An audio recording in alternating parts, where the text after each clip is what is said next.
Chapter 433, Reincarnators. Edward did not waste time. He activated his device and disappeared from the research room. He found himself floating in emptiness. Looking down, he saw the ninja planet separated by a grey protective shield made of void energy. Is this what a stolen timeline looks like? He muttered as he looked at the protected shinobi planet. He knew although it only looked like the Naruto world was the only place the Lord God stole, that was not the truth. It stole the entire universe. Morgana, I remember asking somebody to study the technology to steal a timeline. How is it going? Luna and Rowena found stolen timelines back home, so Edward tasked some people to study the method used by Lord God. He wanted to reproduce the latter's technology. They determined it was too high of a task to steal an entire timeline. Such a technology is not something we can currently create, replied the little elf. So, they just gave up? Asked Edward with a frown as he thought some people were lazy and using his funding for private purposes. No, they focused on the technology to isolate the Empire's timeline and prevent outside forces from coming in. That's good. I remember Rowena was the supervisor of this project. How is it going?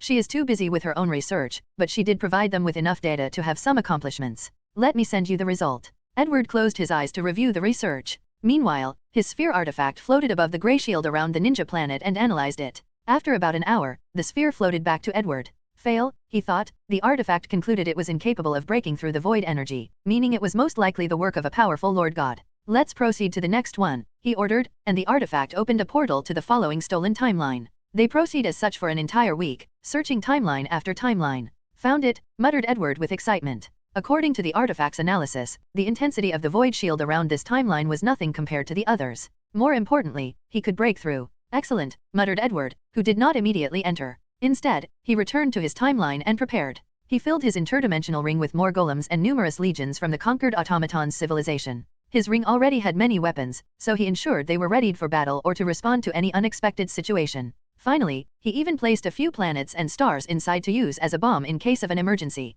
Finally, he returned to that stolen timeline. Edward took out a small metal sphere that contained void energy. Then, numerous tattoos appeared on his face as he entered Mana Sage mode. Under this boosted state, he calmly removed the void energy inside. Truly a unique power, he commented. After years of studying, countless research and experiments, and with his elevated sensitivity of the Sage mode, he finally found the core characteristics or power of void energy, space-time, creation, and destruction. Rowena had long discovered the power of space-time. Then, they theorized the possibility of destruction, given the terrifying ability to annihilate everything that void energy had. However, another theory was that the destructive capabilities resulted from chaotic space-time characteristics. Finally, he discovered the creation characteristics after coming to this world. I wonder whether void energy is a naturally occurring energy or something someone created. If it were the latter, it would be scary. Removing these thoughts from his mind, he focused on the task at hand. He activated the space-time characteristic of void energy to create a shield around him. Then, he forced his way into the stolen timeline.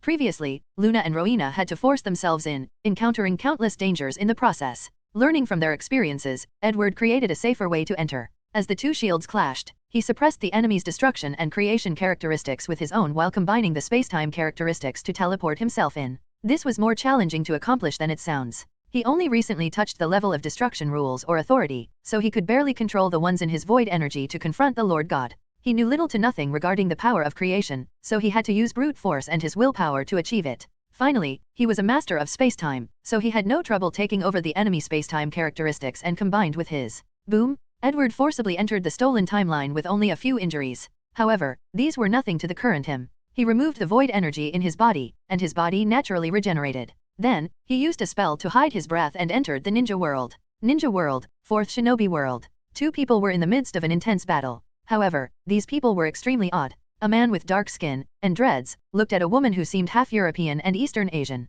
Michelle, today, I will defeat you and deal a major blow to the Shinobi Alliance's side. Tobias, you've said this every time we fight, replied Michelle, moving her long black hair. It's different today. We will see, she said as three people manifested behind her, one wearing blue clothes, another red, and the other white. Tobias frowned briefly before returning to normal. It seems your innate curse technique has evolved. Isn't it normal? Replied Michelle, already on guard. Since the enemy was so confident, she needed to be 10 times more careful. That was the only way to survive the Samsara Hall. Tobias no longer talked and rushed toward his enemy. The blue-clothes person behind Michelle rushed to stop him. However, Tobias' arm suddenly was all black, like armor, and he punched the latter. Bang! The blue puppet created an ice shield, but Tobias' attack quickly broke the ice. The force from his attack pushed the puppet backward. However, he suddenly sensed something from behind and moved the size. A fireball appeared in the position he was standing. Tobias suddenly jumped a few meters, and his foot stepped in the air, using it as a stepping tool to accelerate beyond his normal speed. Tobias rushed to a place 5 meters from Michelle and punched the empty air. But suddenly, the white cloth puppet suddenly appeared with blood all over its body and many broken bones. "Your observation hacky?" asked Michelle. "You can see in the future. You're very sharp." "Damn it," cursed Michelle, knowing the situation had changed. With Tobias's new strength, the balance of this war might shift to the Akatsuki's side. And if their sides lose this war, the Shinobi Alliance members will either die in battle or be forced to pay a lot of samsara points to the Lord God. "Enough playing around," said Tobias. "Soru?" He rushed toward his opponent with great speed. Michelle reacted as she summoned her white puppet to stop the opponent. However, she knew it was useless and only wanted to sacrifice it to buy enough time. As expected, Tobias destroyed the white puppet with one punch before continuing his path. Michelle used this opportunity to summon her blue and red puppet to use the yin-yang blast. However, a chill ran down her spine as she saw the smile on Tobias. It was as if the latter expected the situation. Tobias suddenly appeared behind the two puppets and attacked. Rankyaku. He whipped his leg to create a sword slash that cut off the two puppets' heads. Then, he instantly appeared before Michelle and punched her. This attack should have killed her, but she condensed her curse energy to condense a shield before her. "Not dead? Oh, you've mastered the reverse curse technique." Curse energy originated from negative human emotions, making it impossible to be used to heal. However, extremely talented Jujutsu sorcerers can reverse it into positive energy to heal. Chapter 434, New Mission. "It does not matter in the end, you will surely die in my hands today," said Tobias as he activated his armament haki. "How could you be so strong?" asked Michelle. They had fought multiple times, and the enemy was never this powerful. "I went on a suicide mission on the Itsutsuki battlefield and survived," he calmly replied, and Michelle understood the reason for the tremendous change. The Samsara Hall is a place where points are omnipotent. As long as you have them, you can do anything, including instantly rising to higher tiers. However, missions are not so easy to survive. By nature, the tasks of the Samsara Hall are perilous, but the higher the danger, the higher the reward. So, she knew Tobias used the reward from his mission to learn advanced haki. Tobias no longer talked nonsense and attacked. Meanwhile, Michelle had a look of despair on her face. Her reverse curse technique was slow in healing her injuries, so she knew she would not survive another attack. As she watched the fist, she saw her life flashing before her eyes. Bang! A terrifying explosion occurred where Michelle lay on the floor. Tobias suddenly frowned as he felt something was wrong. He checked the object he had hit. "A puppet," he muttered before thinking of something that made his face turn ugly. He looked at his surrounding and saw the sky was dark. Many puppets lay on the floor, some broken and some intact. Meanwhile, Michelle had 5 puppets of different colors floating before her. "A domain expansion," he muttered with seriousness. Only the most talented Jujutsu sorcerer can awaken their domain expansion. No, it should be an incomplete. But even then, this showed Michelle's talent for curse energy. She should achieve a complete domain after training for a while. And if she uses samsara points, she will instantly complete it. "Even with an incomplete domain expansion, I can still kill you." "Arrogant," said Tobias before rushing to his opponent. Unfortunately, the 5 puppets stopped him with elemental attacks like ice, fire, thunder, and light. Additionally, he had to watch out for the puppet, who could become invisible. Bang! Tobias crashed on the floor. Although he had future sight with his observation haki, the opponent used a large-scale area and did not give room to evade. However, as a person who trains in the One Piece system, his defense and stamina were abnormal. So, his injuries were minor things to him. Tobias rushed toward his opponent as if he had given up on his life. Michelle did not hesitate to bomb him again. However, Tobias used full-body armament haki to tank the attack and get close to the enemy with the greatest attack, the Thunder Puppet. He punched it in its head. During the process, black lightning flashed in armament haki's fist. Without any surprise, the puppet's head popped like a balloon. "Conqueror coding," said Michelle with a grave expression. The enemy had learned 2 types of advanced haki applications, thus drastically increasing his danger level. "1 down, 4 to go," muttered Tobias. Michelle looked at the destroyed puppet with gritted teeth. If her domain was complete, she could use the parts around to fix it. Unfortunately, these parts can only be used to exchange positions with her, saving her life. However, she only had 4 more chances or lives. If she could not kill Tobias with these chances, she would die in the Naruto world. Tobias understood his opponent should be difficult to kill after how the latter escaped his last killing blow. So, he prepared for a prolonged battle, which was to his advantage. The admirals in One Piece can fight for 10 days and nights. Although he has not reached that level, he could still battle for 3 days straight with no issue. Ding! Ding! Before either could move, they heard a sound and simultaneously looked at the watch on their wrist. Although it looked ordinary, the watch did not have a single scratch on it despite their intense battle. And it was unsurprising to these two as they knew the watch would be intact even if the entire solar system exploded. Immediately, Tobias and Michelle's faces became ugly as they read the information they received. Even Tobias, a man with high willpower, could not help trembling. And that's because of the news the Samsara Hall sent. "Attention to all reincarnators, your timeline has been invaded by a Tier 8 legendary arcanist, resulting in changes to the mission. Previous mission, join the Shinobi Alliance or the Akatsuki, and win the 4th Great Shinobi War. Difficulty, Extreme. Level, Tier 6 Battlefield. Status, Cancel. Point rewards, calculated based on the reincarnator's performance. Generating new mission, survive 3 days. Difficulty, Nightmare. Level, Tier 8 or above. No, thought Tobias, as his mind worked on overdrive. He had already planned his entire life and future rise to power. In this Naruto world, he had acquired the 8 inner gates and intended to combine them with other power systems from Samsara Hall and permanently open the gates. Upon success, his body will reach an unimaginable level, and he will rise from Tier 4 to Tier 5. Then, he will go to the Dragon Ball universe to learn Ki. With his Haki and 8 inner gates foundation, it should be no problem to rapidly reach Tier 6. Finally, he will do a few missions to exchange a Saiyan bloodline. Then, the path to Tier 10 and above will open to him as he masters Super Saiyan Blue and Ultra Instinct. He might even find a way to become an angel. But now, everything changed as death loomed over him. No, I must survive no matter what. His mind rushed faster than ever before as he created an initial survival plan. As a reincarnator, he lived on the brink of death in every mission, so he knew he had to remain calm at all costs. He looked at Michelle. Do you want to continue fighting? Michelle did not say anything but removed her domain. She knew it was pointless to continue fighting. Do you want to team up? Asked Michelle. Although they were previously enemies, the situation had changed, so working together might not be a bad idea. Tobias frowned after hearing the question. Can your puppet substitution technique be used on others? Yes, but I have to sacrifice 3 times more puppets. In her domain expansion, she has 12 puppets she can use for substitution, meaning she has 12 lives. However, once she uses it on someone else, she has to sacrifice 3 puppets to save 1 life. How can I trust you? Continued Tobias. I have a magical contact from the world of Warcraft. We can sign it. Good. Tobias and Michelle did not waste time and quickly came up with an agreement and signed it. What's your plan? Asked Michelle. We need to meet Commander Sasha. Her, said Michelle with a frown. Wait, do you want to? This might be our only chance. Good. Let's go. A few kilometers away from this group, Edward, who was hiding with an invisible spell, watched an interesting battle. A young man who seemed Hispanic descent wore a military-inspired uniform. The other was fighting against numerous white Zetsus. The earth around the young man floated above his head as he used them to smash these creepy white things. And once they got too close, a powerful energy wave emanated from his body and pushed them away. Psychic energy, analyzed Edward. Where is the origin of his power? He knew there should be no psychic energy in the Naruto world, so this young man should acquire it from another universe.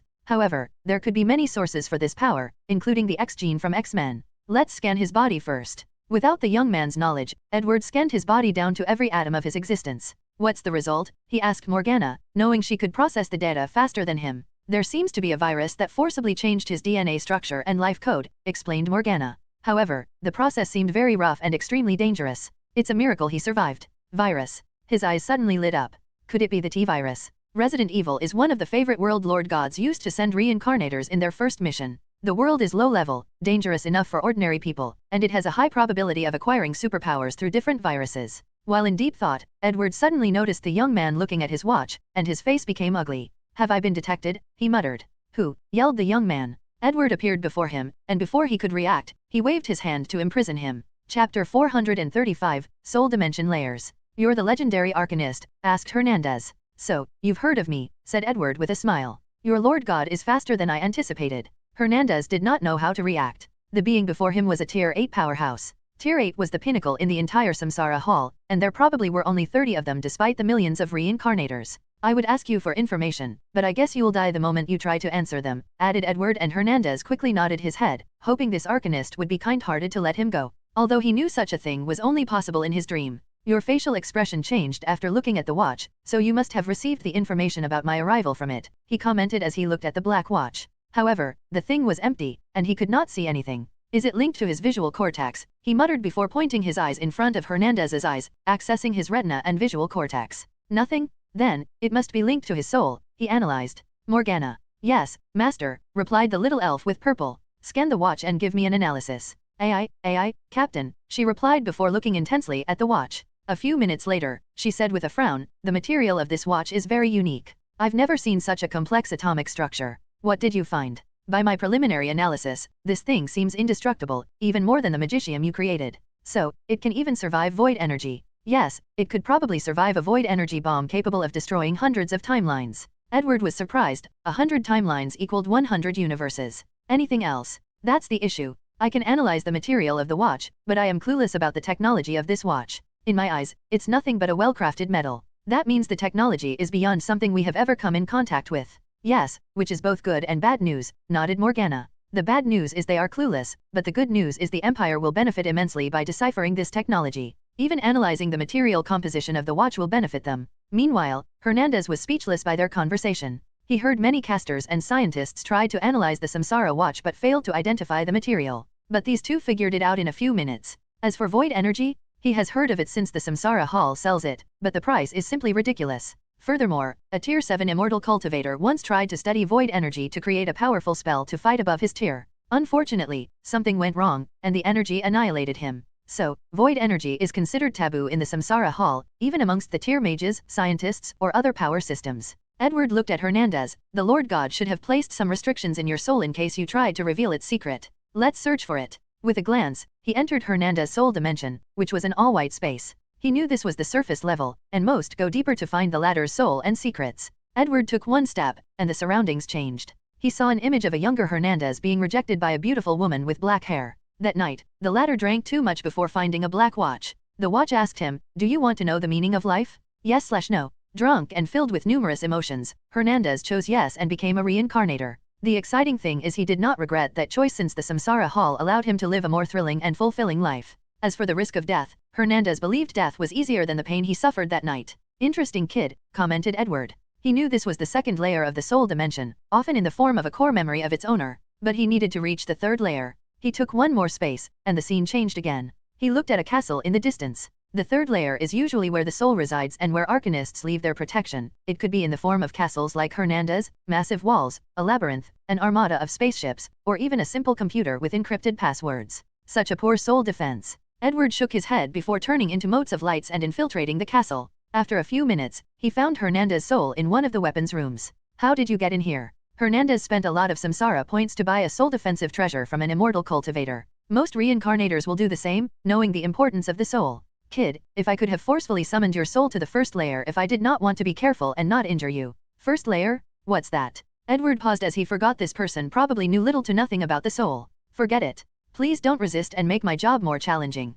Hernandez snorted coldly. This is my sea of consciousness. According to the cultivator's methods, I am God and omnipotent in this place. As he said these words, his soul body grew to 20 meters, wearing golden armor and 2 hammers. Ridiculous, uttered Edward as a strange wave emanated from his body. Immediately, Hernandez's body shrunk, and a rope tied him up, rendering him immobile. Even if you have the home advantage, the difference between my soul and yours is comparable to a small rock, and the sun, not to mention you have zero to little knowledge about the soul. Although Hernandez used psychic energy, it was not the type that mainly originated from the soul but the type that relied on the evolution of the brain and DNA. So, his advantage in the soul dimension was less apparent than other psychic users. Furthermore, he was only Tier 3. You seem to have read too many cultivation novels, commented Edward as he analyzed the latter's soul. My dream is to be a supreme cultivator. Then, why are you using the psychic system? I don't have a spirit root, so I wanted to save enough points to buy the best spirit root for cultivation. Saving points? With your level, that's a stupid tactic. Survival is the main theme of the Samsara Hall, so reincarnators should increase their strength as soon as possible in the early stages to ensure their survival.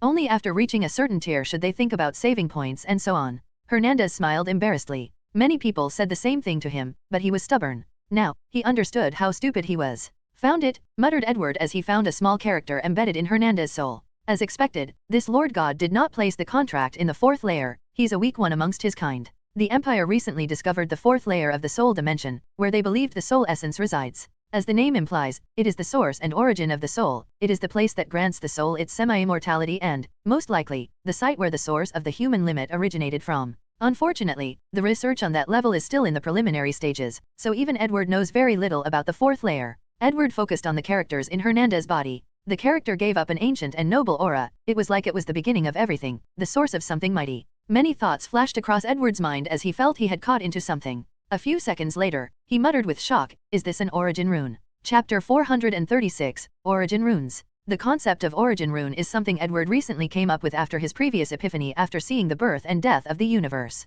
Unfortunately, he tried to search the Akashic records to see if his conjecture was correct, but his request was beyond his security level. The theory is very simple. In his universe is the existence of ancient runes, which he used as the basis of his arcane rune system. However, runes are not only available in the Harry Potter universe. In many universes, runes, which are the embodiment of the idea that words have powers, exist and are used in many magic systems. But where do runes come from? For example, what is the origin of the ancient runes in Harry Potter? The answer is simple: primordial runes. According to legend Edward gathered, primordial runes were the first ever words ever spoken in the universe. Elder gods used their powers to stabilize the universe after its creation. Primordial runes are the manifestation of the rules of the universe, thus containing tremendous powers. After mana returned to the environment, many citizens of the Empire suddenly awakened powers manifesting in the shape of runes in their soul dimension. These runes are shards of primordial runes. After many years and using the Elder Gods' divine sparks that used to be the rooms of mysteries, the Empire was able to recreate a few primordial runes. However, their powers have not been completely analyzed or utilized yet.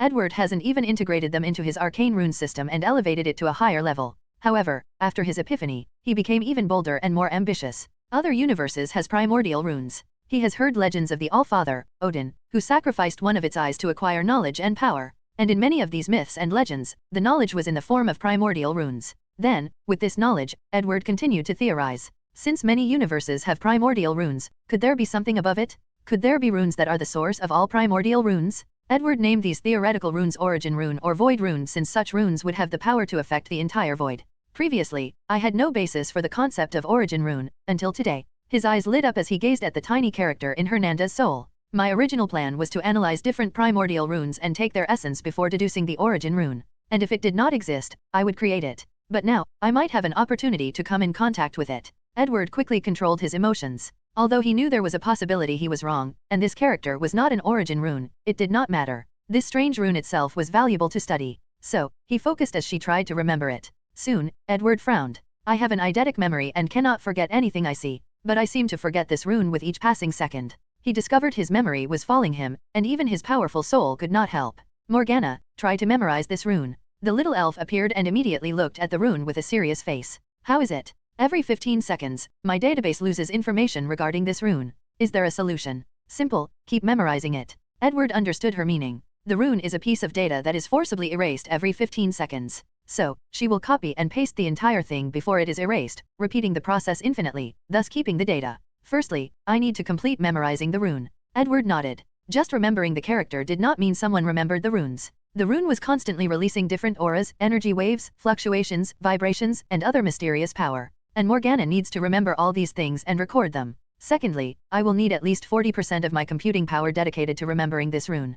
40%. Edward was genuinely shocked. After creating the Tier 10 floating city, he updated Morgana's primary server to the same level. So, with such power, she controlled Skynet and almost every system of the Empire. Yet, she needed 40% of her processing power to remember one rune. And that's only a rough estimate, added the little elf, making Edward frown. Will that affect the Empire's operation? Yes, she replied. Many systems will shut down or operate at the lowest level. However, the situation can be alleviated as long as they build more subsidiary servers. Fine, doing it, ordered Edward.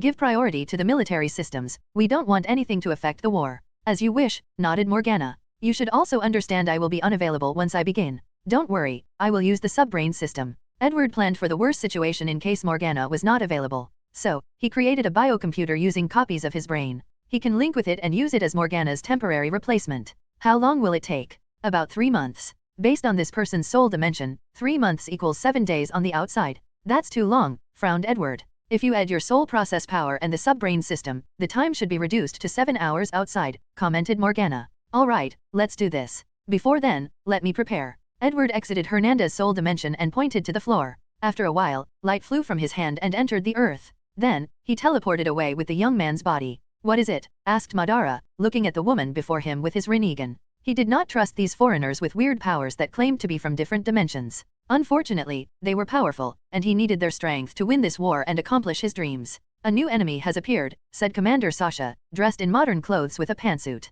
What enemy? Asked Madara with a frown. One more powerful than any of us. Someone with the power to annihilate the entire planet with a wave of their hands. Is also from another dimension. Yes, but he's different than us. How different? It's complicated. Is that so? He said, looking deep into Sasha's eyes. Well, I know. Lord Mad. You've warned me, so you can leave. Sasha looked at him with gritted teeth but did not continue talking. She used a charm spell to make Madara feel she was similar to her brother, Izuna Uchiha. That's how she gained some trust in him and became the commander. Unfortunately, this trust did not last long with the appearance of more reincarnation and Madara's acquiring the 10 tails and gaining more power. Damn it. I thought I could ally with him to survive the threat of the legendary Arcanists. Who thought he would be so stubborn and suspicious, thought Sasha as she returned to her command post, thinking about the current situation. Time was not on her side, and she already made the wrong move by trying to convince Madara. Commander, 2 people came to see you. Sasha frowned. Who is it? Time was of the essence, and she did not want to waste it on anybody. It's Tobias and Michelle. Let them in. She remembered that lad Tobias was very cunning and could be a great ally. Although his strength was not to the standard she would want, in the current situation, strength was meaningless. What do you want? She asked directly. I have a plan to survive this situation, said Tobias directly. Oh, I'm all ears, replied Sasha, trying to conceal her excitement. Do you know why we must survive for 3 days? Isn't this the time for the Samsara Hall to find the legendary Arcanist and eliminate him? Michelle nodded as she thought the same. The Samsara Hall will not directly interfere until the last minute, Tobias continued. So, the 3 days is the time for the people from the Atsutsuki battlefield to return here. The 2 women squinted their eyes. The Naruto world had 2 battlefields, the Ninja Planet battlefield and the Atsutsuki battlefield, where the main brain exists along with their god, Lord Shive. And on that battlefield, countless Tier 8 powerhouses from the Samsara Hall are doing their missions. What is your plan? Asked Sasha. Chapter 437, Purple Robe Deist. The first step of our plan involved the help of Set, said Tobias. As soon as Sasha heard the name Set, her face became ugly to look at.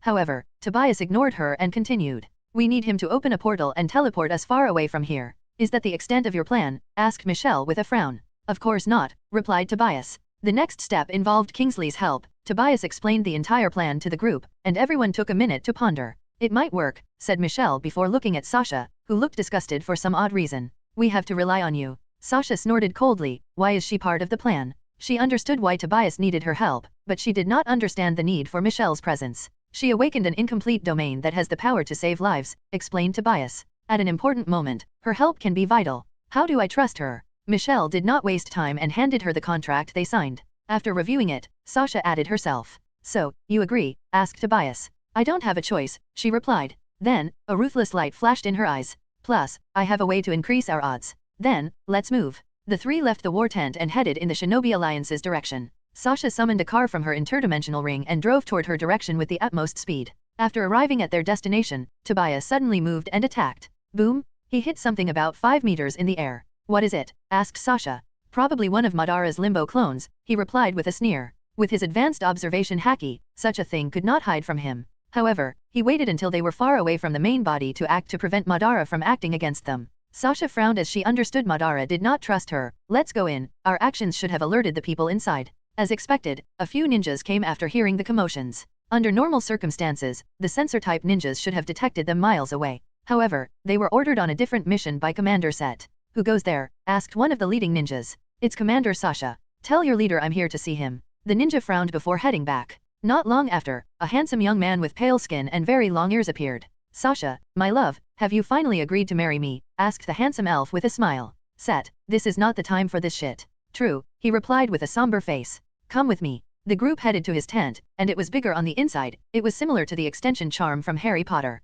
Why are you here? Set asked directly. We have a plan and need your help, said Tobias. Okay, I agree, directly said Set, which caught everyone by surprise. They did not think it would be so easy. If you did not come to me, I would have contacted you, said Set, talking to Tobias as he knew the latter was reliable in such a dangerous situation. However, I have a request. As expected, thought the 3. Sasha has to agree to marry me. Set, don't go too far, this is not the time to be joking, roared Sasha with veins on her neck. Who said I was joking? He replied casually. Is that how you want to do this? Fine, I would rather die than marry you, said Sasha with unwavering determination. Set frowned as he could tell she might not be bluffing. Calm down, swiftly said Tobias, who felt the situation might get out of control. How about we compromise? Sasha, you agree to go on a date with him. However, it is only a date and nothing more. I'm fine with that, agreed Set. Meanwhile, Sasha wanted to punch him in his handsome face. However, after seeing the winks Tobias was giving her, she took a deep breath to calm down. Fine, I agree. Excellent, replied Set as he took out a magic contract and handed it to her. Sasha gritted her teeth and signed it after checking the content. Tell me your plan, said Set as he listened to Tobias' idea. However, a frown remained on his face. Is something wrong? Asked Tobias. You underestimate the severity of the situation and the power of a legendary arcanist, uttered Set with envy in his eyes. This universe should not have any arcanists except for the one that originated from the Samsara Hall. So, where did this person comes from? The faces of the 3 became ugly. Another Lord God, uttered Michelle with intense fear in her eyes. Their Samsara Hall was new and weak. So far, there have been 3 generations of reincarnators, and they are the recent recruit. However, they were recruited because 95% of the second generation reincarnators died during a battle with another Lord God. If it was not for the legendary powerhouse only known as Purple Robe Deist, who saved countless people and ended the war, more of them would have died.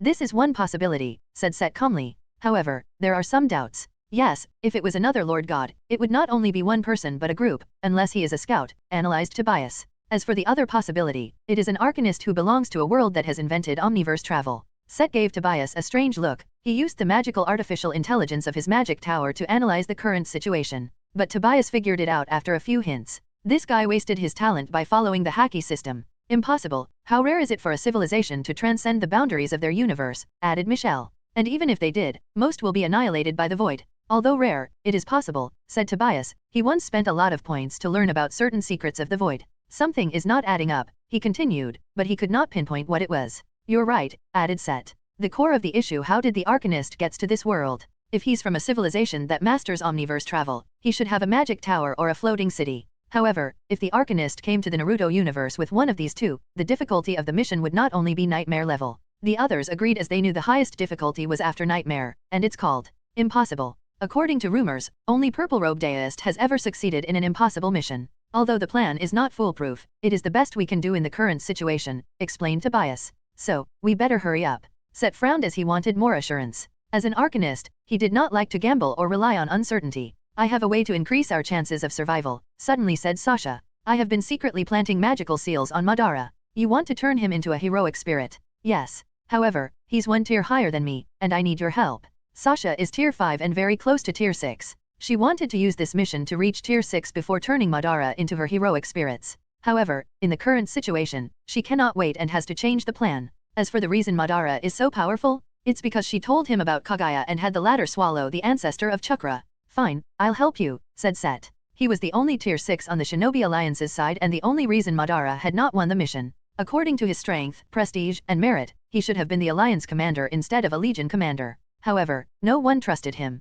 Sasha was surprised by how easily he agreed. She thought he would bargain and prepared to acquiesce to a few more dates. Maybe this guy is not as bad as I imagined. Regardless, she still found him disgusting. Let's begin. Tobias, go find Kingsley, added Set before looking at Michelle. What is her use? Michelle quickly explained her worth as she knew that was the only way to participate in this plan. You can go with Tobias. Set then cast an invisible spell on him and Sasha before heading back to the Akatsuki side. Chapter 438, Survival Plan. Madara lay on his knees, gritting his teeth. His face was contorted, displaying the immense level of pain he was under. An invisible power restricted his movement, his chakra was chaotic and uncontrollable, and his mind was fighting extremely hard. What's taken so long? Asked Set, holding a magical staff and casting spells to weaken Madara. I didn't expect his willpower to be so strong, argued Sasha as she looked at the command seal showing up on her arm. The seal seemed to be in the process of becoming real, but it kept disappearing and reappearing. We don't have much time, added Set. The situation is changing every second. We don't know when the arcanist will show up.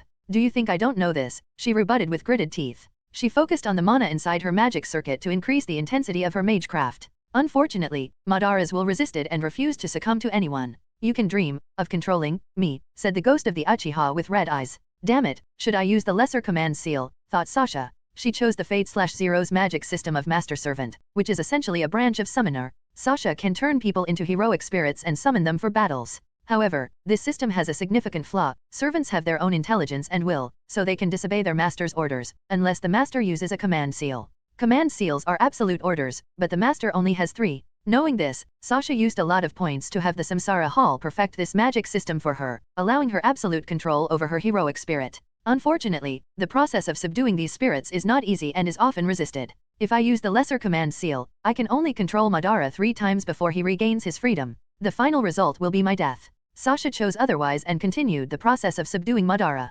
Suddenly, Set took out a vial with light blue liquid inside. You owe for this, he said before scattering the vial in front of Madara. A cloud of smoke emanated from the group and entered his body from his orifices. Madara tried to resist, but it was difficult for him to move. Immediately afterward, Sasha felt the process was more manageable. It was as if Madara's will had drastically decreased. Thank you, said Sasha, guessing how valuable this potion was. I spend months brewing this potion for a special weakness, said Set. So, if we survive, you have to pay me back the material costs. No problem, replied Sasha, as she knew Set already gave her a discount since she did not have to pay for his labor cost. She swiftly controlled him and acquired a new powerful heroic spirit. Let's go, said Set before reuniting with Tobias, Michelle, and Kingsley, a black man with metal arms. Are you ready? He asked Kingsley. Of course. Set no longer wasted time and waved his staff. A space crack appeared above the sky as an enormous magic tower manifested. Your tower looks better since the last time I saw you, commented Kingsley. Did you expect me not to improve, replied Set with side eyes as he led everyone inside.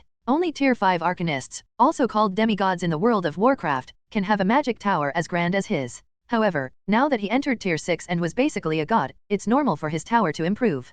SAS. I mean, Aina, activate the teleportation gate and send us to the farthest planet from here. There is no limit to the energy use. Yes, Master, explained a beautiful voice that sounded a lot like Commander Sasha. Everyone gave Set a weird look, but he ignored them, at least, it looked that way on the surface. The group waited for a few seconds before hearing Aina's voice. Master, the mission has failed. Reason? Asked Set. I have detected a powerful barrier surrounding the entire planet. All spatial activities are blocked. As expected, muttered Set, knowing it would not be that easy dealing with a legendary Arcanist. We expected this outcome, said Tobias. Isn't it this reason we brought Kingsley? As you combine your magical capabilities and his technology, we might have a chance at leaving the blockade. No need, said Set. It will take too much time for us to work together and have any results. Tobias knew he was correct, but this was the best plan he could come up with in such a short time. Do you have a better way? Yes, but you guys will owe me a lot of points. How much are we talking about? Asked Michelle. Does that matter in the current situation? Countered Kingsley. It does. 30,000 points, said Set. What? Are you insane? Asked Michelle. She has been in the samsara for years but barely gathered such an amount. And she knew it was the same for the others. Do you think it is simple to overcome the blockage of a Tier 8 Arcanist? Said Set with a sneer. And the only reason it's so cheap is that you guys only have to pay for the energy cost. What method do you have? Hurriedly asked Tobias, preventing everybody from getting too focused on the price. He did not want to waste time. I found a weapon created by the Titans. The Titans were one of the most powerful races in the world of Warcraft. They are colossal beings made of arcane energy and the primordial matter of the universe. Their understanding and control of arcane energy are beyond any mages or species in the universe. So, as soon as the group heard this news, their eyes lit up. The weapon lacked energy, so I paid a lot of money to activate it. Fine, we will pay. Tobias, said Sasha and Michelle. 30,000 points is not that much if we divide between the four of us. Plus, we don't really have a choice. The two remained quiet and did not say another word. That's fine by me, added Kingsley. He only made the logical choice in this situation. Excellent. Sign these, nodded Set as he handed them 2 magical contracts. What is the second one for? To prevent you guys from selling the news, I have a Titan weapon, he said with a sneer and terrible killing intent, making the others tremble. They were only Tier 5 and had no resistance before Set. Adding his magic tower, they really had no hope if they fought him. Without saying anything else, they signed the contract. Set nodded in satisfaction before ordering Aina to use the weapon to break through the blockade. Then, they felt the surroundings shake. Aina, how is it? We have succeeded and traveled 17.8 light years to the farthest planet in this star system. Excellent. Kingsley, get to work. Kingsley exited the tower, and the first thing he noticed was a magical shield in the surrounding 100 kilometers that created a living environment for him. Although he did not need it, it was helpful. Kingsley's fingers turned into tentacles that drilled into the floor. Then, the ground turned into metal. Furthermore, every second, more of the earth turned metallic. A few seconds later, something was rapidly being built. How long will it take? Asked Set as he walked out. The latest is 2 hours. Too slow. I chose the fastest spaceships with the least amount of time. His power system was called technomancy, and he was a walking science and technology civilization. Using the matter of the planet, he can build a spaceship for them to escape and hide from the Arcanist. If I give you energy from the tower, can you speed up the time? I have analyzed arcane energy and should have no problem, replied Kingsley. Then, how long will it take? According to my calculation, if you give me all the energy in your tower, the process will take 15 minutes. Set glanced at him, wondering how he knew such precise data about the energy in his tower. I can't give you all of it since I have to leave enough for operation. He did not waste time and granted Kingsley access to the energy pool. Of course, he had Aina monitor the latter to guarantee he did not drain him dry. How long will it take now? 45 minutes. Set frowned, not satisfied with the time. He looked at Sasha and Michelle. If you add their mana and curse energy, will it make a difference? Mana is fine, the only problem is the amount of mana she possessed is too small. As for curse energy, it won't work since it is the product of negative human emotions. I have no data. Sasha gritted her teeth after hearing this. She suddenly regretted not walking the normal mage path. So, although she was a Tier 5, no, a Tier 6 magician, that's only because of heroic spirit.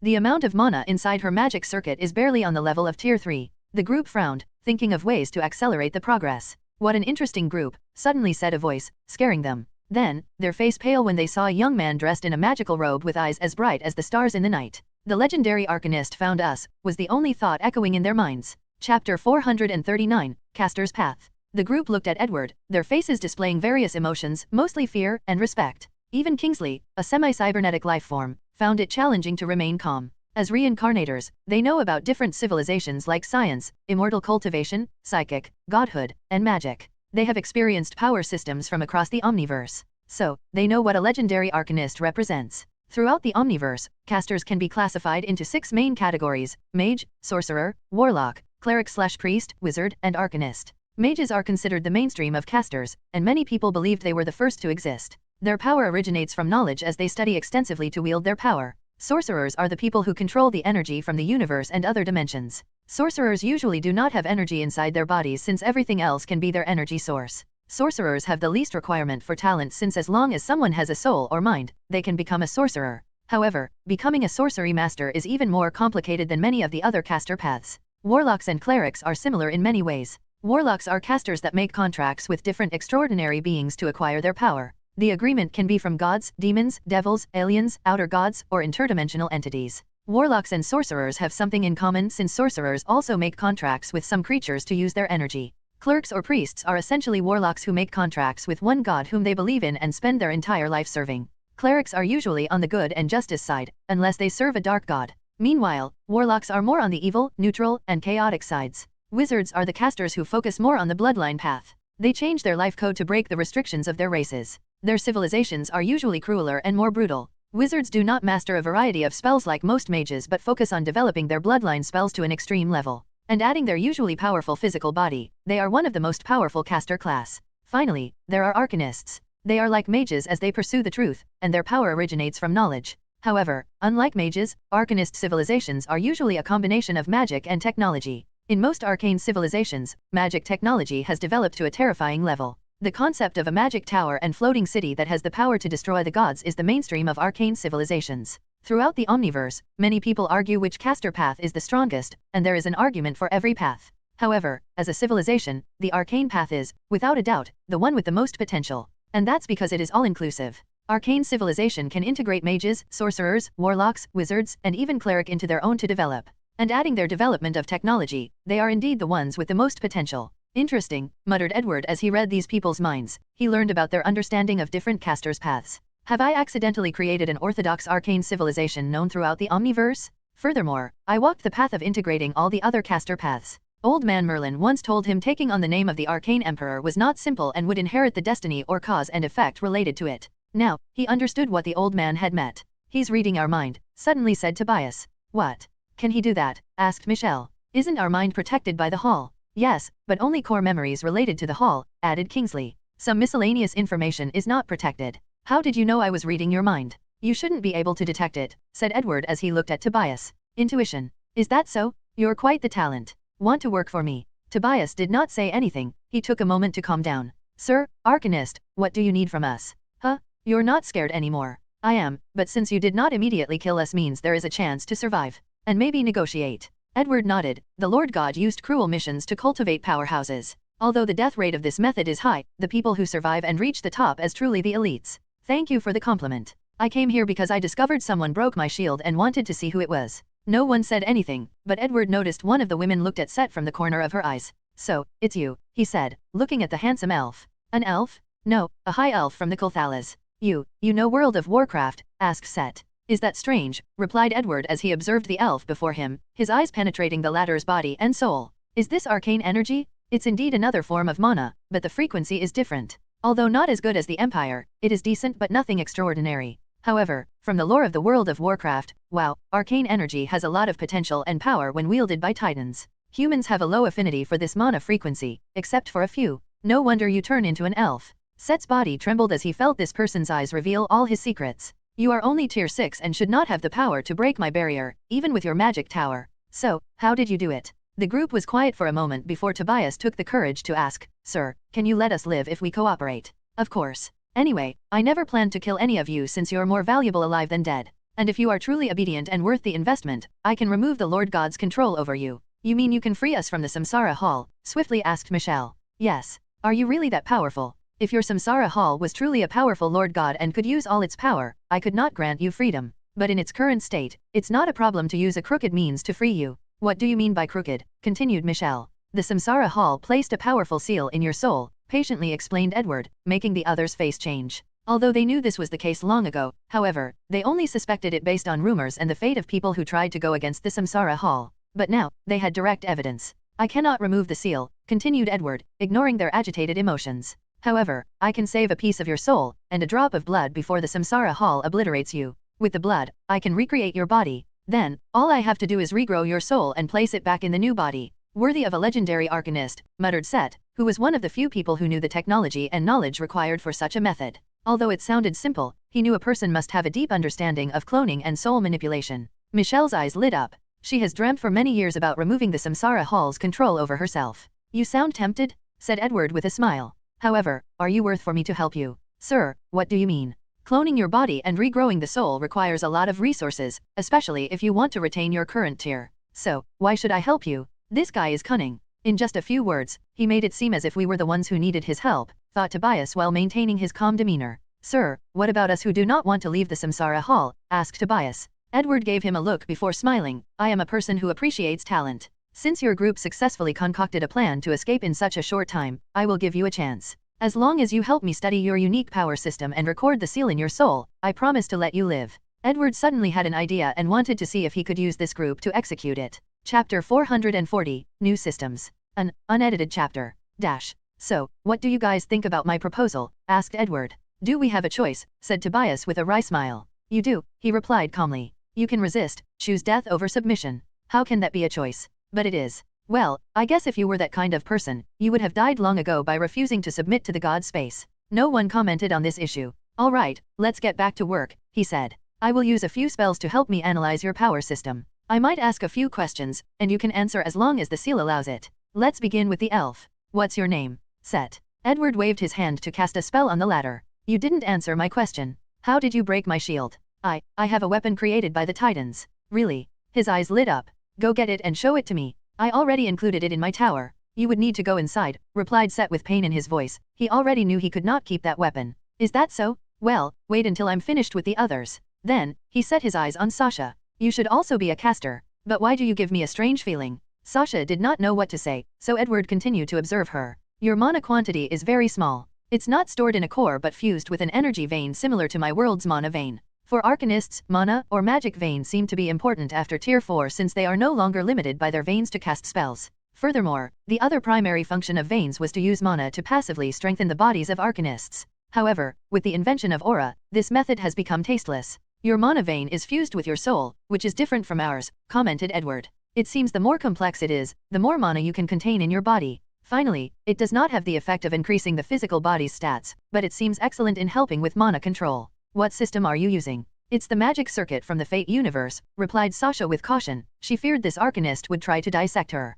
And her fear was reasonable since Edward would definitely do it if he did not have a better way to analyze her power. Fate. This would explain the vague things I saw sealed inside your soul dimension. He felt the Empire might benefit after he studied the magic circuit. He wanted to create an artificial one for the citizens to increase their mana control. And with the Gate of Truth, all citizens of the Empire will have a higher average talent for energy manipulation. Are you a summoner or master? Yes. Let me see your heroic spirit. Two people suddenly appeared before Sasha. Only two? Asked Edward. I have others, but I don't keep them in my soul. I see. He nodded as he looked at the two people present, King Arthur and Madara Uchiha. Master, I am afraid we have met a powerful opponent, said Saber as she stood before Sasha, guarding her and looking at Edward as if she had seen her greatest enemy. King Arthur, I didn't expect our first meeting would be like this, said Edward with a strange look. What does that mean? We are technically fellow apprentice under the same teacher. Saber frowned for a moment before she seemed to have figured out something. Merlin, and I exist in your universe. Correct. Am I a man or woman? Edward paused briefly. I did not expect this would be your first question. Answer the question. Edward could immediately tell this question had become the psychological problem of this version of Arthur. You should be a man. Should. You die hundreds of years ago in my world. So, I can only use historical records to know your gender. Meaning, there is a chance I was a woman, but history changed the record, she asked back, making Edward speechless. Yes. There are many historians who believe you were a woman. Edward did not technically lie since many people in the Empire once argued about King Arthur's gender and even existence during the early stages. However, all doubts were removed once he allowed these historians to use time record to experience and record the true history of the world. That's good. Well, please do not resist as I gather data on the composition of your body and existence. I already came to an agreement with your master. He used a spell to gather data on Saber and Madara's heroic spirit existence. He always wanted to create his version of the Throne of Heroes to summon famous legends, myths, and heroes from history to fight for the Empire. However, unlike the Fate universe, many of these heroes did not exist, and the ones who did were powerful wizards. However, their power level is based on the standard of the old time. In the current era of the Empire, these people's powers were, at best, Tier 5. So, he wanted to create these heroic spirits by gathering the power of myth, which is essentially the same as the power of faith. Based on what they were described in stories, myths, and legends, they used the power of fantasy and turn it into reality. With this method, he could create many fictional characters that have the same powers in their stories or legends. For example, he could recreate Yahweh from the Bible as a heroic spirit or the Thulhu from Lovecraft's mythology. She will be the first step in this grand plan. However, I might have to go to the Fate universe before completing it, thought Edward before recoding the data. His gain was tremendous after analyzing Madara's body. So, he asked Sasha to turn another person into a heroic spirit in front of him. He chose a powerful clone from his collection as the test subject. Excellent. You're next. He looked at Michelle. What a weird energy you have. It is full of negative emotions. I've never seen something like that. It's curse energy. From Jujutsu Kaisen? Interesting, uttered Edward with brilliant eyes. Do you have a domain? I have an incomplete one. Show it to me. Michelle deployed her domain, and Edward looked at the surroundings to analyze it. I have always wanted to create ways for arcanists to have a magical domain that can compete with the divine kingdom of gods, he said. So far, my attempts have not been satisfactory. My plan was to study the Jujutsu sorcerer's domain expansion and the Fate World reality marble. Now, I can take the first step. He gazed at Michelle. In the next few days, I will support and train you until you have a complete domain. Tell me what you need to achieve it, and I will try my best to grant it to you. Thank you, said Michelle, trying to contain her excitement. Since the Arcanist saw her value, she might have a chance to escape the Samsara Hall's control. Meanwhile, Sasha secretly cursed how unfortunate she was that one of her heroic spirits did not have a reality marble. It's your turn. What's your name and occupation? Kingsley. I am a technomancer. Very interesting. Most of the technology involved in your body is not new to me. However, it's very unique how they are perfectly integrated into one person. Edward could tell Kingsley's body was a walking science and technology civilization. As long as he has enough energy or matter, he can create anything. What is the most powerful weapon you can create? Tier 5. This should not be, said Edward with a frown.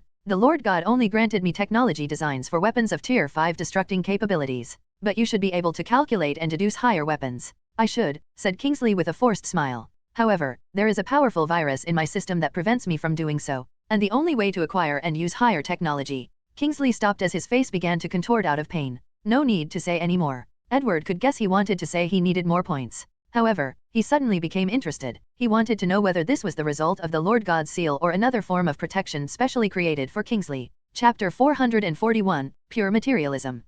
The chapter is not edited.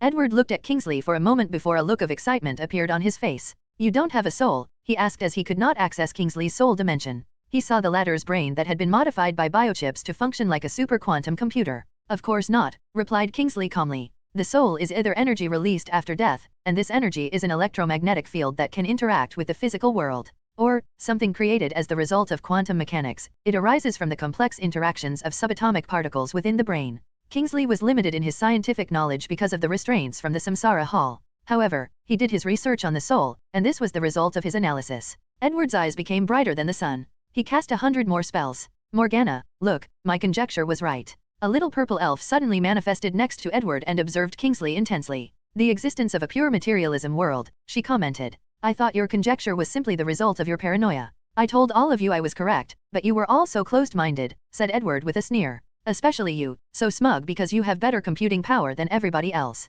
Morgana blushed in shame. Master, you have to admit, your conjecture was outlandish. Even if it was, we have known of the Omniverse. So, anything should be possible. But the worlds we have traveled to so far were not so different. Compared to the infinite universe in the void, we have not even discovered a trillionth of them. True. If you don't mind asking, what was your conjecture? Asked Kingsley. Edward looked at him. I hypothesized all universes were primarily composed of two concepts, materialism and spiritualism. Materialism is responsible for the laws of physics of the world, while spiritualism is the reason why things like mana, chakra, curse energy, or even the soul exists. It is the source of all supernatural abilities that science would deem fantasy or fiction. Edward had a scholarly aura around him, but I hypothesized the existence of a pure material world with no spiritualism. In such a universe, science and technology will be the core with absolutely no supernatural power. How is that possible? As long as science develops to a degree, it can modify the genes to acquire powers, argued Set. Such a world has spiritualism, albeit the majority of it would be materialism, replied Edward. In a purely materialistic world, modifying the genes can prolong life but to an extent. They cannot have powers like Kryptonian or Viltrumite. Some species might develop on planets where the gravity is higher than normal, thus evolving higher muscular skeletal structures than ordinary humans, but these people would never fight tanks or destroy countries or planets. At best, they could fight a bear single-handedly. If humans want to transcend the shackles of death, they have to change their carbon-based life form. In other words, they turn into robots or cyborgs. They have to upload their memories into perfectly created clones or even into the whole wide web and become electromagnetic life forms. And only through cybernetic enhancement can supernatural powers can exist. The soul and soul dimension do not exist. Such a world seems very boring and a nightmare for people with ambitions or desires to be extraordinary, commented Set, thinking about planet Earth where he was from. And he was not the only one who had such a thought, the others thought of their home as well. You have no idea, agreed Edward. According to my hypothesis, such a world would turn any tier 10 powerhouse into a normal human. Are you serious? On what basis is this assumption? All universe has their own rules and regulation. So, once a tier 10 entity enters a universe that absolutely rejects any superpower, the rules of the universe will forcibly change him to adopt, thus stripping them of their powers. In fact, I believe even tier 11 won't be much different in such a world. Only tier 12 entities who have transcended the multiverse will not be affected. Of course, things are not as simple as I stated since there are other things to consider, like the level of the pure materialistic world and the amount of world source it has. World level? World source. Set was confused. If you don't know, then you don't. Edward shrugged and did not explain. There is an alternative to what you said, suddenly added Tobias. Instead of stripping people of their power, the world rule might turn them into matter of equal energy value. Edward glanced at him and smiled. Great minds think alike. What does that mean? Asked Michelle, who was confused yet intrigued by the subject. The energy intensity of this excellency is tier 8. After descending on a pure materialism world, the universe would turn him into a substance equal to his energy level, explained Tobias. However, Michelle still had a look of confusion. Basically, I will be turned into a star system. Someone like Set would be turned into a planet, explained Edward. Oh, I understand. Edward looked at Tobias. Kid, it seems you are walking on the body training path. That's such a waste of your intelligence. You should become a scientist or magician. Not interested. Are you sure? If you want, I can take you as my apprentice. Thank you for the offer, but I have to decline, he responded with caution. Tobias could tell this legendary arcanist was not only powerful but also very knowledgeable, and from his observation, he seemed easy to talk to. However, he had only recently met the latter and did not know his true personality and temperament. For all he knew, the current him was nothing but a facade. Furthermore, he chose One Piece's hacky system because of his love for the anime and because he enjoyed pushing his body beyond the limit. No matter how intelligent he was, it would be pointless if he did something he did not like or had any passion for. It's a shame. Master, don't corrupt the young and innocent, said Morgana. What does that mean? She did not answer him but looked at the group. Don't look how cool he is by creating such an interesting conjecture. He only did so because of his paranoia that someone would imprison him in such a world. So, he created this hypothesis, thinking of ways he could escape such a prison. What you call paranoia, I call being prepared, countered Edward. Plus, I was not only correct, but I found my way of escape. His eyes focused on Tobias. His technomancer class is probably the result of the science and technology universe developing to its absolute peak in a pure materialistic world. After analyzing the technology he contained, the Empire will benefit, and I will have a way of escaping a pure materialistic world in case I'm ever stuck. The group looked at him weirdly, not knowing whether to praise the latter's caution or complain he was mentally unstable. However, one thing they agreed with, such a person would thrive in the Samsara Hall just because of his extremely cautious nature. Arcanists are believed to be magical civilizations with the best potential because of their adaptive nature to any situation or environment. Today, I finally see the proof, muttered Set, who decided to emulate Edward if he survived this current situation. Indeed, commented Morgana. Even his weirdness is worth of researching. Weirdness? What weirdness? Asked Kingsley. Why don't you have a soul? Haven't you already understood the reason? He was confused as even if his computing power could not follow the conversation. A high-tier entity will be affected by the rules of the universe after entering a pure materialistic world. So, why wouldn't someone of lower tier face the same situation after entering a world with spiritualism? Asked Edward. Kingsley paused for a moment. Indeed. I have been to other universes where the concept of the soul exists. So, according to your logic, I should have been influenced by them and developed a soul and soul dimension. Correct. Could this be the power of the Samsara Hall? That's the most logical explanation, replied Edward. But how did it do it? Unfortunately, that's knowledge even beyond me. However, it will be interesting to know. Chapter 442, Transcendent Power. Edward felt this Naruto world was a gift that kept on giving. He only came here to take a few things and leave. However, the benefit he received in this world is enough to benefit him throughout his entire magical journey. Additionally, this trip will increase the technology tree of the Empire by a few hundred years, and that's only the lowest estimate. So, he looked at Tobias to see whether the latter could also benefit him. What power system do you use? Edward could tell his physical body was extraordinary, but he sensed no energy inside him, except for the life energy that all people on the physical path had.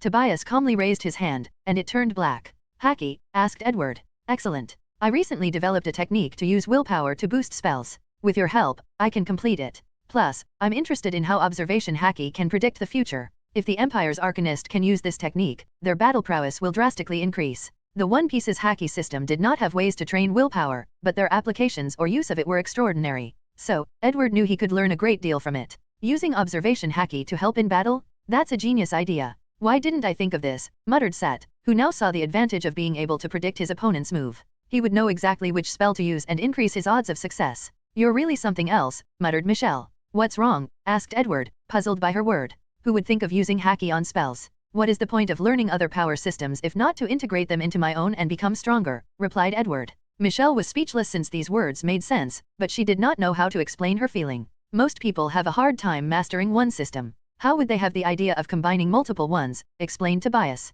Although he also had the idea to combine Chakra, Hacky, and Dragon Ball systems, he did not know whether he would succeed. That's true. But you guys have the Lord God to help you. As long as you have the idea and are willing to work for it, it's not impossible, said Edward, shaking his head. Besides Tobias, he felt most of these people were mediocre, including the Arcanist Set. If it were not for the uniqueness of the power they had access to and the plan he was conducting involving them, he would not spend so much time talking with them. So, he proceeded to gather primary data on Hacky from Tobias before heading inside Set's magic tower to check the Titan weapon. Although a magician was at their highest power inside their magic tower, he did not care. No matter how much of a boat Set would receive from the tower, he knew he could easily suppress the latter, even if the current him were a clone. Without making any reckless moves, Set showed him the weapon. Edward looked at the pure white staff with a blue gem on top floating before him and began to inspect it. He injected his mana inside to activate it and observe its operation. Fascinating, he commented, looking at the staff as if it was the most beautiful woman he had ever seen. Do you know how it works? Asked Set. He has had this weapon for some time now but has not researched anything relevant after years of trying. So, he was planning on using samsara points to get some technology from the tree. This artifact has a perfect manipulation of mana or arcane energy. Every ounce of energy is used to its fullest effect. It's like the people who created it are born wielding mana like it was a natural part of their bodies. Well, the Titans are beings of pure arcane energy and primordial matter, so it made sense they had such superb control of it. Edward has always been proud of his mana control. After researching the Mana Sage mode, his ability to manipulate reached a higher level. However, even he paled in comparison to the subtlety of this weapon. He guessed only after creating his ultimate magic body could he reach such a level. And even then, he might not reach the same height as this staff, he might be in the same realm but not on the same level. I will take this staff, you should have no problem, right? No, such a weapon cannot stay in the hands of someone as weak as me, Set hurriedly said. That's good. However, I won't take your things in vain. You should have asked the Lord God the value of this weapon. Why yes, I will give you something in return. Whether you use it or exchange it for points, it's up to you. Thank you. Edward nodded his head. By the way, is there anyone else with a magical system that participates in this world's mission?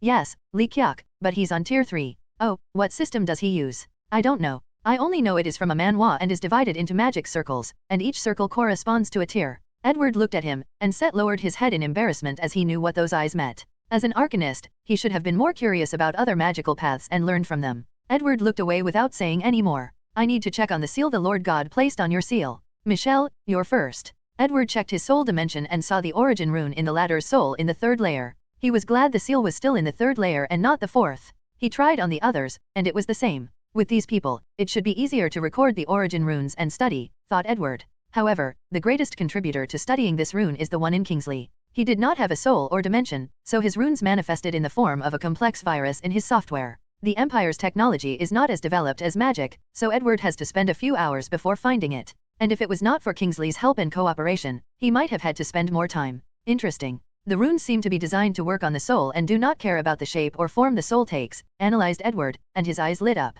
This is a power that transcends the laws of different universes, the power of the void. Each universe in the void has different rules, laws, or authorities. As such, no matter how much a world might look the same, they are fundamentally different. Due to this reason, legendary arcanists, like Edward, have to adapt to the rules of different universes when wielding them. In other words, if Edward was suddenly dropped in, let's say, the Dragon Ball universe, he could not immediately control space-time rules even if he used his willpower to suppress the universe will. He has to take time to compare the difference between the space-time rules from the Harry Potter world and the Dragon Ball universe. And, of course, since he has studied the rules of many different universes, the process is easier for him than for someone who only masters the rules of one universe. I finally understand the magical path after Tier 11. Master the rules of different universes. Then, created a rule or power that has transcended these universes, just like this origin rune. Edward understood the benefit of doing so. No universe could restrict him, and he could use his power at will. Many universes have omnipotent and omniscient creators, like the presence in DC universe. Trying to control these rules of the universe in front of these creators is a joke, even if he reached Tier 12 and beyond. These creators can probably strip any legendary arcanist or even gods from accessing the rules of the universe. However, if his power reached such a state, he won't be restricted. He might even take control of the rules from these creators. My magical path has only begun. I still have a long way ahead of me, thought Edward, full of excitement. He realized how weak he was, but also the potential he had. Most individuals will not access other universes' rules until Tier 12. But he has been doing so since he was Tier 3. With this heads up, he has a significant advantage. Chapter 443, Curse Rule. After his discovery, Edward decided to bring this group back to the hideout where his main body was. He needed to gather more information on these people, so he left clones with each of them. Subsequently, he sent numerous automatons to attack the reincarnators in the shinobi world. His purpose was to record what kind of power systems these people used. He also wanted to wait until the Lord God made his next move before deciding what to do. Meanwhile, his main body continued recording the origin rune in Hernandez's soul. The process took 2 days, and that was due to the help of Tobias Group. Now, for the next step, said Edward. Morgana, are you ready? Yes, sir. Our objective should be to save as much of his soul possible. I am aware. Then, let's begin. Edward created a soul blade and tried to cut or separate the part of the runes in Hernandez's soul. And as expected, an unknown and powerful force activated, trying to obliterate the latter's soul. Edward and Morgana wanted to save the majority of Hernandez's souls. Unfortunately, the Lord God's power was fast and ruthless. In less than a second, a quarter of Hernandez's soul was obliterated, and that was despite the countless spells the two used to try to slow down the process. In the end, they only saved a quarter of his soul, while the rest was gone. This power was truly overbearing, commented Morgana. Luckily, we still saved a quarter of his soul. Even if a tiny piece was saved, they could revive Hernandez. However, the amount of information they could retain would have been pitiful. Furthermore, Hernandez might even lose his regular memories. It's good the situation is better than we. Edward stopped midway as his face suddenly changed. He felt great danger coming, not toward him but toward Hernandez's piece of soul. That's, muttered Morgana, who detected something a few seconds after him. The power of cause of effect, said Edward with gritted teeth. The origin rune wants T to obliterate his soul. And since there is still some of it left, the effect part has not been achieved. In that case, this power will chase Hernandez no matter we go, even if we return home, commented the little elf. That's the horror of cause and effect. Space, time, and even the concept of distance means nothing to it. What should we do? At this rate, our effort will be in vain, said Morgana, working her computing power on overdrive, trying to come up with a solution to the current situation. However, during such moments where instant decisions are required, her analytical abilities are nothing compared to Edward's. Karma is a part of cause and effect. We can use it. Isn't karma simply the concept of how actions have good and evil consequences? Although Morgana knew her explanation was an oversimplification, however, she understood time was of the essence, so quick and efficient communication was required. Furthermore, she knew Edward would understand her meaning. In some ways, it can also be interpreted as the connections of all living beings. Two people from the other end of the globe might be connected in some way or form. So, you want to cut off the connection Hernandez has with the Lord God to save this piece of soul? Yes. All right. The moment Morgana asked the question, she had already accessed her database, focusing on the Empire's research on karma. Queen Hermione's primary research focus has been karma ever since her travel from the Konosuba universe, so there are decent data. So, she used the research as a base to create a spell that countered this situation and sent it into Edward's mind. He reviewed the data and modified it accordingly. Thousands of magic circles of different colors appeared above the planet where this base was. It's not working, said Morgana. I know, so you need to buy me some time. Morgana waved her hand to place thousands of different soul protection spells around Hernandez's soul, delaying the power of cause and effect attacking it. However, the Lord God's power became more aggressive because of her defensive measures. Morgana frowned as she knew the situation was perilous. So, she waved her hand to destroy the surrounding thousands of star systems, obliterating hundreds of thousands of planets and stars. She turned everything into pure energy to power up her spell. With this method, she managed to buy more time for Edward. I can't last much longer, said Morgana. Ha ha ha, I'm truly a genius, said Edward as he modified the spell once again. Suddenly, an white and ethereal string originated from Hernandez's soul and connected to somewhere deep in the void. What is that? Karmic string, muttered Edward before waving his hand and trying to cut off the string. Unfortunately, it did not work. Not wanting to waste time, he took the orb containing void energy and manipulated it to cut the string. To his surprise, the thing was not easily destroyed as he had imagined. The power of karma is really not simple, he commented before finally succeeding. Immediately afterward, the Lord God's power disappeared since it could no longer find its target. How did you do it? Asked Morgana. Do what? The spell. How did you succeed too quickly? Her spell was the result of the entire Empire's research on karma. However, she also knew the spell had too many flaws, and their actions had a minuscule possibility of success. After all, the research karma was in its early stages, so there was not as much data. In fact, we already have sufficient data on karma, or cause and effect, but we simply did not know, explained Edward. Oh, how?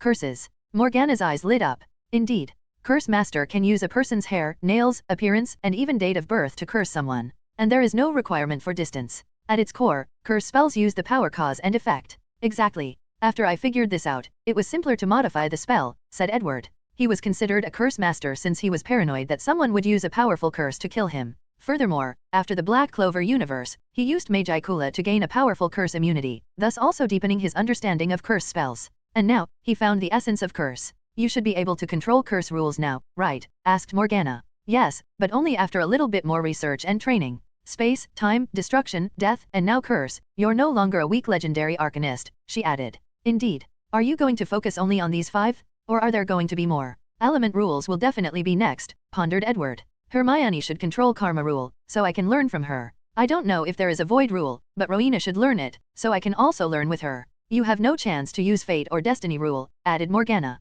Wiz should learn light and darkness rule, however, that's part of element. Olivier will most likely use ice rule, which is another element. Well, the future is bright, agreed Edward. Before we leave this world, we can try to steal these different rules as we did in the Full Metal Alchemist universe. There is no need to steal the rules when we can steal the entire universe, said Edward. As he knew the importance of studying rules from different universes, he would let his family have an early start. So, he also planned to steal this timeline and preserve it as he did in Konosuba world. We should start stealing timelines and store them to study different universe rules, said Morgana. We can send troops in these weaker universes and start preparing. That's a good idea. We can send clone and golem legions to prevent anything unexpected from occurring. The only issue is the price we have to pay to buy so many world coordinates from the Akashic record. We might not have to pay, said Morgana. Have you forgotten where we are? Huh? You're right. Maybe we can reverse engineer the world coordinates from these reincarnators. Each power system has its unique imprints, so Wang Wei could find these worlds based on that. With Havika's omniverse mathematical model, it should be easier, nodded Morgana. Well, I'll leave it to you.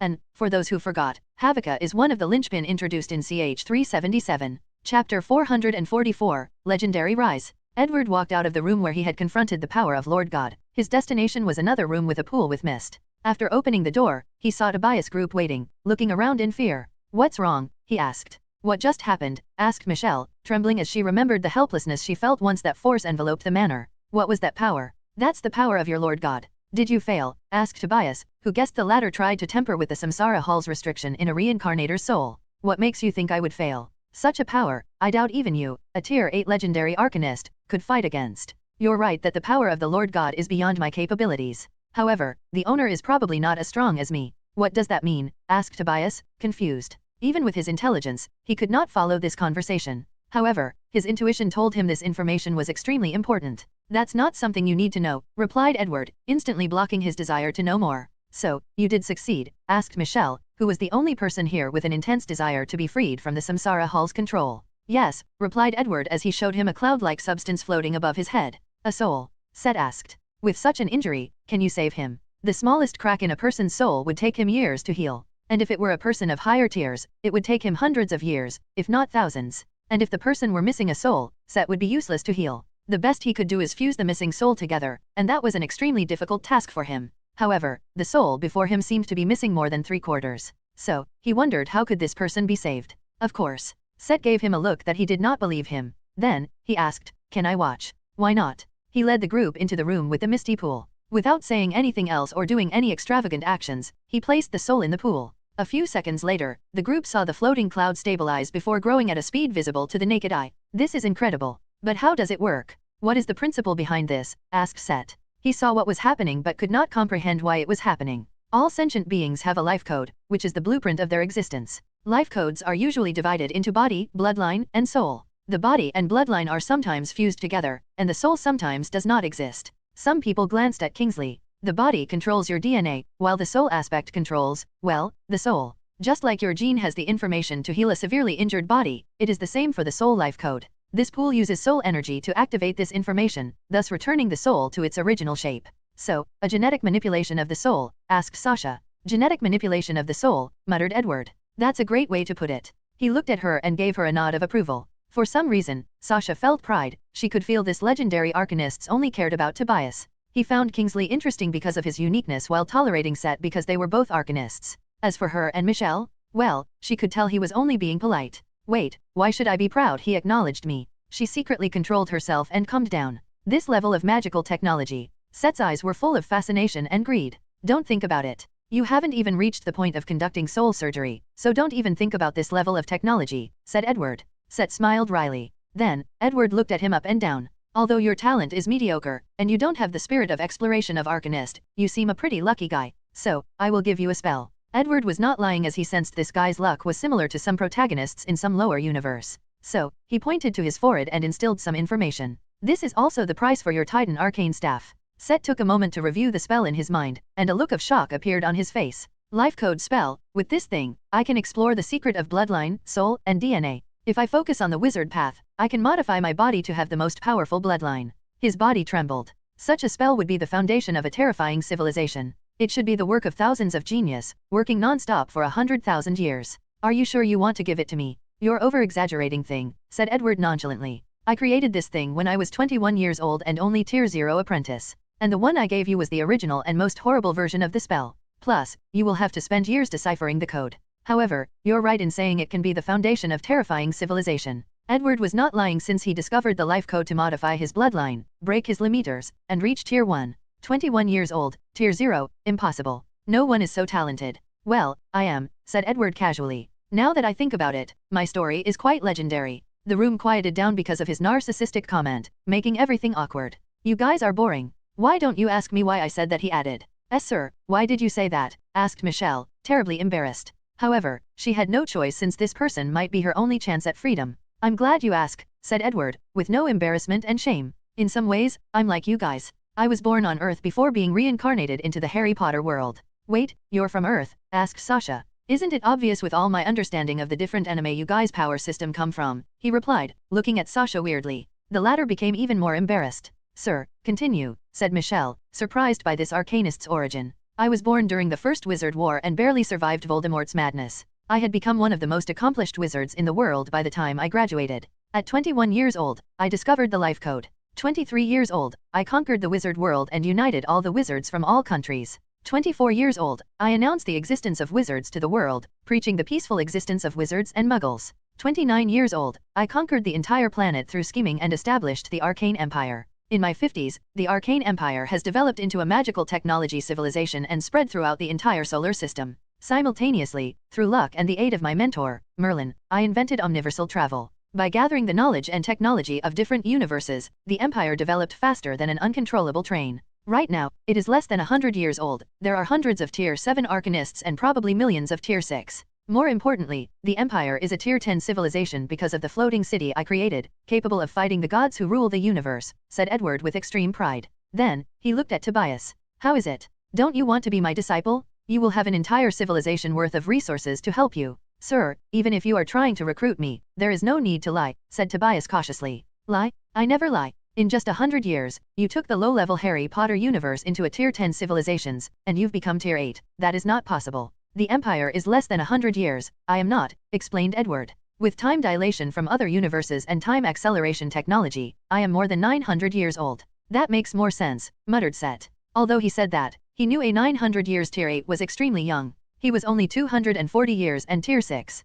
However, that's because he took a long-term mission in the World of Warcraft world. At that time, he had only reached tier 3. However, he gathered enough mission points to reach tier 6 in less than 3 years. In the Samsara Hall, points are omnipotent, so it's entirely possible to achieve tier 10 in less than 100 years. Even then, it's hard to believe. Tobias understood how difficult it is to reach higher tiers without the cheating method of the Samsara Hall. It's not entirely out of the realm of possibility if you consider the mysteries of the Harry Potter universe like the Death God, the Time Turner, the Philosopher's Stones, and the Rooms of Mysteries, suddenly said Kingsley. Great analysis, commented Edward. I used all these things as the basis for our civilization. How about it, change your mind? Sorry, replied Tobias. That's a shame. Edward shook his head and decided to no longer ask, since the latter insisted, he'll respect his choice. Then, he focused on Hernanda's soul, which had regenerated. Chapter 445, Purpose. Sir, can I be your apprentice? Edward, who was about to check Hernanda's situation, turned around and looked at Set. He gazed at him up and down. You?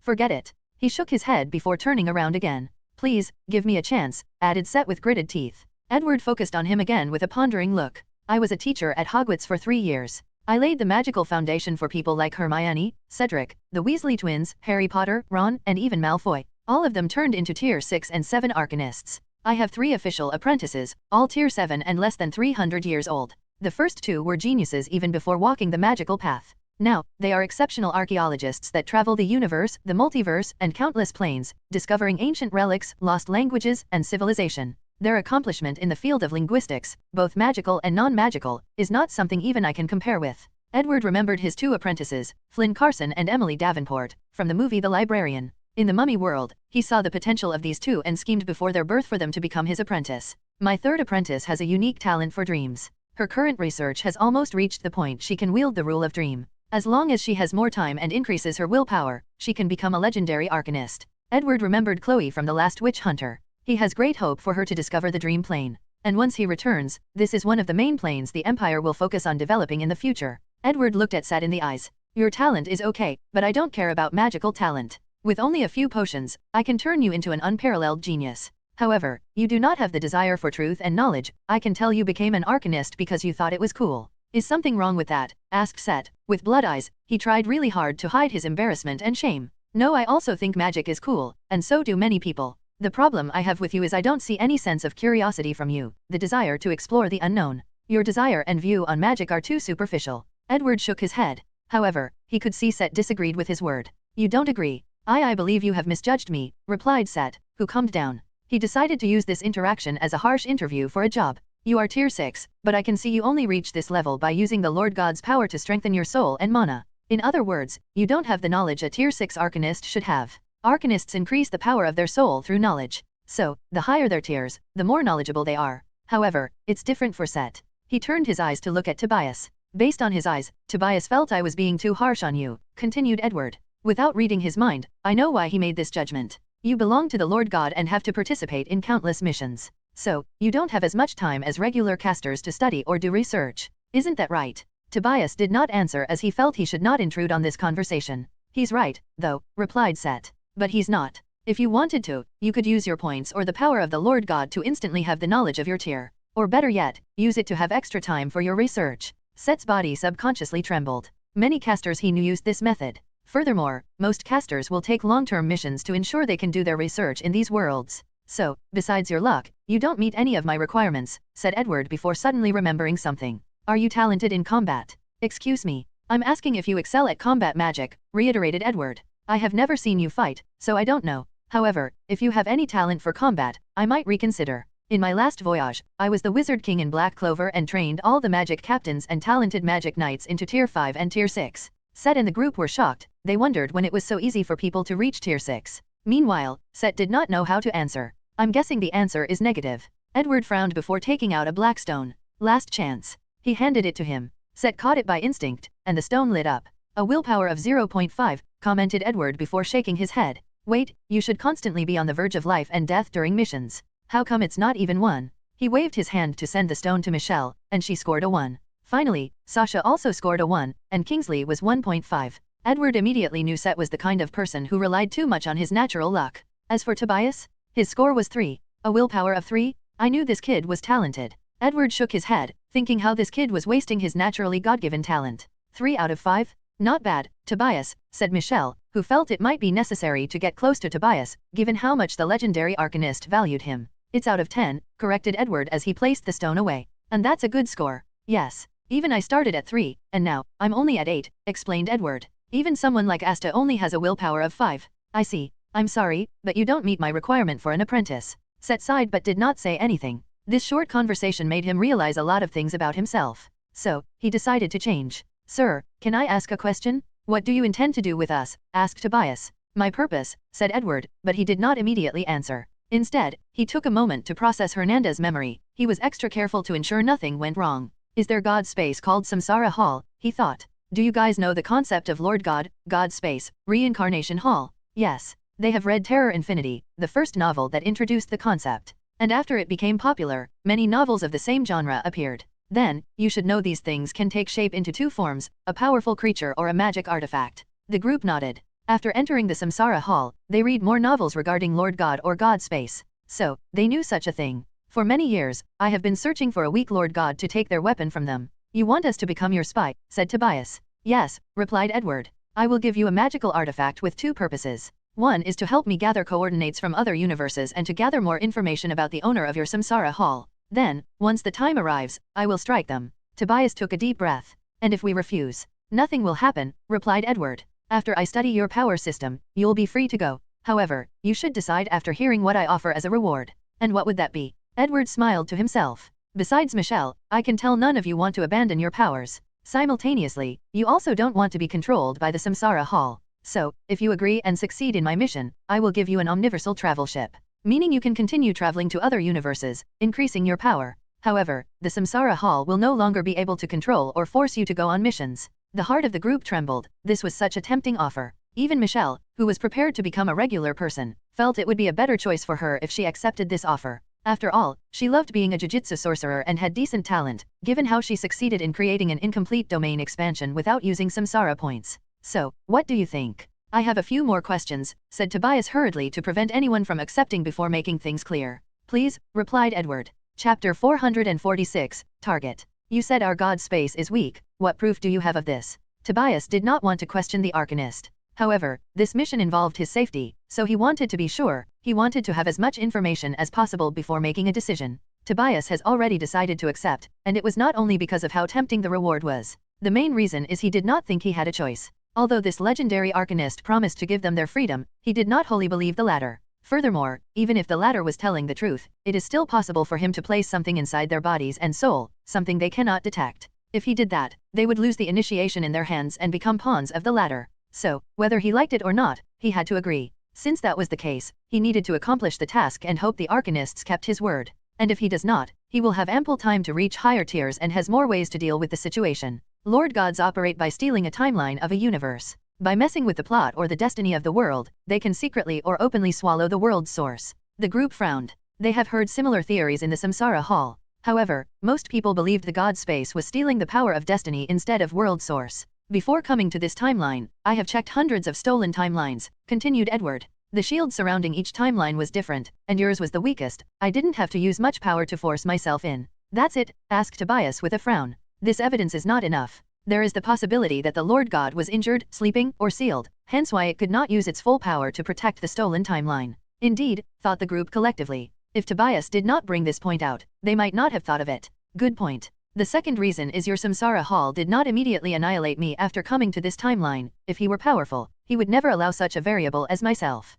The third reason is the seal in your soul. The seal should have been in the fourth layer of your soul dimension and undetectable by even myself. Edward squinted, his eyes full of brilliance. The main point is I have found the owner of the Lord God's artifact. You did? Who is it? Asked Michelle, excited that she had met her enemy who had ruined her life. The purple-robed deist, replied Edward. Him? Asked the group simultaneously. Yes. After analyzing the information I received from Hernandez's memory, I deduced he has the highest suspicions. My theory is that some ordinary Chinese kid in one of the many Earths in the Omniverse accidentally discovered a broken or injured Lord God artifact. After becoming the owner of the artifact, he learned it needed energy or power to heal or fix it. So, he chose reincarnators and sent them on different missions to gather world source to restore the artifact. In the meantime, he used the artifact to fulfill his dream of becoming an immortal cultivator. As the owner of the god space, he has advantages the other reincarnators do not, so he can rise in tier faster than others. At first, his security clearance for the artifact was low. However, as he becomes more powerful, he has more control over it.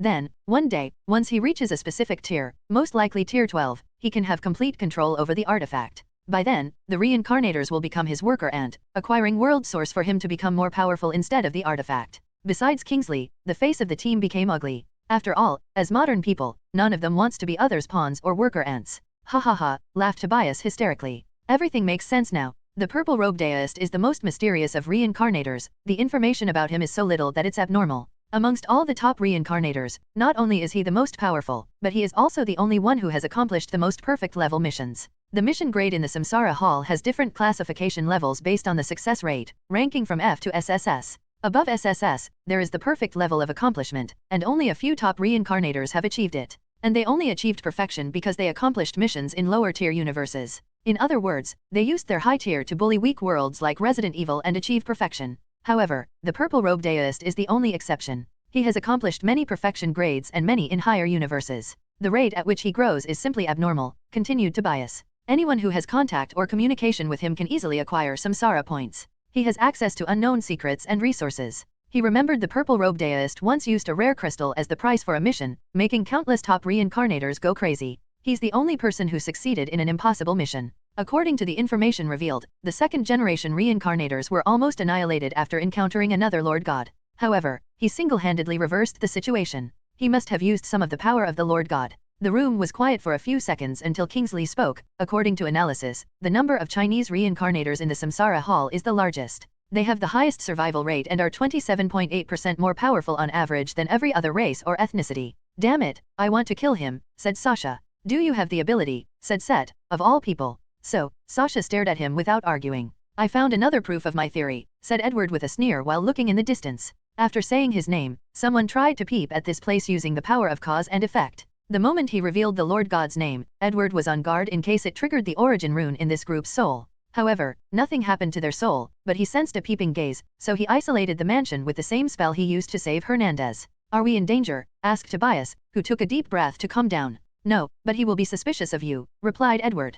However, you don't need to worry. I will kidnap the other reincarnators and release them. This way, he will not suspect any of you. Do you have a way to hide from him or protect us from him in case something happens? Yes, replied Edward. I will give you a multi-purpose magic artifact and hide it in the fourth layer of your soul dimension. Its purpose will be to record the coordination of the worlds you travel to, but also protect you from mind invasion, memory search, hypnotic suggestions, and I will even add some cause and effect protections. And if an accident occurs, the artifact will save a piece of your soul and run away to a designated universe. It will send me a signal, and I can come to save you, explained Edward. However, there are a few things you need to keep in mind. Please, do tell. Firstly, I cannot guarantee the artifact will react in time. It will be programmed to do its best, but you will be in the home court of the purple-robed deist, so accidents are very likely. That's understandable, nodded Tobias. Secondly, you need to record the coordinate of the Earth you are from. The group frowned. The Earth was their home, thus vital to them. There are too many Earths, so I don't know which one you're from. So, if you ever want to return home, you have no choice. The group secretly looked at each other before sighing. Thirdly, you can send a message to me using the artifact. However, you can only do it once you're on a mission in another universe. No matter what happens, do not contact me when you're in the God space. To be safe, don't even contact me when you're on Earth. If the purple-robed deist is from the same place, he might be monitoring the Earth at all times. Edward has already made a character model for the purple-robed deist, so he added filial piety from China and Eastern countries into it. So, he believed the purple-robed deist cared deeply about Earth if his parents lived on it. Of course, he also considered the possibility he had no family, friends, or loved ones. Regardless, he decided to be cautious and labeled Earth as one of the no-contact zones. Finally, the Lord God should be improving at an alarming rate. It's only a matter of time before he has complete control of the artifact and implants the seal in your soul in the fourth dimension layer. So, you won't have much time for this mission. Chapter 447, Change of Plans. Edward has always lusted after the technology of a Lord God or God space. So, he began to scheme against one in his home world, sending Luna and Rowena on a mission to find one.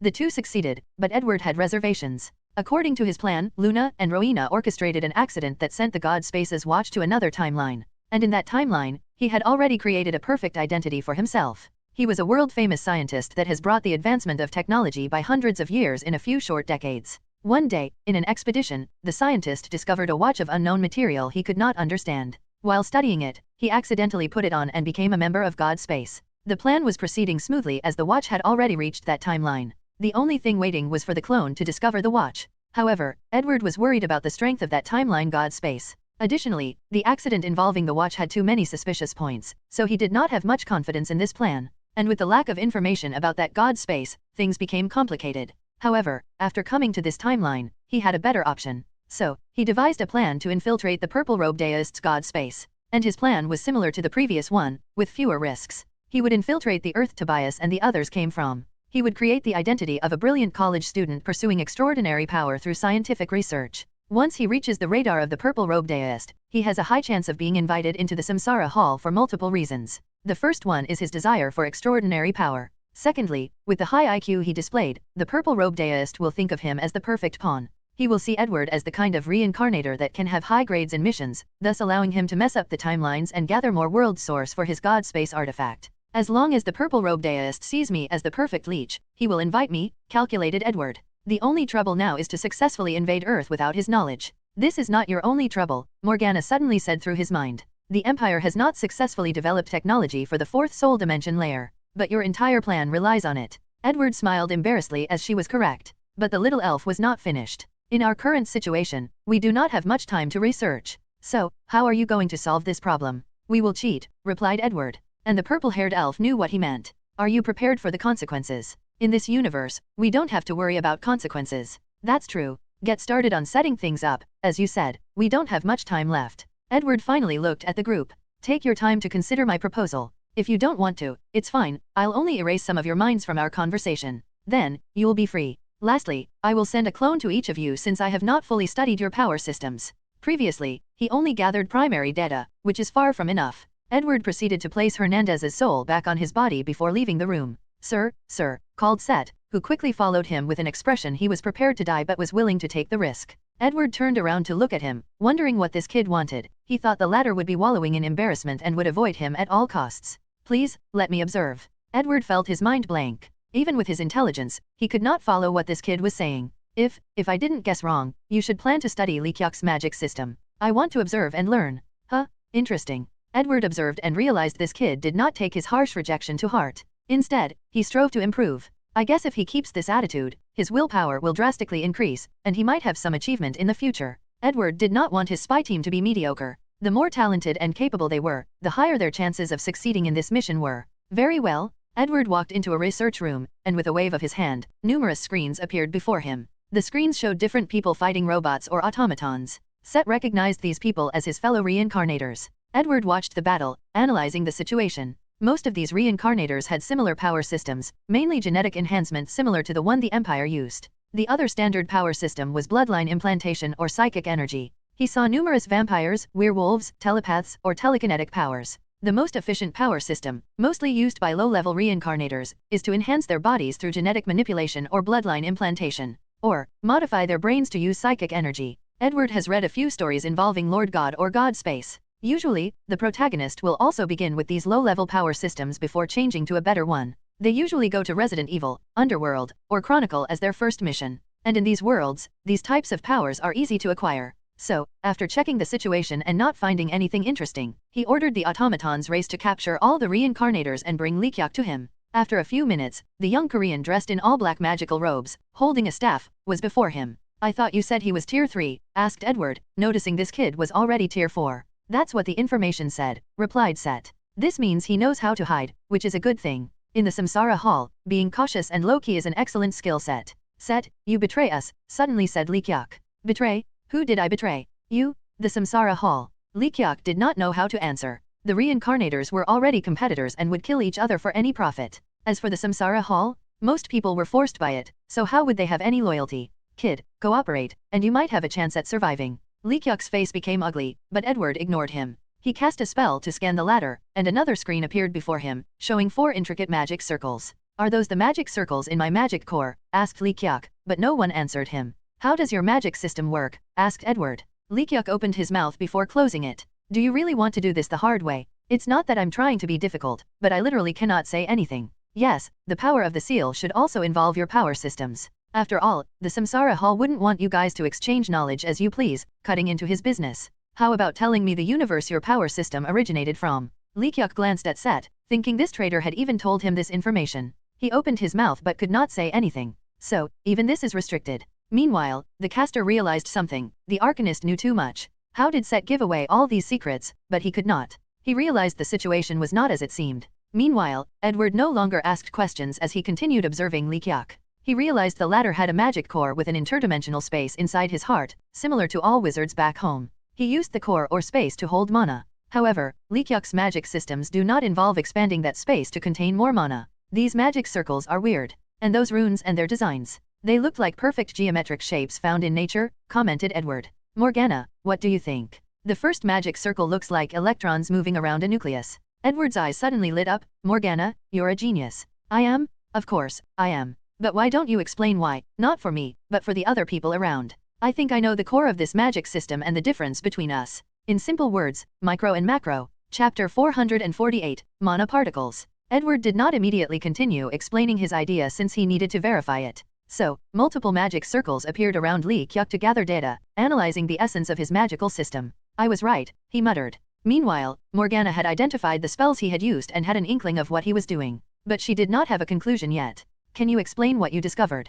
Our magic systems involved the macro. We expand our magic core or use our soul dimension to store a vast quantity of mana, explained Edward. However, their magic systems are similar to the dragon heart, involving the micro. Mana as small as cells, asked Morgana. Dragons have quintillions, if not more, cells in their hearts alone. And they stored most of their mana in each cell, thus granting them immense energy storage. Yes. The mana circles are made of thousands of mana particles as a way to store their energy. The first circle has the lowest particles, and the number keeps increasing with each new circle. Fascinating, commented Morgan as she also observed the magic circles and helped Edward gather data. There is something different about the fourth circle, she said, pointing to the circles. The other three circles seem to form a resonance with the fourth. However, what's the purpose of this resonance? Edward observed for a moment before responding, nuclear fission. Indeed. The mana particles resonate and act similar to nuclear fission, generating even more energy than each single mana particle could do alone. Morgana's eyes lit up, so, mana fusion and fission were possible. We wronged Tower Master Blad. Tower Master was an arcanist who hypothesized this possibility.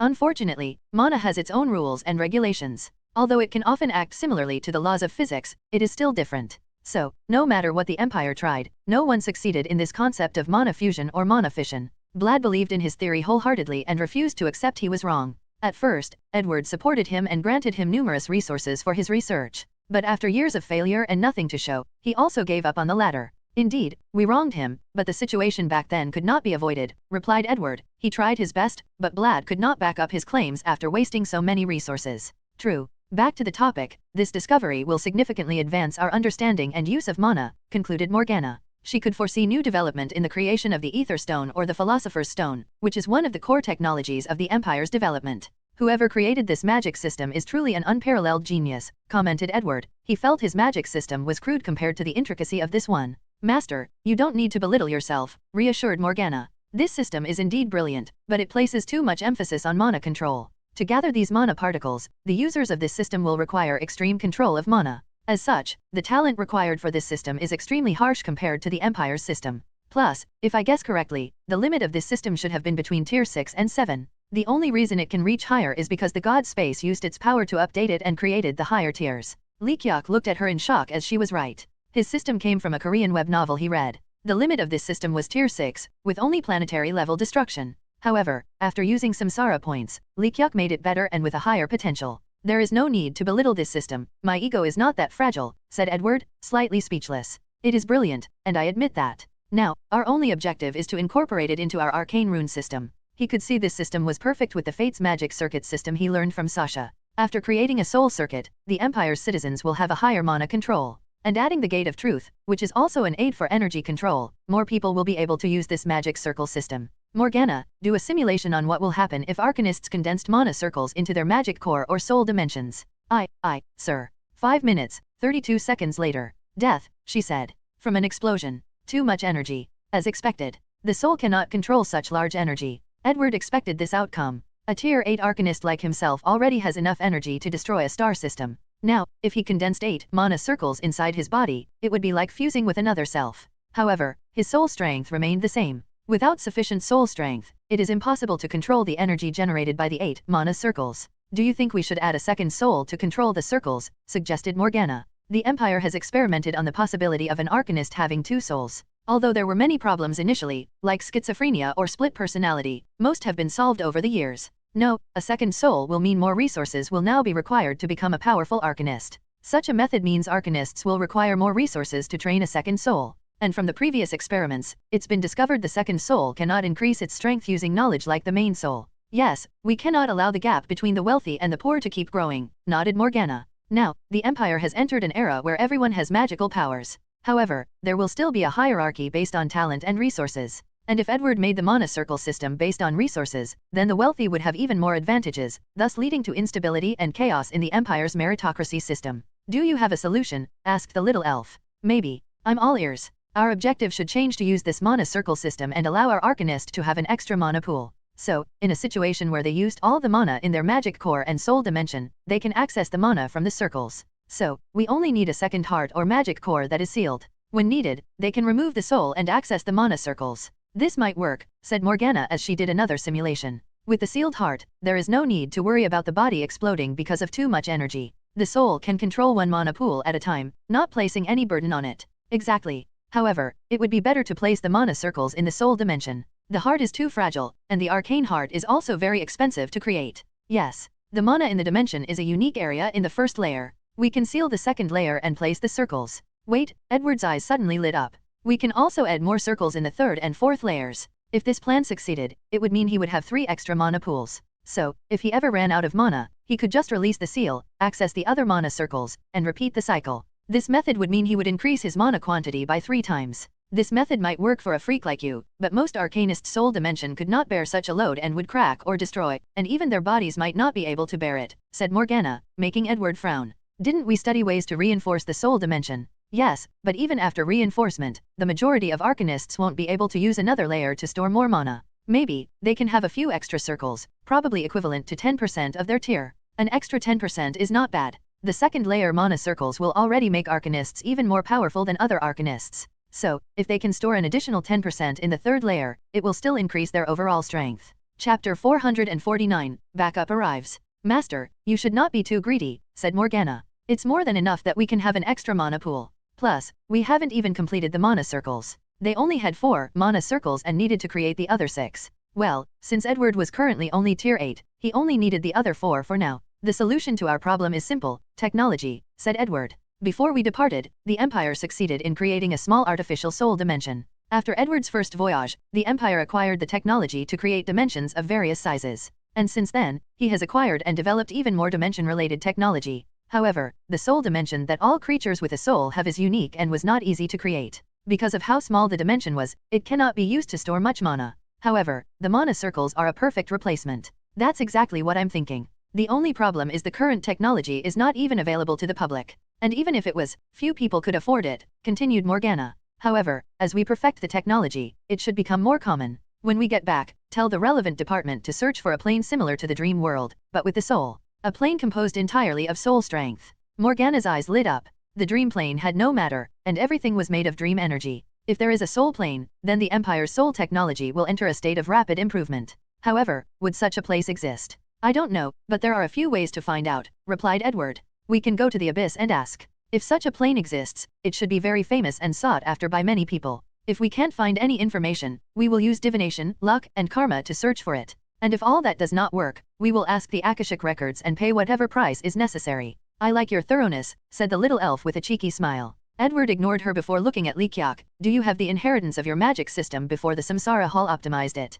Why, yes. Li Qiaq did a mission on that world, so he ensured to acquire a complete inheritance of that world. He also did not want to rely entirely on the Samsara Hall in case he escaped one day. So, he handed Edward a book thicker than a dictionary, and he silently watched as the latter read it, becoming focused and lost reading it. Meanwhile, Set was quiet during the entire conversation, observing and learning. In this brief interaction, he understood the legendary arcanist was a once-in-a-generation genius like Albert Einstein. And he was not referring to the latter's IQ, intelligence, or talent. He saw Edward as the kind of genius not imprisoned by any mode of thinking. For hundreds of years, Newtonian physics dominated the world of physics, making many scientists believe space and time were absolute. Then, Einstein came and broke that mode of thinking by creating his theory of relativity. Geniuses like Einstein not only have the capability to understand complex and esoteric theories, concepts, and mathematical formulas, but they see the world in ways other people cannot. Their way of thinking is never restrained, full of imagination and inspiration. Set realized Edward was such a genius when it came to magic. Even if I increase my magical talent, I might not reach his level.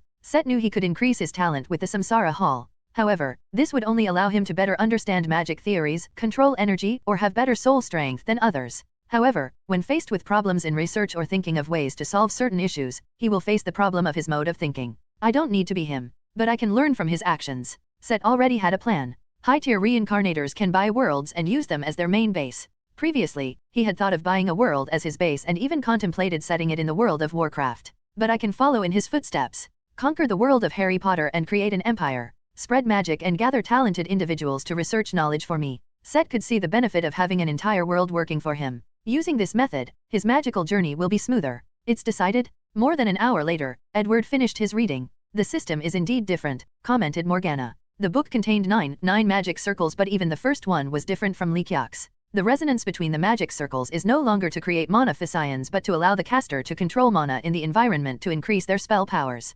Basically, this system included a sorcerer technique into it. Even with the sorcerer technique, the original version's highest power is only tier 6. However, the Samsara Hall's updated version removed the caster's dependence on the environment, allowing them to have a potent destructive power on their own. Not to mention, the ceiling of this system should be tier 10 or higher. Edward pondered for a moment. How long will it take you to deduce the following circles? I can deduce the 5th and 6th circles in less than a week. However, the 7th should take more than 5 years, and the 8th more than 10 years. And that's a low estimate. After all, we have too little data. That's too long, said Edward with a frown. We will add the 8th circle to our list of cheating. And if it doesn't work, we will try to exchange it with the Akashic record. What's with the hurry? 5 and 10 years were nothing to their current near-immortal self. I want to have some assurance before I confront Guznad. I don't want anything unexpected to happen. How did I forget about your paranoia? Remind me to cut your pay when we return, said Edward, and Morgan showed her tongue at him. The group then continued their study of Likyok's system, trying to learn more from him. And it was the same for Set's arcane magic. Then, 2 days passed. Edward went to see the group again. Have you decided? He asked. Yes, responded Set without hesitation. Meanwhile, the others did not say anything directly. Instead, they glanced at Tobias through the side of their eyes. Sir, if you could give us a little more time to decide, said Tobias as he bowed deeply. Edward glanced at him, and he knew what he was thinking. From Hernandez, he knew these reincarnators' mission was to survive for 3 days. So, he guessed the purple-robed deist would make a move in those 3 days. And this group wanted to know how he would deal with the upcoming trouble. After all, they have not seen Edward display any strength. They knew he was powerful and of high tier. However, the Samsara Hall had many tier 8 reincarnators and many who were quite brilliant. So, what if he lost to one of them? No, many of them should attack simultaneously, so he might lose because of the lack of manpower. The Samsara Hall has already changed the core values and beliefs of these people. They only respect the strong. So far, Edward has only shown he is knowledgeable and capable, but not that he is strong. I understand, he said, making their heart skip a beat. You have until tomorrow. They are here, said Morgana, who suddenly appeared. Oh, show me? A screen appeared before him, showing the atmosphere outside of the planet. There were many ships and a few people, many with an energy level on par with him and Shive. Interesting, he muttered. Were these people fighting against the Atsutsuki? Most likely, since I did not detect anyone entering this timeline. Morgana was in charge of monitoring any movement to the void shield surrounding this timeline. I thought the Samsara Hall would only be interested in the shinobi world since that's where the destiny of this universe gathers. It could be that Boruto's settings will one day reach the home world of the Atsutsuki, analyzed Morgana. True. Well, let's go receive our guests. Chapter 450, Top Reincarnators. Edward flew outside the planet's atmosphere and saw numerous fleets waiting for him. Some ships resembled technology designs, while others radiated magical powers. Additionally, he saw a few magic towers. He observed the fleet for a moment before 4 people flew out and stayed a few meters away from him. The one in the middle was dressed in an all-black magical robe, holding a staff with skull designs. On the right was an eerily handsome young man dressed in all white. Edward noticed the latter was dressed similarly to the Tang dynasty from Chinese history. He had a sword in his hand and a gourd on his waist. Edward's mouth twitched as he knew he had met another Chinese kid who wanted to fulfill his dream of becoming a peerless swordsman dressed in white. And given how the latter was handsome to the point of being unnatural, he guessed he used a special technique or samsara points to make him this attractive. The one on the left was a well-toned woman with spiky hair. Edward could feel a substantial desire for battle emanating from her. Is this Asian battle armor? He analyzed. Finally, he looked at the person next to the woman. Naruto Uzumaki, he asked. This person was indeed Naruto Uzumaki, but his hair was no longer orange but blue. Furthermore, he had 2 horns and white skin. Naruto with its Satsuki bloodline. Did the Samsara Hall invite natives? He asked, with no answer. Luckily, he did not need an answer. No, your soul is different. You should be a reincarnator who chose to swallow Naruto's soul and take his identity. Lord Arcanist, said the mauve, the one dressed in a magical robe. He felt they were about to lose the momentum of the conversation and decided to interject. Our mission is to capture or eradicate you. Please, choose the path with less resistance. His voice was calm, peaceful, and serene, making Edward pay attention to him.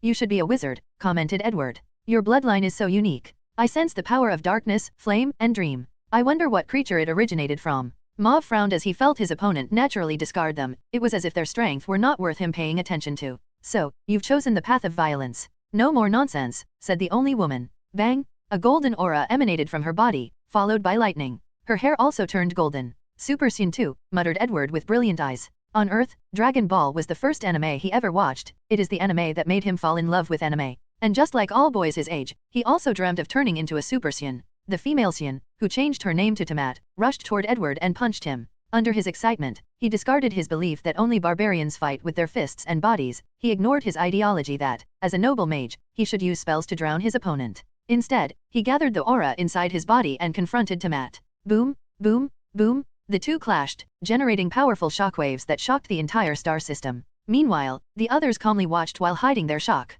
They knew their opponent was an arcanist, but he was fighting on par with a Xian specialized in closed combat. Do you think he's an arcanist that focuses on closed combat? Asked Naruto through a special communication. Although rare, they do exist, replied Mauve. So, it's possible. It's better to observe before making a conclusion, added Bailey, the immortal swordsman. Meanwhile, Edward had fun fighting. Although he did not like it, it did not mean he was bad at it. He has learned all martial arts on Earth and the new ones created by the Empire that perfectly suit aura masters. He asked Morgana to force him to train, so close combat is always part of his training. Furthermore, his wife, Olivier, is an expert on closed combat. So, Edward made sure to have some achievements in case she wanted to suppress him. So, he was on par with the Xian and even had the advantage because his body was stronger. Xians and the people relied too much on their ki or aura. As such, Goku can be killed by a laser beam. However, a laser will not damage Edward's skin, let alone pierce his body. So, after fighting for a while, he suddenly used his advantageous physical capabilities and suddenly punched her in her sternum, breaking a few ribs.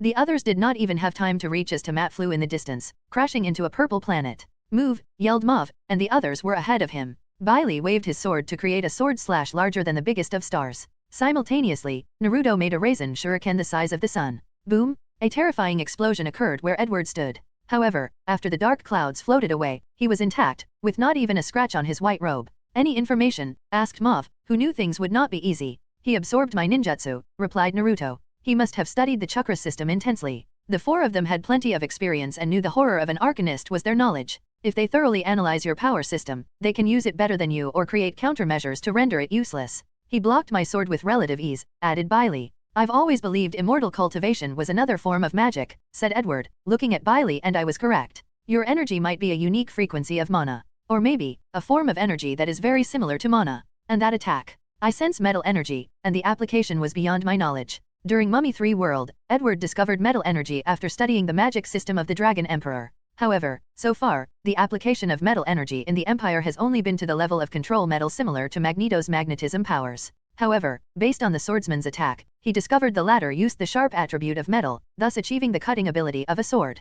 Bailey frowned, unhappy with the opponent's calm attitude or the fact his attack was seen through. However, what happened next almost made him vomit blood. Let me see, it should be like this, said Edward as he summoned a sword. He turned his mana into metal energy and slashed forward. A brilliant sword slash rushed toward Bailey, containing a terrifying sharp edge capable of cutting off a star in two. Bailey's face changed, and he swung his sword again. As a swordsman, he believed the best defense was a powerful offense. Unfortunately, Edward's attack overwhelmed his, forcing him to evade to save his life. No, it's not good enough. This attack only reached 70% of your understanding of metal energy, commented Edward with a frown. He knew he only overwhelmed the latter because his mana was purer. So, he analyzed Bailey's two attacks and slashed his sword again. Dimension Wall. Naruto activated his Rinnegan and created a wall that contained a large dimension inside. Breaking the barrier would require destroying the entire dimension. Crack! To his horror, the sword slash cut his wall in two before rushing toward the group. Darkness Swallow. Mauve cast a spell that swallowed the attack. 90%, commented Edward, as he pushed his unparalleled talent to control energy.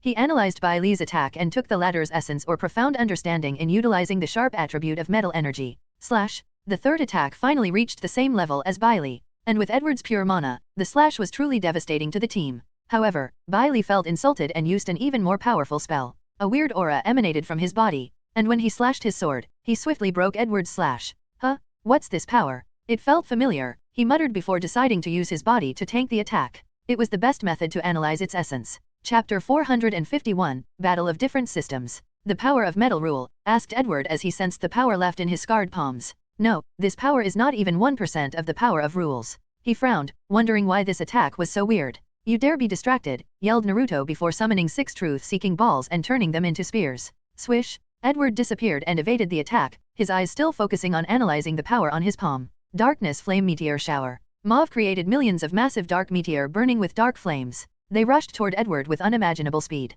However, while distracted, he evaded all the meteors, not allowing a single one to touch him. Suddenly, the Xian, Tamat, appeared behind him using instant transmission. She tried to hold him tied so one of the attacks could hit. However, Edward reacted as if he knew she would be there. He elbowed her in her face before creating a massive pushing force, sending her crashing countless light years away. Is this sword intent? He suddenly asked Bailey. However, no one answered him. Interesting. The cultivation system allows people to resonate with the rules and authority, thus borrowing a fragment of their powers. Does this method have a requirement for willpower? This question was very important to him. If there is a requirement for willpower, then the concept of sword intent or any intent is a way to train legendary arcanists that control the rules. The Empire can use this method to enter the era where legendary arcanists are more common. However, if the immortal cultivation system does not have any requirement for willpower, it will mean that their system is only useful to their specific universe. It would mean that cultivators can only control the rules in their universe and not others, unless special methods are used, like the Samsara Hall. Soul cutting. Bailey's response to him was another slash. Sadly, Edward only moved slightly to evade this attack. A combination of metal and soul energy, it's a brilliant method worth learning, analyzed Edward as he sensed this attack targeted his soul directly. He's using observation haki, suddenly said to Matt, who flew back from the distance. Are you sure? Asked Mauve. I've fought with haki masters before. The way he moves is the same as those who can see the future. Mauve squinted his eyes as he analyzed the information he gathered on the Arcanist. The latter was very likely an omniversal traveler and knew about different story universes like Naruto and Dragon Ball Z. With new information, Mauve accessed the level of threat of his opponent. Then, he sent a signal to the fleet behind him, who seemed useless from the beginning of the battle. Huh, muttered Edward, who suddenly felt he could not use the observation haki he learned from Tobias to see the future. Shanks is called the observation haki killer. Are you using a similar method? Commented Edward. The way observation haki sees the future does not involve any spacetime knowledge or energy. No, it used a more brilliant method. By pushing the senses to the extreme, the user will combine their senses with their willpower to read the will of the universe and catch a glimpse of the future. After analyzing the essence of this method, Edward marveled at the ingenious application of willpower. It's a shame that haki only has methods of willpower application but not how to increase it. The only way to increase willpower in One Piece is through battle or experiencing many things in life. Morgana, record their methods so we can learn, ordered Edward. He used observation haki to test whether this method was applicable to other arcanists in the Empire. After all, seeing into the future is an excellent way to have an advantage in battles. And in the Empire, only people with an advanced understanding of time magic can see even 0.1 seconds into the future. Luckily, the results were excellent. This method can be used even beyond Tier 11. The only drawback is it is not a passive technique but requires active use to work. Yes, boss, replied the little elf. Meanwhile, Edward finally removed the smile on his face, his demeanor changed, making these four nervous. Get ready, roared Mauve through their special communication. Then, he turned into a ferocious demonic creature. A Balrog, thought Edward. No, it looks slightly different. Balrog had red flames emanating from their bodies, followed by the smell of sulfur. However, Mauve had black flames. Furthermore, his wings were gray instead of black and did not look like flesh and blood, they looked like floating clouds. Mauve was not the only one who took action. Naruto entered the Sage of Six Path mode and the Sage mode. Tamat had a red aura around her, and Edward guessed she used Kaioken. Meanwhile, Bailey's aura also increased, followed by her skin turning bright red. Is this their most powerful method? Thought Edward. Although he looked like he was not taking them seriously, that's only on the surface, it's only a tactic he used to test the enemy. He did not dare underestimate these elites who rose in the Samsara Hall from regular people to Tier 8. In terms of combat experience, he was inferior to these people since he could count on one hand the number of life and death battles he had. Even if he uses illusion, where he seals his memory to ensure he experiences life and death battles, it is not the same since, ultimately, he will not die in these simulations. Finally, he knew that these reincarnators would have a powerful trump card, a super powerful method that could threaten his life. For example, he does not doubt the wizard has a powerful magic scroll with power beyond Tier 8. As for whether that power is Tier 9 or Tier 10, he was not sure. So, he was extremely cautious and prepared in case of an emergency. Let's see your limits, thought Edward before using one of his favorite spells. Elemental Armageddon. Countless magic circles appeared above his head. Then, the world went into chaos. Tornadoes as large as the sun appeared, followed by tsunamis of the same size. The entire star system shook as if a terrible earthquake of unknown magnitude had hit it. Flames descended on the group as they were drops of rain. Volcano eruptions occurred everywhere. As the name of the spell implied, it was an Armageddon of elemental devastation. Edward calmly watched the group's reaction to his attack. Naruto tried to use Kamui and make his body intangible. Unfortunately, the space earthquake shook the surrounding dimension, reverting him back to normal. So, he had to use the pulling force from his Rinnegan to survive. Tamat used ki blasts to destroy any elements in his way. Unfortunately, the intensity of the attack soon proved too much for her. So, she had to concentrate her ki into a defensive shield. Bailey was in a worse situation since his defense seemed the weakest in the group. Luckily, he took numerous jades out of a ring in his hand and crushed them, generating a stable shield spell. These should be talismans, analyzed Edward. Talismans were the cultivation system's version of magic scrolls. Anyone who holds it can use it, but they are only one-used items. He's intact. Edward soon realized Mauve was not injured in the slightest. The latter was also using protective measures, but Edward could tell it was for the show since he did not have a single scratch on him. Edward squinted his eyes as he analyzed the reason. The power of dream. It should be a spell similar to Dorothy Unsworth. He learned dream magic from a magic captain back in Black Clover, and Mauve's method was similar to hers. A few minutes later, the spell ended, and only a few things remained in this star system. 99% of the reincarnators' fleet was instantly annihilated. However, to Edward's surprise, a few managed to survive. The planet with Tobias group did not suffer because Edward protected it. Finally, it was the 5 of them. How did you guys like my favorite spell? Asked Edward with a smile. Do you know this is only the first and weakest version? I added the elements of lightning, light, and darkness for the second version. For the third version, I added wood elements and metal elements. And for the final version, spacetime is used. The 4 trembled. This spell was already horrifying. If it had the elements of lightning, darkness, light, wood, metal, and spacetime, they could not fathom the destructive power it would generate. Chapter 452, Decimated. With one glance, Edward could tell Mauve's real body was in another dimension of dreams, and the one before him was a projection. So, even if it died, it meant nothing to him. These top reincarnators are nothing to scoff at. With such a powerful spell, they survived with minor injuries, commented Edward. His eyes shone brilliantly as he had an idea. After the effect of his spell ended, he rushed on the offensive again. He suddenly appeared before Tiamat and punched her even harder than the previous one, sending her flying away. And with that one punch, he severely injured her and cancelled out her Super Saiyan 2 transformation. Mauve, do it, yelled Naruto. However, the wizard seemed to hesitate about something. This is not the time to have reservations, added Bailey. Naruto went on the offensive and used millions of clones. Edward was surprised as he discovered many of these clones had tier 8 strength while the rest were tier 7. Interesting. Since when was the shadow clone jutsu? Edward was interested in using this jutsus in the army. He imagined how powerful it would be for his legion to be able to multiply themselves. Unfortunately, after tier 5, the clones created are so much weaker than the main body.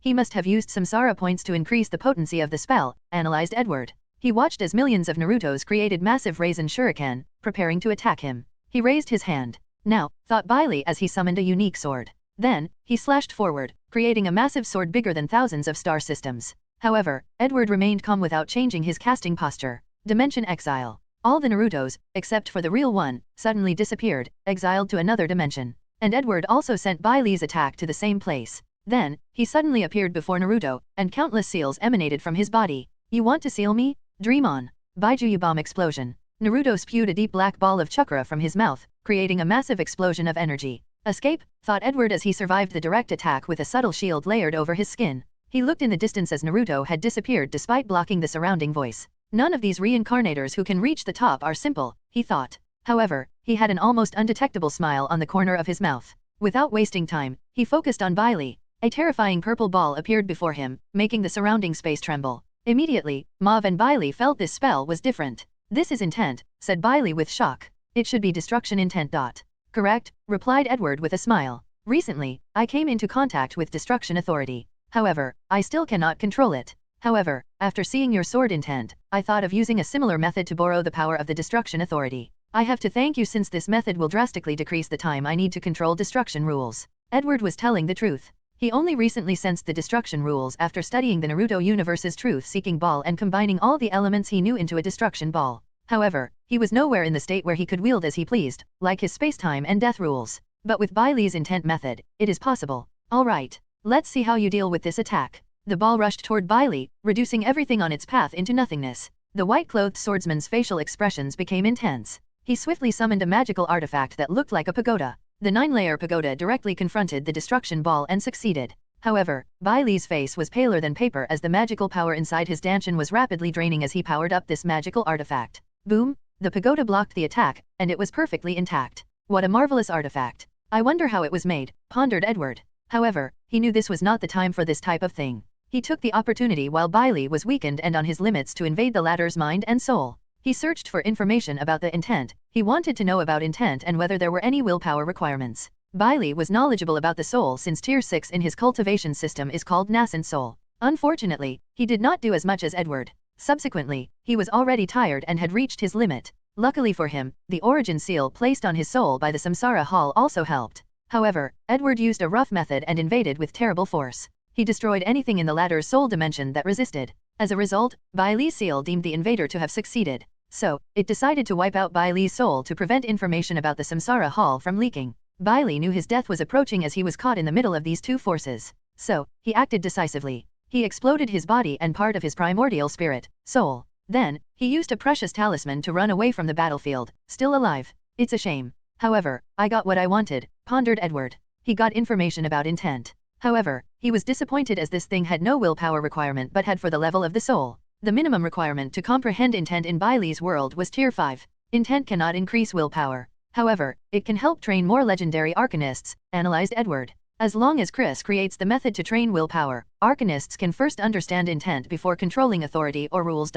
He was satisfied with this gain. So, Edward finally looked at Mauve, who seemed to just be standing and watching his team being decimated. I know you're planning your last trump card. So, what is taking so long? Asked Edward. While dealing with the others, he was also secretly trying to discover Mauve's dream dimension. However, the thing hid deeper than he estimated. Without using his space-time rules, it took a while. True, replied Mauve. As soon as he said these words, Edward's cosmic awareness activated, and he felt great danger. He controlled his power and sensed the source of the problem. With one step, he appeared in this all-white space with grey clouds or smoke. He saw an enormous creature that looked exactly like Mauve's demon form. Edward did not care about the creature. What he cared about was the thing in his hand, a purple orb the size of an egg. Is that the Marvel Universe's power orb? Replied Mauve. Although it is only a replica and one-time use, it's more than enough to deal with you. Boom! A purple energy wave traveling faster than light rushed everywhere, destroying everything on its path. Cough, cough, cough. Edward stood in the void with a pale expression. His clothes were destroyed. However, he had no visible injuries.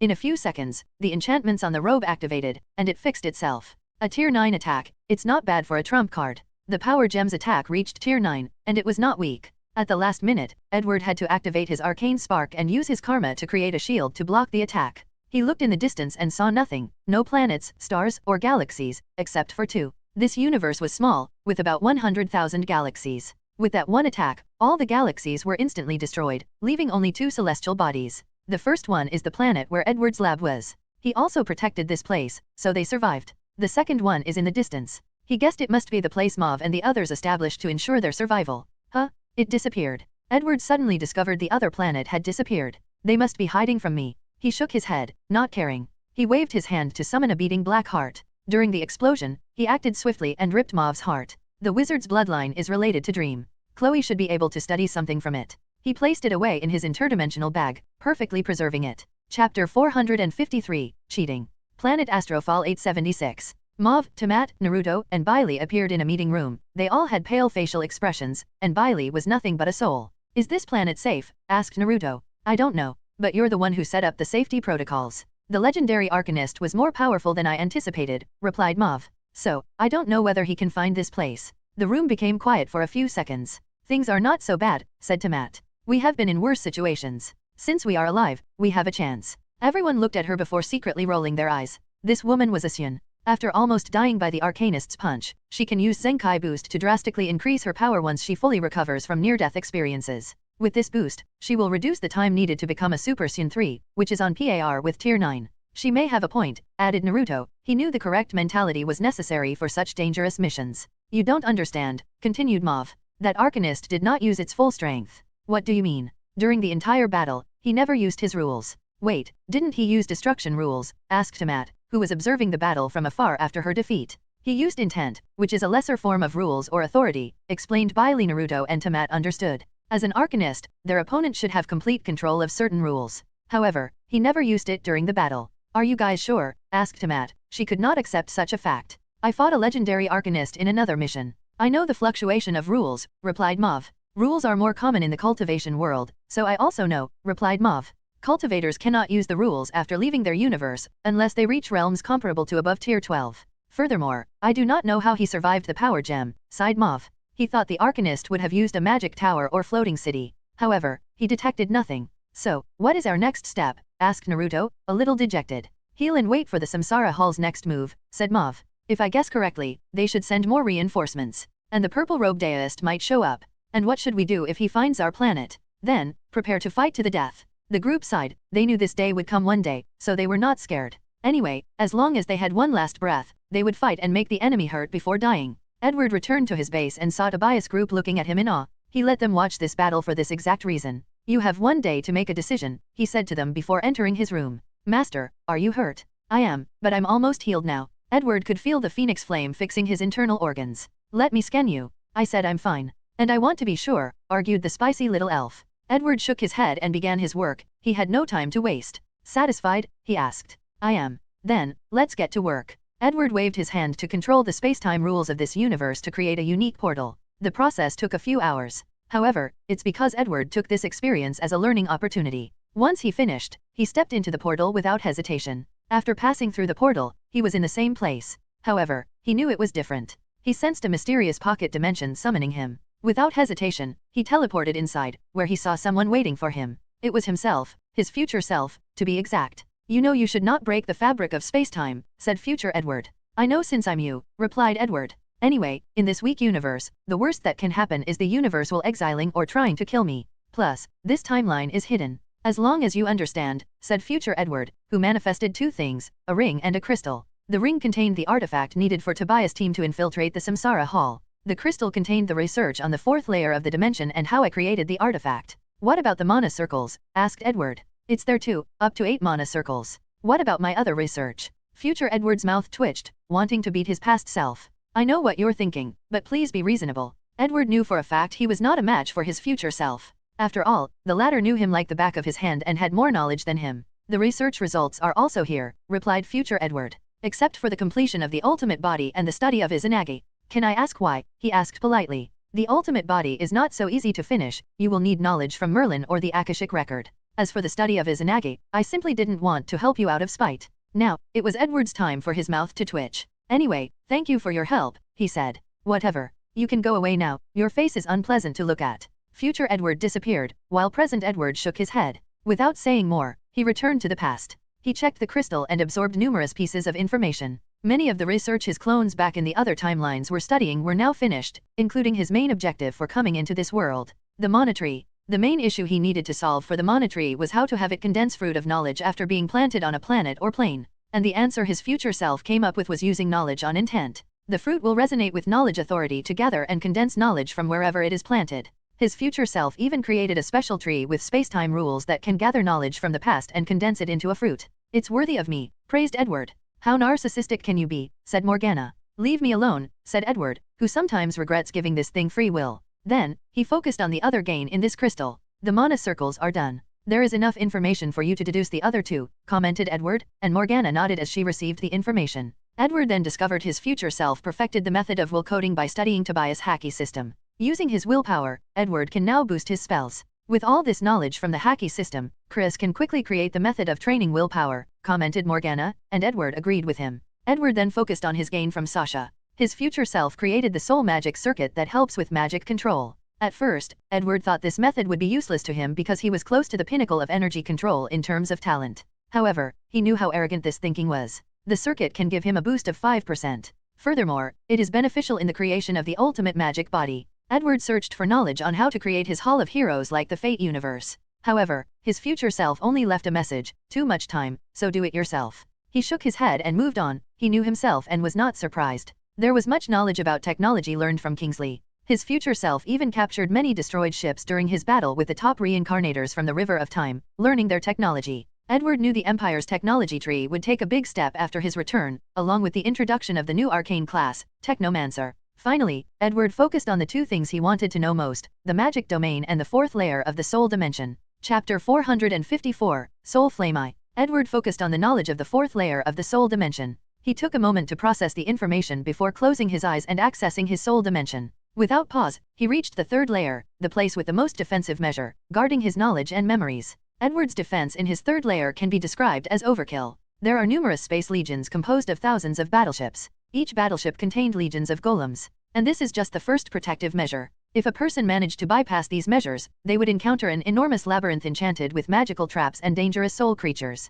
The third protective measure is the Corridor of Truths. It's a long corridor where he asks intruders countless difficult questions and must answer before proceeding. If a person wants to get his memory, they must slowly pass this corridor. If they want to access his memory and soul forcefully, the corridor will also turn into a death trap that blocks invaders. The fourth protective measure is a towering gate that blocks everything in its path. The gate is very resistant to soul energy, and Edward created it to make invaders of his mind waste soul strength and weaken them. The fifth measure is a library containing many of Edward's memories and knowledge. However, the majority are false or incomplete. If a person reaches this stage, they must see through this level before going to the next step. The sixth measure is an encrypted computer. If an invader wishes to bypass this level, they must have the password to this computer. However, the password is an algorithm that only Edward knows. The password changes every 30 seconds, and he must use the algorithm to deduce the password. Finally, if a person wishes to truly access his memory and knowledge, they must hack this computer. However, Morgana controls this computer, so they must fight against her computing power to succeed. And even if a person could succeed, Morgana has plenty of time to erase and move all knowledge on the computer to her server, leaving nothing to the invader. As such, although it's not impossible to get information from Edward's soul, it's a pretty daunting task. He used countless resources and crafted plenty of unique soul treasures to protect his soul dimension. As the owner of this space, Edward appeared in the last room with the computer. He looked around before muttering, "It's been a while since I added more security measures. With new knowledge on the 4th layer, I can add a few more." He waved his hand, and the computer room turned into an immense library. Edward looked at the physical manifestation of his knowledge and smiled. This room was his greatest and most precious treasure. The knowledge in this place could create a brilliant arcane civilization and train a legendary arcanist. Edward took a moment to admire his library like a dragon sleeping on its treasure hoard. After nodding in satisfaction, he continued on his purpose for coming here. He cast a spell, and a ladder appeared out of nowhere. Without hesitation, he climbed on it, leading to a vast empty white space. In my past life, I once read that human beings are all gods, and the mind/soul is the key to developing that godhood. After seeing this space, I understood that saying was correct. All creatures with a soul have a soul dimension, and in that dimension, they have absolute power, like a god. The soul dimension is vast, full of unknown and mystery. Even with his current strength and knowledge, he feels he has only uncovered a fraction of its mystery. After lamenting the wonder of life, Edward continued his spell. The ladder under his feet followed a special summon and headed in a specific direction. In the process, Edward saw endless white space. The voyage felt like eons had passed. And in some ways, it had. The secrets of the 4th layer were hidden very deep and required special means and a long time to discover. Locally, time is different in this space, and he does not technically age. Soon, Edward reached his destination and saw what he was after, a purple flame with a tinge of silver in the middle. The flame was the size of a basketball and floated about 30 centimeters above the white ground. "Is this the soul flame? The true essence of the soul," muttered Edward. He looked at this small flame in fascination, thinking about the information his future self had gathered. The most important was the soul flame was the leading cause for the soul limit of the Empire's citizens. According to the information in the crystal, the weakest soul flame is white. However, only clones and ordinary animals will have this color. Ordinary people or muggles have green soul flame, ranging from light green to deep green. Finally, after acquiring magical powers, or any other systems, the soul flame will turn blue. The blue flame will also range from light blue to deep blue. And deep blue soul flame is enough for someone to reach tier 7. Then, they will reach the soul limit. According to the research, future Edward theorized that even the most talented individual would only have deep blue soul flame, except creatures like the high elves and dragons. The minimum level of these creatures' soul flame is purple, and the highest level is golden. Future Edward did some experiments and discovered divine energy and world source could turn a deep blue soul flame into purple, allowing arcanists to reach tier 8. However, if they want to truly break the limit of the soul and reach tier 9, the soul has to reach light golden. Deep golden soul flame is currently the highest level known, and essentially to reach tier 10, and maybe tier 11. Divine energy comes from the gods, and world source involves planes and other universes. The Empire needs a less complicated way to achieve purple and golden soul flame. Edward would need to kill more gods to acquire divine energy. Or he has to use his project of cultivating false gods to acquire more divine energy. Meanwhile, world source would require him to invade other planes back home or take them from other universes like Naruto. None of these methods are applicable to a large population. So, if he wants higher tiers to be more common, he needs a better method of increasing the level of the soul flame. Unfortunately, it's not something future me can study in a short time period, thought Edward before shaking his head. He then focused on the other things he learned about the soul flame. After a person's soul is destroyed, their soul flame remains intact for a period of time based on their tier. For a tier 8 like himself, his soul flame will continue burning for at least 7 days after his death. And based on future Edward's research, a person can be revived through their soul flame. The soul flame contained information about the soul. By gathering this information and feeding it enough energy, a new and intact soul can be reborn or recreated. Simultaneously, the soul is also linked to the soul flame. In one of the experiments, future Edward removed a subject's soul and placed it in another body. The new body, which was an empty shell, slowly developed a soul dimension, followed by a new soul flame identical to the previous body. Furthermore, the old body's soul flame disappeared after the new one appeared. The Empire has taken another step to conquer death, muttered Edward. Previously, the Empire would have soldiers save a piece of their souls to revive them. However, some people could not be saved because of Guznad's death authority. There was no reasonable explanation for this phenomenon. However, Edward now understood this was the result of the soul flame being affected. With the current technology, this issue will be solved, or, at the very least, the death rate will drastically decrease. Chapter 455, Soul Flame 2. Future Edward has already created a few applications for the soul flame. For example, it is possible to separate a small piece and store it, similar to Horcrux, and a part of the soul. And according to the latter's research, Horcruxes made using the soul flame are even more indestructible. They would require one tier 1 above their power to destroy them. For example, a Horcrux made by a tier 6 Arcanist would require the strength of tier 7 to destroy. Based on Future Edward's research, this fact remained true for tier 8. However, because he did not have access to the floating city, he could not make tier 9 Horcrux and test whether tier 10 strength is required to destroy it. Other important information is the immortal or indestructible characteristics of the soul flame. Most energy discovered by the Empire, mana, divine energy, solar energy, cosmic energy, elemental energy, chakra, and multiple others, have no effect on the soul flame. Only 2 energies can influence it, soul strength and negative energy. Soul strength makes sense since it involves the soul. Simultaneously, negative energy originated from death and decay. Some skeleton undead have a flame in their eyes. Does it have anything to do with the soul flame? Edward searched the crystal and found the answer. Their soul is indeed a manifestation of their soul flame. With this knowledge, Future Edward recommended giving more resources to the necromancy department to encourage them to study the soul flame. Duly noted, thought Edward before continuing. Most energies cannot directly extinguish the flame, making it virtually indestructible. After countless trials and errors, Edward discovered 3 ways to extinguish the soul flame. The first and easiest way is to destroy the soul, then the flame will follow soon. The second method is using void energy. So far, it is the highest form of energy discovered by Edward and the Empire. Lastly, it is the power of authority or rules. However, not all rules can influence the soul flame, only 2, death and destruction rules. Time-space rules do not affect it since it cannot age forward or backward and is immune to the constraint of space. So far, curse rule cannot directly affect it unless indirectly through the soul. The destruction of the soul dimension will not affect the flame. In fact, the first 3 layers can be destroyed, but the 4th one is infinite, and Edward has no way of destroying it. This thing is truly miraculous, thought Edward. The more he read about this flame, the more he felt he was discovering the mystery of life, the truth of what makes a person alive, the essence of existence itself. He shook his head to continue. The discovery of the soul flame will accelerate the Empire's decoding of the soul section of the life code. After deciphering so much of it, there are still so many unknowns left to uncover. Subsequently, the crystal showed the soul flame cannot be used as a way of direct attack. It has no burning effect on the physical body or the soul. However, Future Edward did discover it could radiate a unique power. He believed that power was a higher form of soul strength. Future Edward even theorized that using this power to control mana and other energy might make Arcanist even more powerful. Unfortunately, he did not yet grasp how to properly control and exert this power. Future Edward experimented if something would happen after fusing the arcane flame, used to purify mana, with the soul flame. The result was they could not be fused, and nothing happened. The arcane flame passed through the soul flame as if it was a ghost. And no matter what method he used, he could not make them interact. The result was the same for things like his phoenix flame. Edward sighed, his mind fascinated by the mystery of this flame. Then, he focused on 2 most significant discoveries regarding this flame. The gods' mystery of immortality, muttered Edward, his eyes twinkling. The gods are one of the most extraordinary creatures in the Harry Potter universe, and maybe the Omniverse, because of their immortality and undying nature. As long as even one of their followers exists, they will not die and can revive themselves after their bodies, souls, and divine kingdoms are destroyed. Now, Edward knew the truth behind this mystery. Their believers' faith directly powered their soul flame. So, as long as one of them is alive and keeps providing them with faith, it does not matter whether their souls exist. Their soul flame can remain in existence and not extinguish. Then, they can revive themselves. This means as long as I eradicate their soul flame, I can grant true and absolute death to these gods.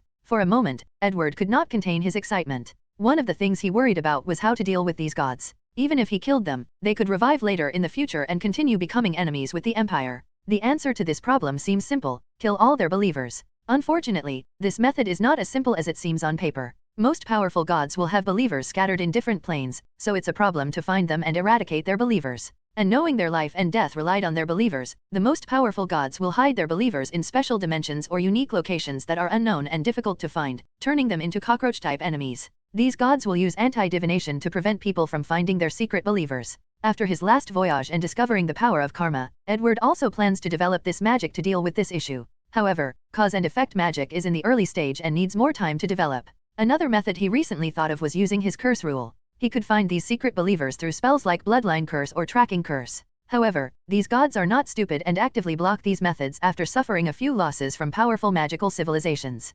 Luckily, these methods were no longer necessary. As long as he found the soul flame of these gods, he could ensure their true death. Boss, this is great news. We can finally deal with these parasites. Indeed, nodded Edward. However, we have to keep this information at the highest level of security. Morgana nodded as she knew the consequences if the gods knew the Arcane Empire knew the secret to their immorality and could kill them. The Empire would become the enemy of all gods that exist in the cosmic god plane and all other planes. After reviewing this information, Edward walked to his soul flame and saw other things. The first noticeable aspect was the slight silver in the middle of the purple flame. According to his future self, this aspect was unique only to him. At least, he has not discovered anyone else with a tint of silver. Future Edward speculated this might be the reason for his extreme magic talent after reincarnating in this world from primordial Earth. Edward took a deeper look and found a few tiny runes inside the flame. According to his future self, these runes might be origin runes, and they might be from the Akashic records. These runes are how the titles granted to him by the record give him special boosts or increases in talents. Unfortunately, this theory has yet to be verified, and future Edward could not even properly record these runes because of a mysterious and incomprehensible power. He even guessed their purpose in the first place because the number of runes was the same number of titles he had. Future Edward tried to get answers from the Akashic records, but the number of points required was so enormous that he knew he was in the right direction. So, the soul flame is the source of things like magical talents, muttered Edward as he soon found information from the crystal. According to one study, the soul flame's color will change after a person drinks a dragon potion to increase talent. I've always wanted to give people titles with abilities or stats boost. Maybe I can recreate the Akashic records method. Edward did not expect to give people permanent titles, but temporary ones that lasted a few months to a few years would suffice. Let's leave that for another day. He took a moment to review all the information about this epic-making magic discovery. He was excited by how much the Empire would develop with this discovery alone, not to mention all the benefits he received from the Naruto world. Alright, let's test this domain expansion method. Chapter 456, Incomplete Domain Expansion. Future Edward created two methods for the magic domain, and present Edward decided to test the first one. So, he entered an enchanted room to prevent his destructive power from affecting the outside. He decided to let his inner nerd out, so he made a sign on his hand and said, Domain Expansion, World of Magic. The surrounding space changed, and Edward found himself in an empty space with nothing inside. However, there was so much mana inside this space. Moreover, each piece of mana contained his imprint, granting him absolute control of this small space. Fireball. Edward used a basic elemental spell. He looked at the fireball before him. Because of the intense concentration of mana in this space, the power of this spell was at least 20% stronger. This domain method has too many flaws. This technique is only an application of sealing magic. He used seals to create a contained space. Then, he scattered his own mana in the space while also branding the mana with his soul imprint, granting him absolute control. The intense concentration of mana in this place increases any spells used. Furthermore, the combination of the mana concentration and imprint made it very difficult for any form of energy to exist in this place.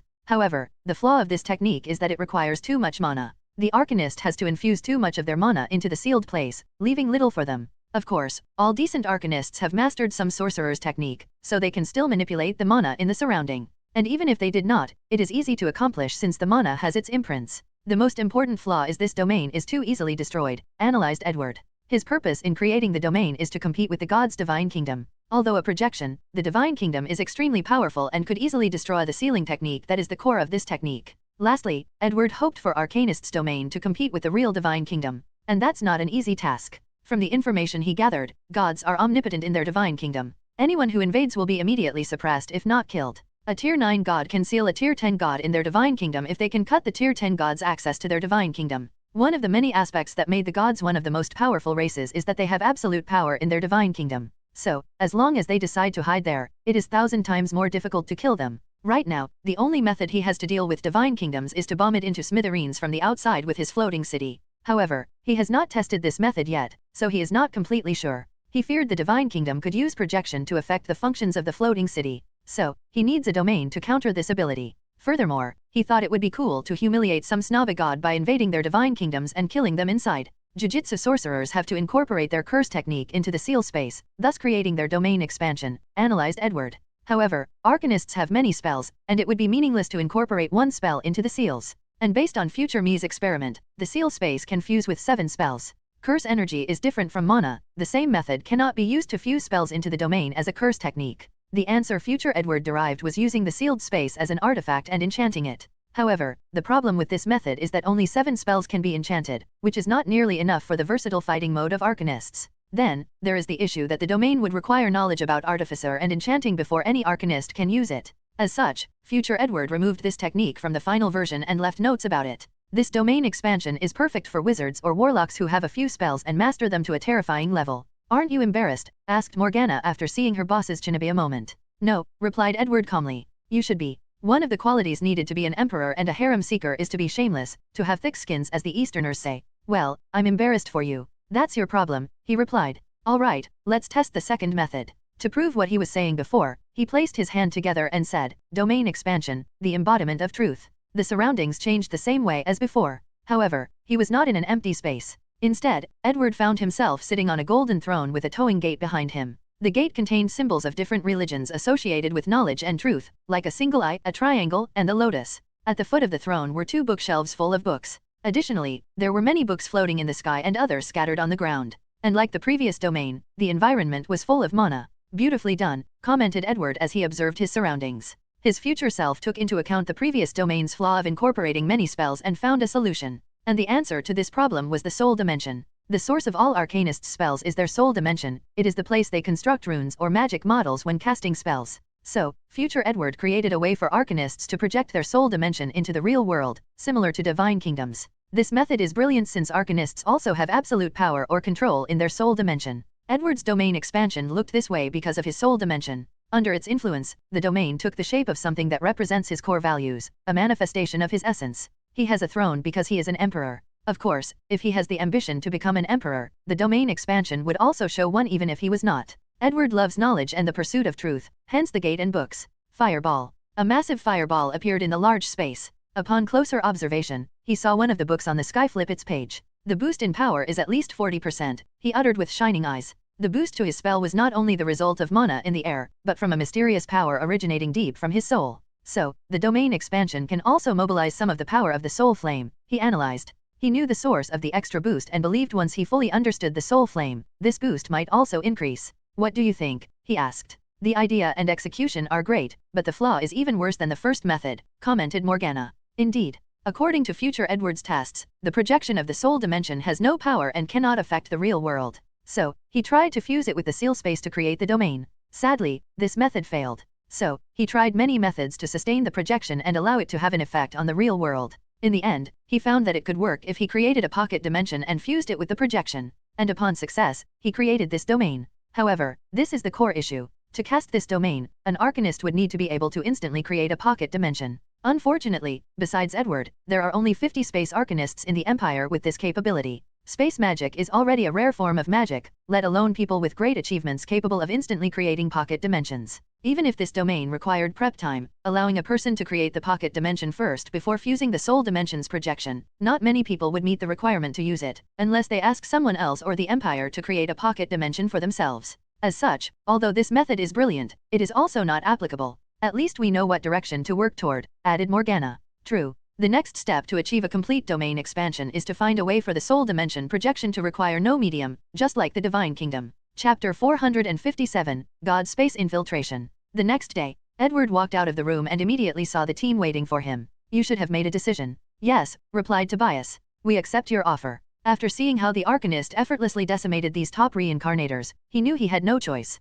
So, he talked to the team and tried to convince him. Luckily, no one was stupid enough to refuse or pass on such a great opportunity. Excellent, replied Edward before taking out the cube artifacts and giving each person one, except for one person, Kingsley. What about me? Asked the technomancer. Your situation is different, explained Edward. You don't have a soul dimension, and based on my current technology level, I cannot guarantee I can hide from the Lord God. What does that mean for me and the mission? You will be a dormant spy, explained Edward. I will erase most of your memories and save them. Then, after studying your case and gathering more technology from the Samsara Hall, I will send one of them to contact you and activate you. Edward sighed. His previous plan for Kingsley was to create an artificial soul dimension for him. Unfortunately, he was not confident in hiding it from the Samsara Hall and the purple-robed deist. So, he has to wait until he understands Kingsley's weird situation of why he is not affected by the rules of other universes. He also has to wait for the Empire's soul technology to reach the same height as the magical side. Luckily, he already has a direction of research. When he asked Kingsley why he did not have a soul, the latter once mentioned the soul was the result of quantum mechanics, the complex interactions of subatomic particles within the brain.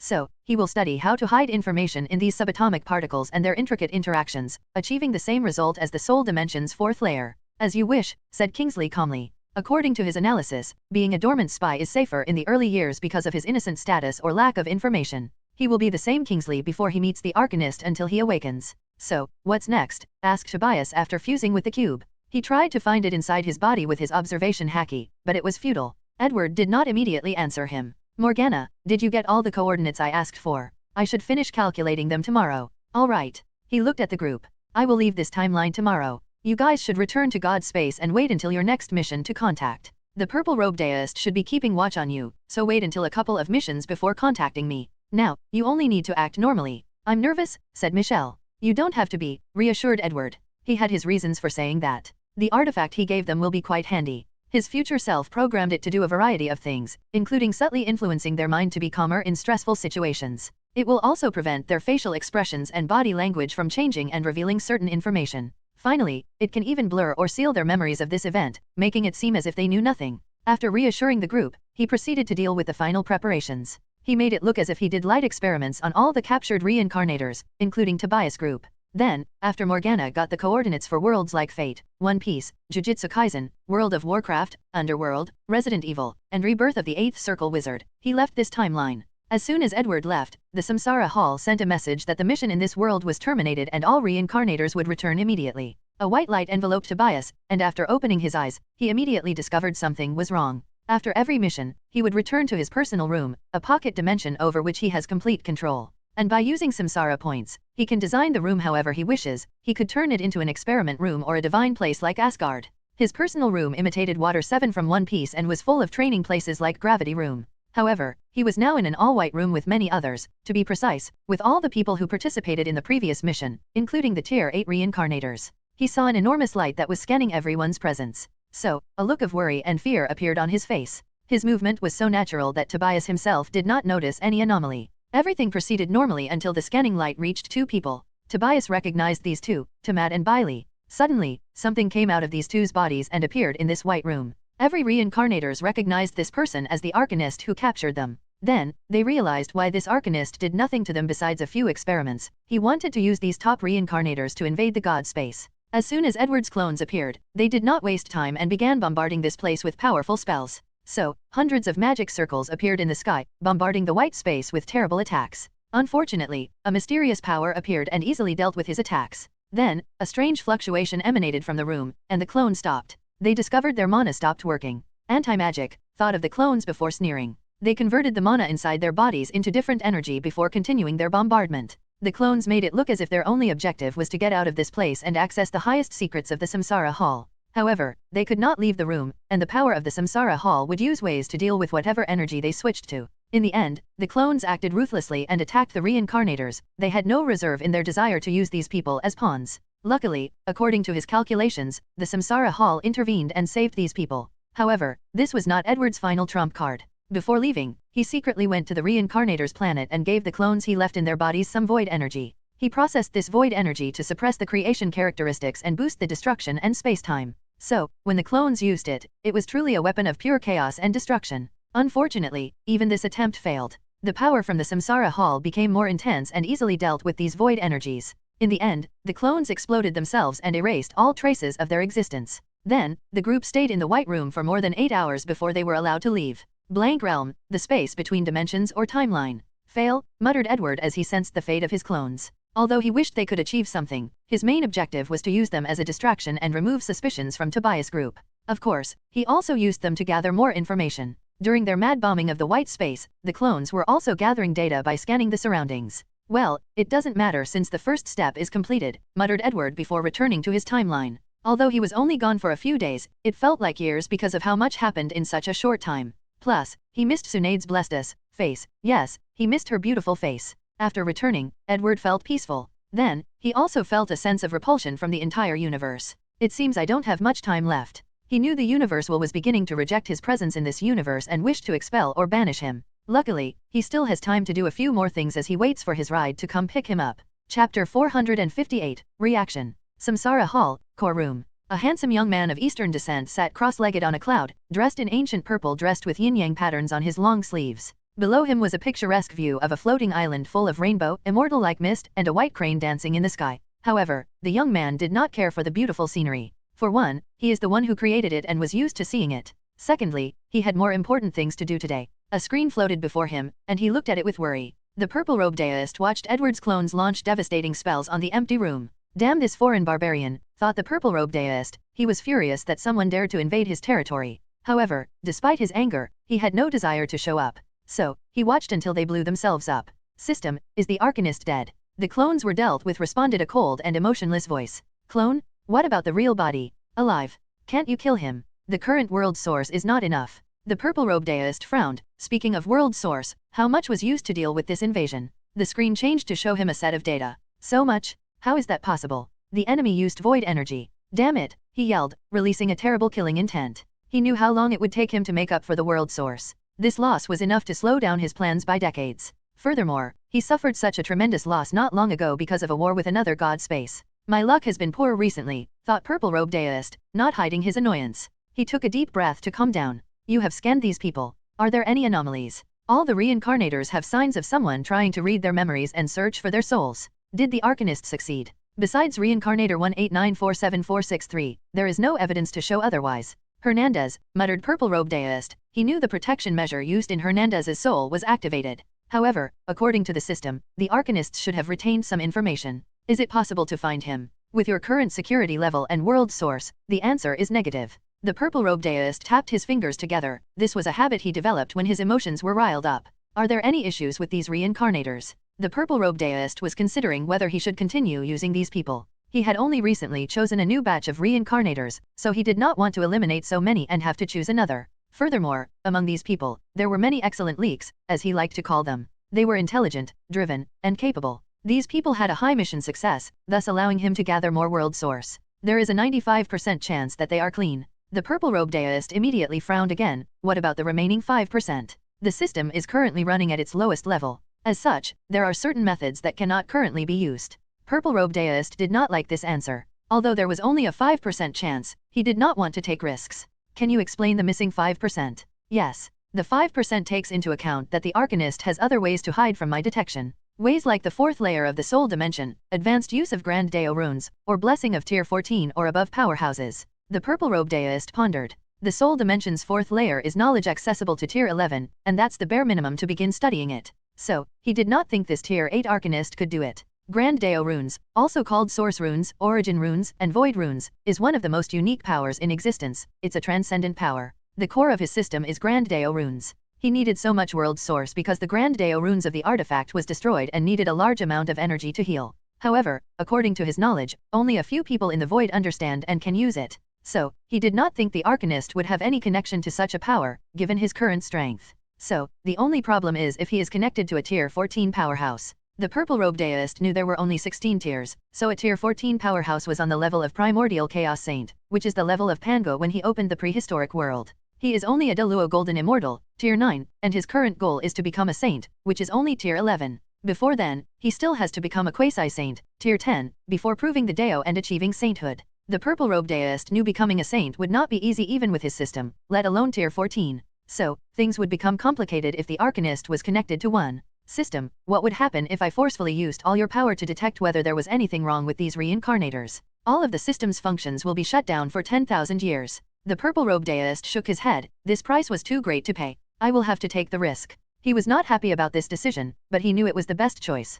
Keep a watch on these people and tell me if you detect anything wrong, he said. Plus, besides Bailey, increase the mission difficulty of the other 3 by 70%. As you command. It seems it's time to recruit more people, muttered the purple-robed deist. He wanted the earth to be peaceful and not be affected by the appearance of so many supernatural individuals. But now, he had no choice if he wanted to gather world source as soon as possible. One more thing, said the purple-robed deist, why did you suggest I don't intervene and destroy the Arcanist? Because, according to my calculations, you are not his opponent. Your interference would only lead to death or being captured. Impossible, said the purple-robed deist in a raised voice. He's only tier 8. He did not think he would lose to a mere Tei Golden Immortal. The Arcanist can use the power of karma to boost his power to 1 tier higher. Furthermore, he has mastered the rules of space-time, death, destruction, and curse. Only if you use my power would you have a chance at winning. The purple-robed deist gritted his teeth. He did not expect the foreign barbarian to be so powerful. His immortal cultivation system can only control the power of rules in their home universe. So, he has been training his willpower to reach the standard of an archmage, legendary arcanist, or heaven-chosen cultivator.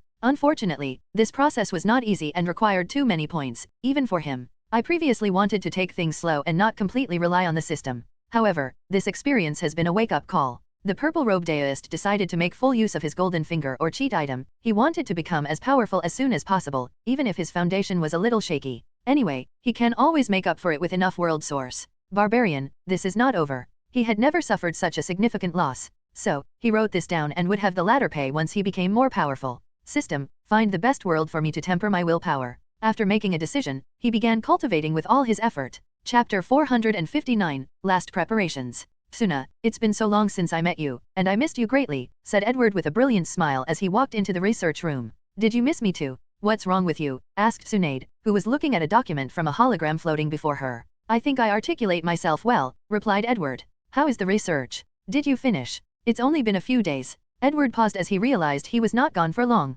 However, because of how much happened, it felt like decades since he last saw her. Well, I experienced a lot. Oh, what happened? She was intrigued for him to say such a thing. So, Edward explained his short voyage to her. So, you're saying a group of godlike creatures and artifacts are acting like parasites and absorbing my world's energy, she asked with a frown. Huh? I guess I am. Sinead had a dangerous look in her eyes. Edward gave her a look. Are you thinking of dealing with these lord gods and god space? I'm not that stupid.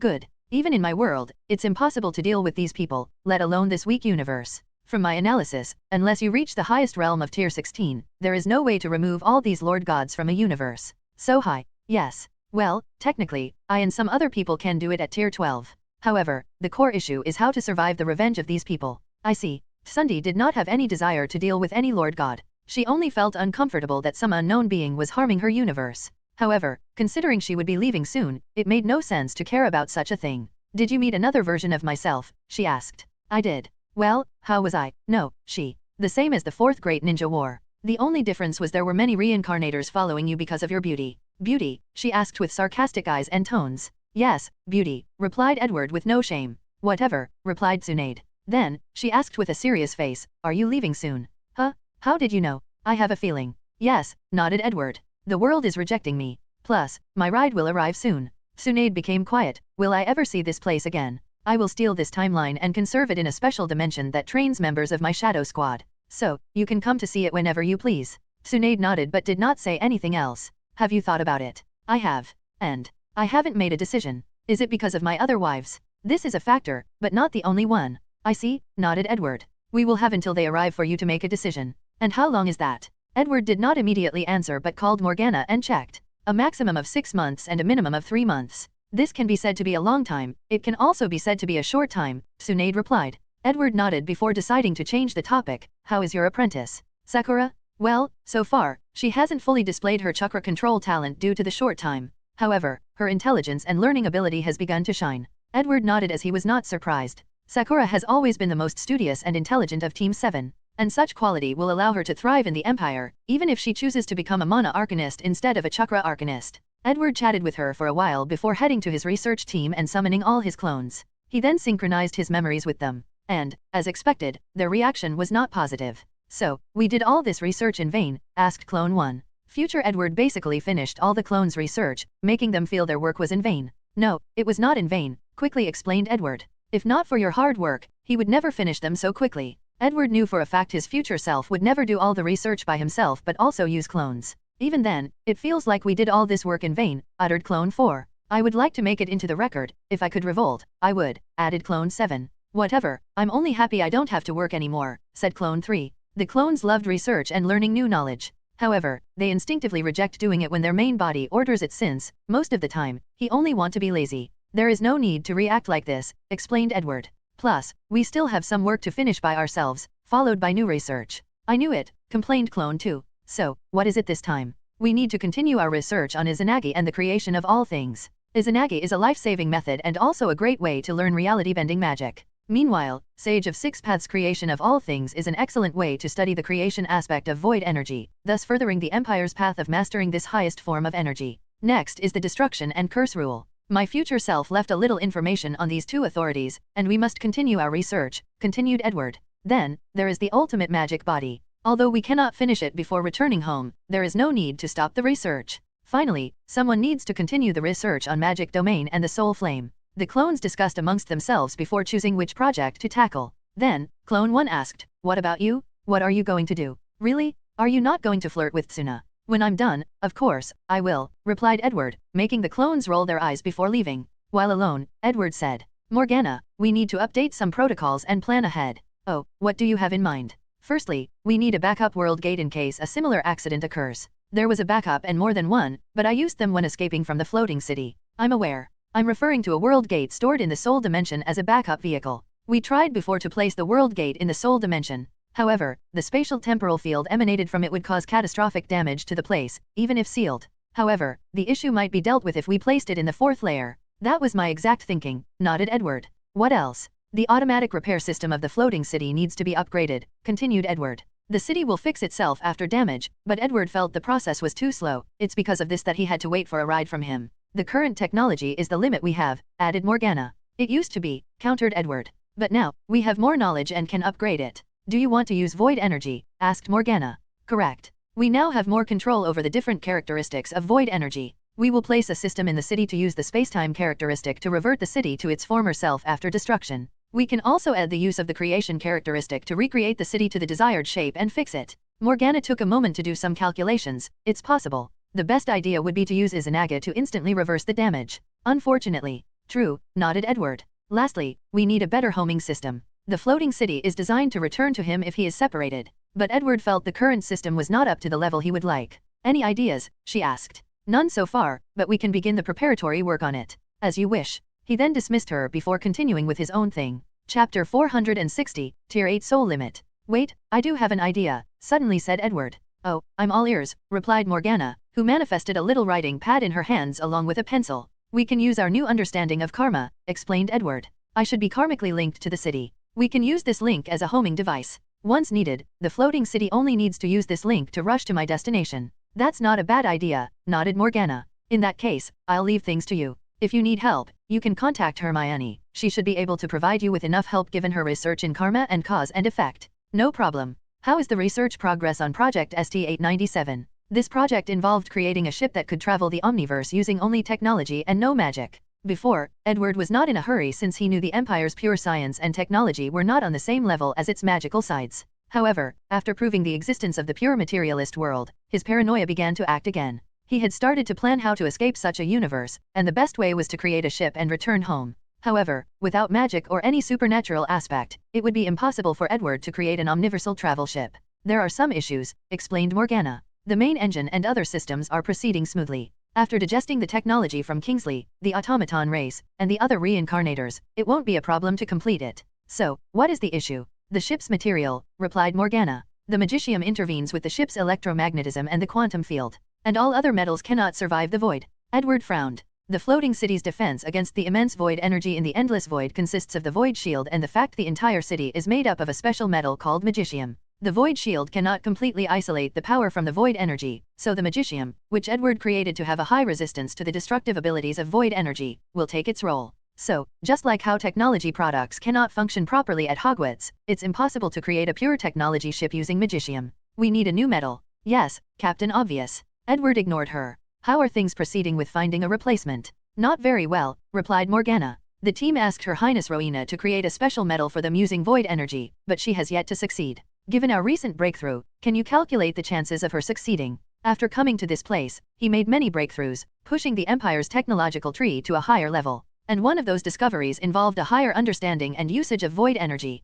According to my simulation, her chances are 23.45%. So low. Void energy is still the highest form of energy we have encountered. And as you know, we have barely scratched its surface. True, nodded Edward before a watch appeared in his hand, making Morgana squint her little eyes. Do you think the watch from the Samsara Hall is the answer to our problem? Yes, replied Edward. I believe this watch is either made from void energy or origin runes. If we can crack the slightest of its technology, our problem will be solved. In that case, I will put it on the list of priorities. All right. Morgana disappeared while Edward continued his work. He closed his eyes to review the knowledge his future self created about the mana circles. He previously believed the mana circles were a different system and unique enough that they could not be perfectly fused with his arcane system. However, he was wrong. Future Edward found a way to fuse them. After reading, he activated the enchantments in the room that converted other energy into mana. Edward did not immediately absorb it but divided the mana into particles. Then, he created the first 4 circles. He controlled them to enter one of his 2 magic cores, the original one or the one in his heart. His Philosopher's Stone or Ether core looked like a humongous purple ball, but he did not focus on this. Edward proceeded to fuse the 4 circles with his ether core. Then, he found the core became more fluid-like instead of a rigid solid shape. A supersolid state, thought Edward. Supersolid is a state of matter that combines the characteristics of a solid and a superfluid. Edward continued his work. He created the following 4 mana circles and fused them with his second ether core in his soul dimension. At Tier 5, Arcanist creates their first ether core in the magic core in their hearts. And at Tier 7, they can store mana in their soul dimension and make the second core. After turning his second core into a supersolid state, Edward used his future self technique to have both cores resonate with each other. Bang! Edward felt his mind refreshed as if he had finished a deep state of meditation. An energy wave rushed throughout his body, increasing his physical prowess by a few %. Finally, he even felt his soul had risen by a small amount. Unfortunately, he was now at the peak of Tier 8 and could not increase his soul strength unless he broke the soul limit. Booze, I have good news, said Morgana, who suddenly appeared. What is it? I detected a change in your soul flame. What happened? The purple color intensified by 2.45%, explained Morgana. Does that mean? Yes. Creating the supersolid ether core can raise the quality of a person's soul flame, nodded the little elf. Let's go verify it. Do we have any more Tier 8 clones? No, only Tier 6. That will do. The two immediately began their work. They quickly trained a few Tier 7 and 8 clones for their experiments. Then, they controlled the clones to create the supersolid ether core while observing the changes in their soul flame. Excellent, commented Edward as he gazed at the body on his table. The supersolid ether core is a way to break the soul limit between Tier 7 and 8. Edward was slightly worried about this issue. In the Empire, his royal family could become Tier 8 because there was enough divine energy to help them. And after killing Guznad, there should be more. However, he was worried other Arcanists would begin to cause trouble after being stuck in Tier 7 while the royal family could reach Tier 8. Edward was prepared to sell some divine energy to the public even though he did not want to maintain peace. However, now, he had a more universal way to achieve Tier 8. Technically speaking, this method pushed the soul limit to a higher tier, added Morgan, and Edward agreed. He has not entirely solved the issue of soul limit, otherwise, he would have already reached Tier 9. The soul limit is a problem plaguing humans and countless species for eons. How could it easily be solved? The soul limit of most species is Tier 6, meaning it's virtually impossible to reach higher levels, unless they implant powerful bloodlines or become gods. Bloodlines with higher soul limits are rare, and those races are extremely powerful, making them difficult to acquire. So, the path of godhood is the easiest choice. Morgana nodded. What is the reason for this change? Is it because of the Trinity theory? Trinity theory, also called the essence, chi, and spirit theory. According to Eastern magic, the body is composed of 3 things, essence, chi, and spirit. Essences refer to the body, spirit to the soul, and chi to mana or other forms of energy in the body. The theory states all these 3 are connected, thus, the influence of one affects the other. Based on the fact that both my body and soul were strengthened, it's the only explanation. Edward analyzed the data and stored it. Alright, let's go test the power of this new core, added Edward before disappearing from the lab. Meanwhile, Morgana had to order the cleaning golems to clean up the laboratory. Chapter 461, Super Solid Ether Core. Boom! A magic circle appeared before Edward, releasing a devastating blow that destroyed dozens of star systems. Luckily, he chose one with no life, or this would be a civilization catastrophe for the habitants of this star cluster. Edward continued to cast powerful spells while Morgana recorded the data. Finally, after more than 6 hours, he finished with a satisfied grin on his face. How is it? With the supersolid ether core, the Empire's Arcanist's strength will increase between 3 to 5 times. The tier system is basic. It is based on how much destructive or defensive power a person has. So, for Edward's universe, the requirement for Tier 8 is to have the power to destroy a star system composed of at least 9 planets the size of Earth and 1 star the size of the Sun, or survive the explosion or destruction of a star system of that level. However, despite how basic the system was, there were some nuances that dictated the strength of each individual. For example, the arcane system created by Edward made it easier and faster for people to reach higher tiers but also was more potent on average.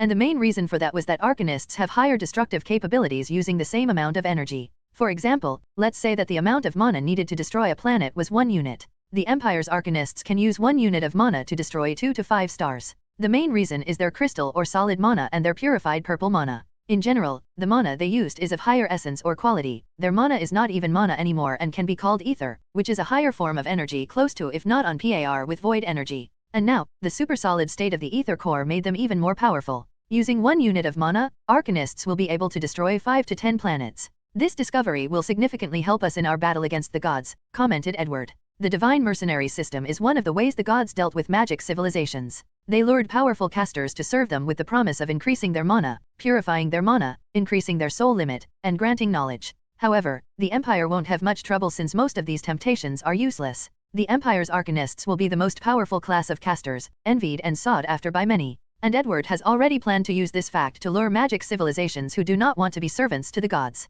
The more important thing is the development of our energy technology, commented Morgana. The ether core is the core of the Empire's technology tree, and every tiny progress equates to great change in the entire Empire. After coming to this world, Edward acquired the Mana Sage mode, drastically increasing his understanding and energy use. Subsequently, he got his hands on the Fate Universe's magic circuit, which also further enhanced his energy control. Finally, he studied Titan's magic weapon, which also involved brilliant use of energy. Adding this new supersolid ether core, the Empire's energy technology will take a big leap. Yes, you need to calculate the remaining 2 mana circles so we can update the floating city's ether core, added Edward. Upon success, we might be able to push the city to the limit of Tier 10. I will add this feature for the 3.0 version. Edward nodded before returning to the ninja world and continuing his training. He entered the second layer of his soul dimension and placed a few sealing spells in all 4 directions. Then, he gathered the mana from the enchantments before condensing them into a crystal shape and purifying them into purple. The process was fast, smooth, and without any hindrance.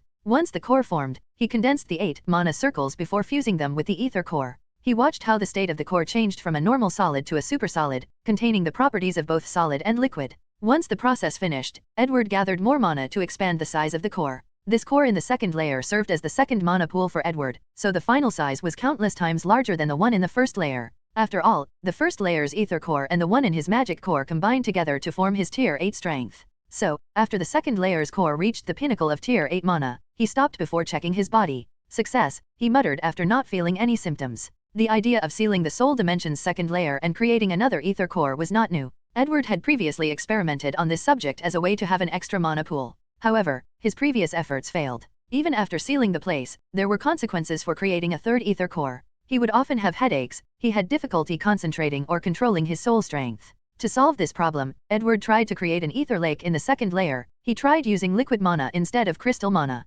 Unfortunately, the amount of liquefied mana required to become Tier 8 was outrageous, so he wanted a better solution. Because of these facts, Edward became excited after discovering the mana circles. The micro nature made him believe they would place no burden on the soul dimension and thus could be used to acquire additional mana pools. But now, he found a solution that is the best of 2 worlds. The supersolid ether core had the properties of liquid mana and placed less burden on the soul dimension. Meanwhile, it did not require as much mana to reach the Tier 8 quantity. And, if this chapter tells different information from the previous chapter called Mana Circle was because someone in my Discord pointed out a plot hole, so I'm trying to correct or explain it. After creating his second mana pool, Edward checked his body. As long as I remove the seal, I can access a second mana pool. A caster's worst nightmare is the lack of mana. So, having ways to regenerate mana or have extra mana pools is a common tactic of most casters' path, except for sorcerers. However, I should consider the possibility of someone removing the seals, muttered Edward with a frown. If that were to happen, it would be like fusing with another Tier 8 clone of himself. And the result of such a thing for him, who has reached the limit of Tier 8, would be an explosion because his body and soul cannot bear or control such a large quantity of mana. Let's quadruple reinforce the seal. Then, add another sealing artifact as a failsafe. Finally, Morgana will be in charge of controlling the second mana pool in case something happens to the seal. After making preparations, Edward nodded in satisfaction. Then, he proceeded to create 2 more supersolid ether cores in the third and fourth layers of the soul dimension. Even I feel the pressure on my dimension, commented Edward before drinking a few potions to reinforce the dimension. Then, he proceeded to the last step. He removed his robe and placed his hand on his belly button. Then, a seal tattoo similar to Naruto's appeared. He closed his eyes to see another space inside his body. Edward focused and created another ether core and placed it inside the seal. This world's 8 trigram sealing jutsus has many uses, muttered Edward. Chapter 462, New Rules. The sealing jutsus of this world has many applications. When he visited the Mummy 4 universe, he kidnapped the protagonist named Nick, who had a unique body granted to him by Yahweh. This body allowed Nick to seal weak gods and use their power for themselves. Over the years, Edward managed to recreate some of the abilities of that unique physique. And now, with this world's sealing technique, he can do even more. It's not impossible for him to create a unique class of arcanists that seals powerful entities in their bodies and draws their power. These entities can be gods, demons, abyss devils, immortal cultivators, Buddhas, and so on. I can't take off a good name for this profession, muttered Edward. Should I just call them Arcane Jinchuriki? That's a terrible name, said Morgana. Do you have any better ideas? How about Divine Vessel Arcanists? They are indeed vessels for these beings, so it's a great name, nodded Edward. However, I will reject it just because of your previous rudeness. Are you going to be this petty? I am, replied Edward before ignoring her. He took a moment to improve this new profession. He can combine Hermione's summoning talent to create a unique summoning ritual for the Divine Vessel Arcanists. The ritual would allow them to summon the best creature suitable for their talent, personality, and elemental affinity. These summonses would be from different planes, dimensions, and even parallel timelines. Edward modified the ritual accordingly to increase the scope. Then, he added preventive measures in case someone summons something they should not or were incapable of controlling. Additionally, summons can take two paths. The first one is like Naruto, where they became partners with their summons, or the second, where they essentially enslaved the latter. This profession seems a little dangerous, commented Morgana after seeing the final result. You're correct. So, let's make it into law that Tier 4 or above summons need to be supervised by the Empire. Moreover, all summons will take place in a pocket dimension that is prepared to self-destruct at any time. I'm not just referring to this. This profession could make us the enemy of all races in the universe. I understand your concern, nodded Edward. No race would accept a magic system that involved hunting and taking them into captivity. This profession will not become too popular because of the major flaw that people will lose most of their powers if their summons is dead or removed from their bodies. Plus, we can encourage people to form a contract or bond with their contract instead of forcing them, unless dealing with evil or chaotic creatures. Edward knew the true purpose of this system was to give arcanists another method of survival and increase their strength. Most of them will probably be interested in creatures or entities with unique abilities. Then, they will choose to seal them in their bodies or other magic artifacts to use their strength or unique abilities. That's fine. We can encourage people to hunt their summons instead. This is a safer way. Morgana worried about some powerful entities using this opportunity to find their plane and invade. Luckily, her boss has always been a steady type of person, always considering and preparing for the worst-case situation. We can also ask the Divine Vessel Arcanists to make oaths not to abuse this system, making enemies all over the universe and other planes, added Morgana, and Edward nodded with her.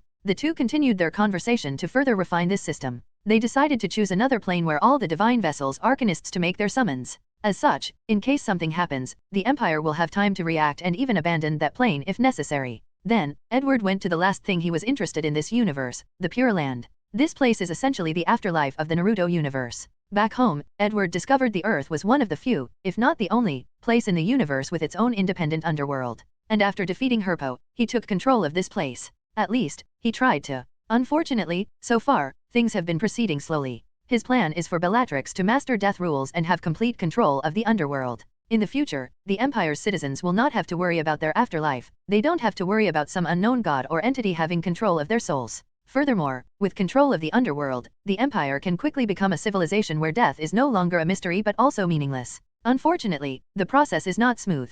Bellatrix is far away from controlling or mastering death rules. Furthermore, she has been busy dealing with the undead during the war. Finally, before Edward left, he did not completely eradicate Herpo's influence or power in the underworld. So, he wanted to visit the Pure Land to see if he could learn and benefit from it. When he leaves this place, he will also take it away. After returning home, Edward has not decided whether to fuse it with the underworld or leave it as a separate thing. He took one step and teleported to the Pure Land. No one detected his arrival as he floated in the air. He gazed at this near-infinite space and could see endless souls. Edward discovered this place was divided into 3 areas: Purgatory, Hell, Reincarnation Hall, and Pure Land. Purgatory is where people with regrets or waiting for someone in the land of the living. From his memory he remembered Kakashi's father staying in this place before he met his son. Hell is where evil individuals pay for their crimes. The Reincarnation Hall is the place where people who want a chance at a second life will go. However, they won't remember the memories of their past life. Edward discovered there were not many people in this area. Most people stayed in the Pure Land, a place where their souls could remain happy and free from worries for the rest of eternity. Edward focused on a special creature in this place, the Shinigami. He discovered they had a leader, the Shinigami King. Tier 8. This Shinigami King has reached the pinnacle of this world, thought Edward before continuing studying this place. He spent the next few days secretly studying every inch of this place. Although I knew this would be the case, I'm still a little disappointed, muttered Edward. He thought this place could help him permanently deal with the soul limit. I may have to go to the MCU and Bleach to solve this issue. He shook his head as his study was not futile. He closed his eyes as he remembered numerous pieces of knowledge in his mind. He started from his knowledge of biology, anatomy, the life code, the soul, reincarnation spells, and resurrecting spells. Edward entered a deep state of meditation as he overviewed his overwhelming knowledge. Then, a strange fluctuation emanated from his body. Success, he thought as he opened his eyes with a smile. Then, 2 chains appeared in his hand. Life and Soul Authority.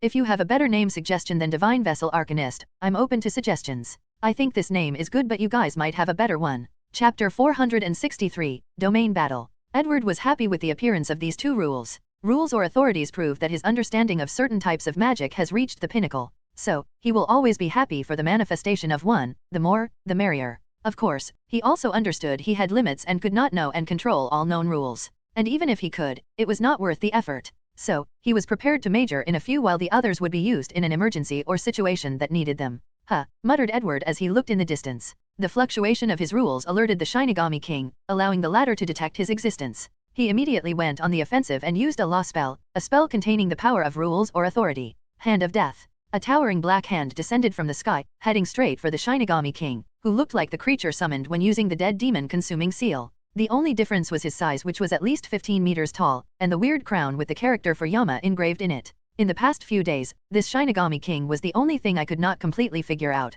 thought Edward as he watched his attack heading for the opponent. The only thing I know about him is that he uses chakra. In fact, Edward could tell the entire Pure Land was composed of well-crafted and controlled chakra, which further inspired Edward's understanding of the space-time rule. The Shinigami King waved his hand, and Edward's attack disintegrated, and he did it effortlessly. Death rule, analyzed Edward. Moreover, the entire Pure Land is like his domain, boosting his strength. Law spell, Wail of Death. The head of a banshee appeared before screaming. Her voice created a sonic wave with the power to bring death to all the souls in its path. However, the Shinigami King's response was the same. As he slowly moved forward, he waved his hand, and Edward's attack disappeared. This person's application of death rule is above even me, analyzed Edward. However, he did not stop attacking since this was a perfect learning opportunity. However, after another attack, he suddenly felt he could no longer use his death rules. It was like someone stripped him of the right to use this authority. Edward remained calm as he analyzed the situation. My death rule is utterly useless while the power of the other ones has drastically decreased. His eyes became brighter as he found another application for his magic domain.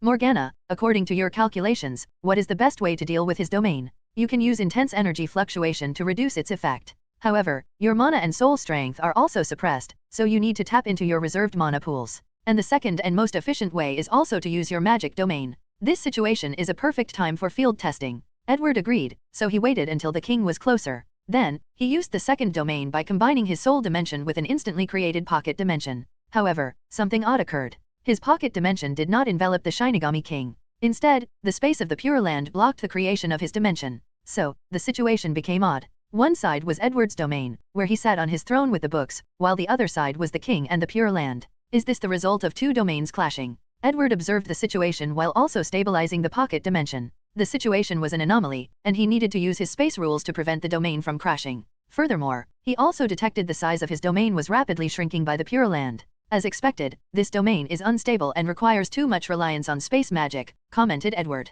Regardless, he saw this situation as an opportunity to gather more data before perfecting it. However, the Shinigami King was not playing around, he only wanted to deal with this powerful invader. He waved his hand to instantly create a legion of dead souls. Under his command, they rushed into Edward's domain. He observed this army and noticed they paused for a moment after entering. Then, they continued their charge. With a single thought, they disappeared from this world. Then, Edward used the same spell as the king. He watched as his army entered the latter's enemy. There is a significant difference, he analyzed. He saw his troops instantly annihilated after entering the enemy's territory. The Shinigami King's control over his domain is miles ahead of him. His domain followed his will, it instinctively rejects any power that does not belong to him. Furthermore, it is very aggressive. Edward could tell the latter's domain acted as if it was alive and had a will of its own. So, he closed his eyes, ignoring that his domain was rapidly shrinking. He followed his new discovery and instilled his will into this domain, the will to reject any foreign powers and anything that wished to harm him. Bang! Edward's domain vibrated, and a mysterious change seemed to have occurred.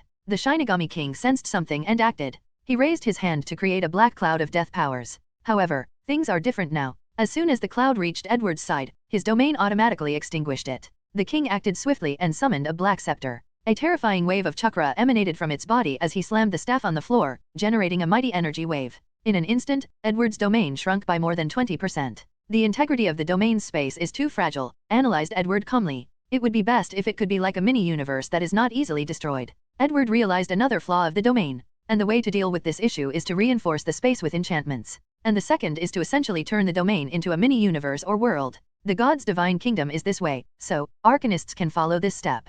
Edward wanted the domain to not rely on outside aids or resources. It should be a magical ability usable by all arcanists. However, he realized he was asking too much. Even the kingdoms of the gods require numerous resources to create. And if arcanists wish to use their domain to compete with the divine kingdom, they will also need to make an effort. So, I need to create special artifacts that arcanists can fuse with their domain to turn them into small universes. Edward suddenly thought of the space gem from the Marvel Cinematic Universe. I can study the gem and recreate it. This would be the best thing to stabilize the domain. Other options he could think of are void energy or the space chamber, which is a divine spark. The space chamber is a unique thing and cannot be used. Meanwhile, I feel that void energy is still too dangerous. So, let's study the space chamber first to create something from it. Then, in my next voyage, I will go to the MCU and study the Infinity Stones. All these thoughts flashed into Edward's mind as his domain was rapidly annihilated. Then, he finally focused on the battle. A staff appeared in his hand and activated his space-time rule to enchant the space of the domain. Finally, he blessed the domain with all his rules. Immediately afterward, he felt the domain underwent another change. It became more stable, his power was easier to use, and the requirement for mana drastically decreased. Interesting changes. Morgana, are you getting all this data? You should know the answer without asking. I'm just checking if you're not lazy. The little elf ignored him. Boom! Edward's domain expanded and enveloped the Shinigami King before the latter could respond. Is this the power of multiple rules? Thought Edward. Chapter 464, Choice. Edward understood the Shinigami King was powerful for two reasons. He had a great understanding and control of death rules, and his domain was more perfect compared to his. The Shinigami King can more effortlessly use his rules through the domain. So, he learned from the latter and blessed his domains with his space-time, death, life, curse, and soul rules. Edward used numbers to his advantage as he surrounded the king. And as expected, the Shinigami was rendered useless after being surrounded by this domain. He could no longer use his death rules, and the chakra in his body was also sealed. Edward observed the Shinigami King to be a soul type of life form. However, even the latter's soul strength was rendered useless by the domain. Is this what it feels like to be under the god's divine kingdom? Thought Edward, gazing at the ugly expression of the king. He could tell the latter was trying everything possible to mobilize his power. According to the previous strategy, I should use violent energy outbursts to remove the restrictions when dealing with the divine kingdom's projection. However, based on the Shinigami King's reaction, this method might be useless. Morgana, what do you have to say for yourself? This strategy was based on her simulation. First of all, we have never faced a divine kingdom projection, so most of our data is purely theoretical. Secondly, the conclusion is still valid. Mana is different from chakra, especially our mana that has sublimated into ether. I see. When we go back, we need to find ways to finish Project False God. Project False God is a research group led by Edward to create a false god using clones. One clone is chosen as the god and trained until Tier 6. Then, he manufactures billions of clones and implants memories of worshipping the Tier 6 clones. Then, the Tier 6 clone embarks on the path of godhood. It will gather faith from the billions of clones to cast its divine body and soul, divine spark that contains its chosen authority, the divine flame that purifies faith and creates divine energy.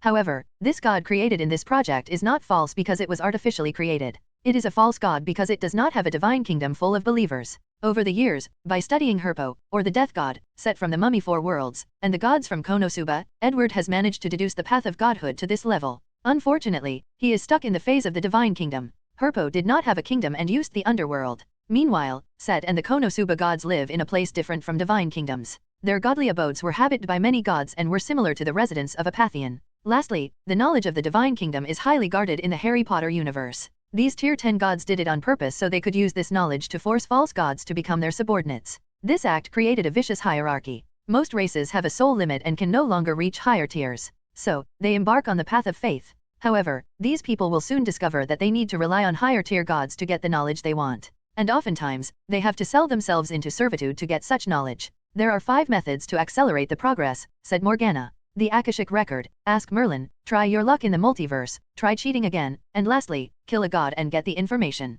The Akashic Record is too expensive, replied Edward. Merlin will most likely tell me not to bother him for such a trivial matter. However, there is also a chance he might just give it to me. The multiverse is out of the question. The last time when creating the Tier 10 floating city, the rabid plundering alerted some entity, so it's dangerous to return there now. In the current situation, I cannot mess with the spacetime continuum, so cheating is out of the equation. So, our best choice is to kill Guznad and search his soul for information. I will label it as a priority. Edward nodded before continuing to observe the Shinigami King. After a few tests, he concluded the king was similar to the ancient gods in his universe who was born with authority. The purpose of the Shinigami is nothing more than to overview the afterlife, so the universe will create it and give it access to the death authority. Edward became interested in whether this pure land served as the afterlife only for the ninja planet or for the entire world. After a little research, he discovered each galaxy contained one pure land controlled by a Shinigami King. However, not all of them were Tier 8. So, Edward placed them on the list of things to plunder. Well, he was planning on stealing the entire timeline anyway. Edward quickly finished his work here after capturing the Shinigami King. Then, he left as he had to meet the ambassadors from the Sage clan and the Chakra race. The group wanted to experience the culture of the Empire before deciding whether to surrender or not. And under Edward's guidance and display of might, most decided to surrender. However, the Sage clan was composed of many different species, making their faction very diverse and also more challenging to unite, especially for such an occasion. Edward did not want to waste time, so he welcomed the people who surrendered and used force on those who resisted. Unfortunately, a few people would rather die than surrender, even after their defeat. So, he had to remove these unstable factors. Meanwhile, the automatons continued their missions to plunder resources in other timelines. A few days later, Edward went to see Tsunade. So, why did you call me? Did you make a decision? Asked Edward as he entered the former Hokage's room and sat opposite her. Yes. Oh, he replied, slightly flustered. Based on his analysis, things could go either way. No, the odds were not in his favor. Tsunade paused, trying to see his reactions or any emotions of worry and such. Unfortunately, she was disappointed as he looked as usual. She then understood this man in front of her was an emperor, so knowing how to hide his emotions and thoughts was necessary for any capable ruler. I decided to accept your offer, said Tsunade calmly. Really? I have to say I'm surprised, replied Edward. He knew Tsunade had feelings for him, but he also knew this was not enough for her to get into a relationship with her. After all, he had too many things she found unacceptable, things like his grey morality or his multiple wives. Can I ask why? Did you really fall for my unparalleled charm? You think too much, said Tsunade, rolling her eyes. I think it would benefit the shinobi world if I had the status of a queen. So, it's a marriage of alliance? I can accept that. His marriage with Wiz was of similar nature as one of the main reasons he accepted was to use her status as an undead to facilitate the welcoming of the undead as citizens of the Empire. And now, Tsunade wanted to do something similar for the shinobi of this world. We are immortal, so we can have time to get to know each other and develop feelings, said Edward, who paused briefly. Since our marriage is of this nature, we will need to have a grand wedding broadcast to all the Empire's territory. The media department will work overtime to portray you and the ninjas in a positive light, in a way that you will benefit the Empire. Tsunade frowned as she felt this would be a hassle. However, since she wanted a better future and status for the ninjas, it was necessary. Will I have any official power? Asked Tsunade. You can be in charge of the medical department. However, you should understand that the current medical ninjutsu is nothing in the Empire. If you want to make a difference and hold such power, you need to innovate. No problem. Tsunade felt this position was perfect for her. Furthermore, she did not fear any challenge. As long as she absorbs the Empire's knowledge, she believes she can either elevate medical ninjutsus to new heights or innovate the magic healing department of the Empire. Comment. Chapter 465, Shadow Squad. I'm glad you're confident, said Edward. However, you should not underestimate the difficulty ahead of you. The Empire has now controlled over 100 star systems, thousands of planets, and hundreds of them with life. Currently, the population is more than 100 trillion. So, being the head of any department is not a simple thing because of how fierce the competition is. As such, although I have the power to appoint you to that position, whether you can control such power is another thing entirely. Plus, if you're truly terrible at your job, according to the Empire's rules, the people have the right to depose you. I understand, nodded Tsunade after pausing for a few seconds. She understood the concept that only the best person is required for certain positions, similar to the Hokage position. So, she decided to have a better mindset and not underestimate the value of the opportunity granted to her. I will take this time to prepare. That's good. Edward chatted with her, giving her some suggestions.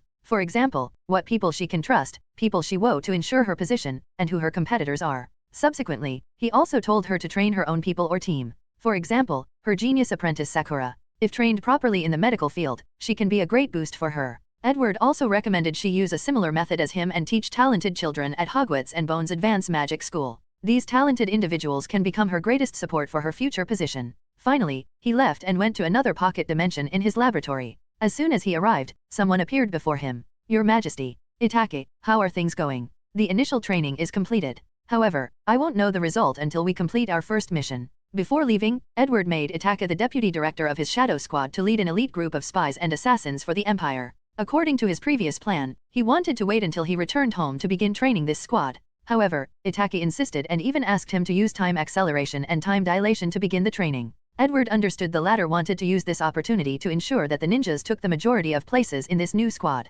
This method is the way Itake thought of ensuring the status of the ninjas after returning to the Empire. Additionally, this method will also allow him to have as much power as possible before the commander arrives. After all, Itake did not know what kind of person this commander was and if they would forcibly take over all his power and make him a figurehead. But now, he has complete control of the Shadow Squad, and all its members are of the same origin as him. In the future, he would ensure the ninjas dominate the Shadow Squad. As such, he would not have to worry about the future commander. Itake understood that if the situation were normal, his actions would create a gap between him toward his master, His Majesty. After all, his actions could be interpreted as him trying to secretly build power. However, Itake knew the situation was not a problem since he handed his soul to the Emperor and was utterly loyal. As for the future commander and their relationship with the Emperor, Itake knew Edward was the kind of person who valued talented and capable people. So, he knew Edward would view his actions as a test for the future commander. If the commander cannot find ways to control the Shadow Squad and take back power, then it will only show that they were not capable and not the person for this job. Show me, said Edward, and Itachi led him to the squad.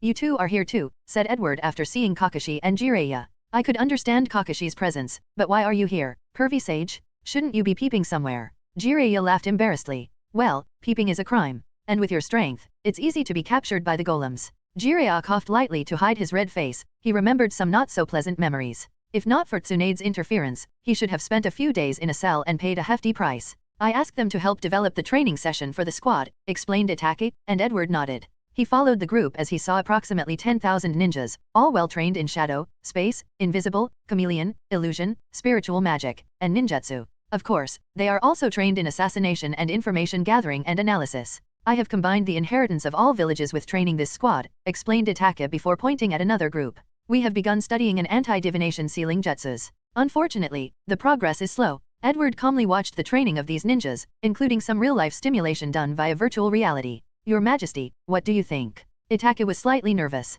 So far, there is no problem besides the lack of achievements. But, the number is too small, said Edward. Your mission will be spread across the entire galaxy. Once the war with Guznad is over, you will be sent to the entire universe across multiple planes and even parallel timelines. Itachi was quiet. This fact was one of the fundamental flaws of his plan. The ninjas' population was too small. There are less than 500 million people on the entire planet, and the number of ninjas is not even 1% of that number. And his squad also requires elites. Your Majesty, I ask you to let me choose from the people the automatons brought back, said Itachi. Edward frowned after hearing this. He sent the automatons to the multiverse to plunder resources, including people. However, a while ago, he received some bad news. The people discovered were variants of the people of this timeline. In other words, the population discovered was copies of the people of the ninja planet, with only a few small differences. Furthermore, the situation is the same for humans living in other galaxies. So, Edward did not want to bring these people back to prevent dealing with variants. It would make things too complicated and could easily reveal the fact that the Empire mastered multiverse technology. After pondering for a while, Edward rejected Itachi's proposal and explained why. I know what you're thinking, added Edward before Itachi spoke. We could change their faces or modify their minds to make them think they were clones. However, the risks were not worth it. If the news that the Empire has any connection to the multiverse, we will become the enemy of all factions in the universe. The multiverse is the key for these Tier 10 gods to reach Tier 11. So, as long as there is the slightest news, they would all become mad to get their hands on it. I understand, said Itachi, not hiding his disappointment. Your squad will incorporate the Metamorphmagus Agency. The Empire's most elite spy agencies are composed of Metamorphmagus, capable of disguising as any race or species in the universe. They are scattered all over the universe, dormant as they slowly form a terrifying force. Unfortunately, they are too young and have not shown their capabilities yet. As you wish. Is there anything else? Yes. Orochimaru designed a new type of golem. I would like to use them. Itachi wanted to reduce the casualties of his squad, so he thought of creating a disposable death squad that could be used as discarded pawns during dangerous missions. The solution to his problem was to use clones. However, he felt uncomfortable. So, he thought of using golems or robots. So, he asked Orochimaru to design a multi-purpose golem only for his squad. Orochimaru created this, asked Edward as he looked at it. He is indeed a talent if he has such an achievement in such a short time. However, his designs have too many flaws and manufacturing problems. The Empire has already designed a special golem for your squad. You can use it. Chapter 466, Departure. After supervising Itachi's progress, Edward left to return to his lab. Most of the things he wanted to do in the Naruto world have been accomplished. Now, he only needs to wait for his ride to come pick him up. During the process, he continued his work on the ultimate magic body, Izanagi, and studied his rules. Meanwhile, he also supervised the automatons' work. He sent these robots on a warpath across the multiverse to plunder recklessly. Edward once thought of making a deal with the universe will. It will reveal the lost timelines the Lord God captured, and the latter would reward him with world source. However, he gave this idea for a few reasons. Firstly, he cannot deal with the majority of the void shield surrounding these timelines. And even if he did, it would be pointless. The universe does not have the power to deal with these Lord Gods. Maybe in his universe, it would still be possible. However, even then, it would be catastrophic if he met a Lord God that was Tier 11 and above. So, after giving up this idea, he sealed himself inside his laboratory. With the passage of time, the rejection he felt from the universe will drastically increased. Edward chose to counter this problem by creating a special enchantment that sealed himself inside his laboratory, away from the influence and power of the universe will. The only downside to this method is he was stuck inside and could not leave. He had to allow Morgana to set up the spell to capture this timeline. Edward has to admit this was the most complicated spell he has mastered. No, he can't even say he mastered it since he can learn plenty of things to this day. And every time he learned something new, he sighed at the vast distance between himself and Merlin. He knew the latter was vastly more powerful than him, but this spell was proof of this fact. Then, about 4 months later, his ride home arrived. A towering city appeared above the hidden leaf village, shocking all the ninjas. Although they had seen information about the floating city, it was an entirely different thing to see and experience it. I can't believe you created such a thing, commented Orikimura from the lab. In the past few months, he dabbled in the artificer field and had some insight into the knowledge needed to create such a technical marvel. This is one of my greatest works, replied Edward with a smile. He combined the knowledge of several civilizations and the universe to create this masterpiece. However, there is room for improvement. He was never complacent, always pursuing improvement and advancement, especially after hearing about the accomplishment of the Magus race. His empire has always been pursuing the steps of the Magus race, and Edward was confident it would not be long before he surpassed their achievements. However, after learning they had reached the peak of the void, he knew this was not such an easy task. Edward looked at Tsunade next to him and could detect she was nervous. So, he held her hands to reassure her, "Don't be nervous. I just don't know how to face your family." She worried about the complexity of joining an imperial harem. If the other woman does not like her and decides to oppress her with their power in the empire, she will have no way to resist, even with Edward's support. Our family is not as power-driven as you think. Most of them are researchers like me and would not even hold official positions if not for me asking, he explained after guessing her worries.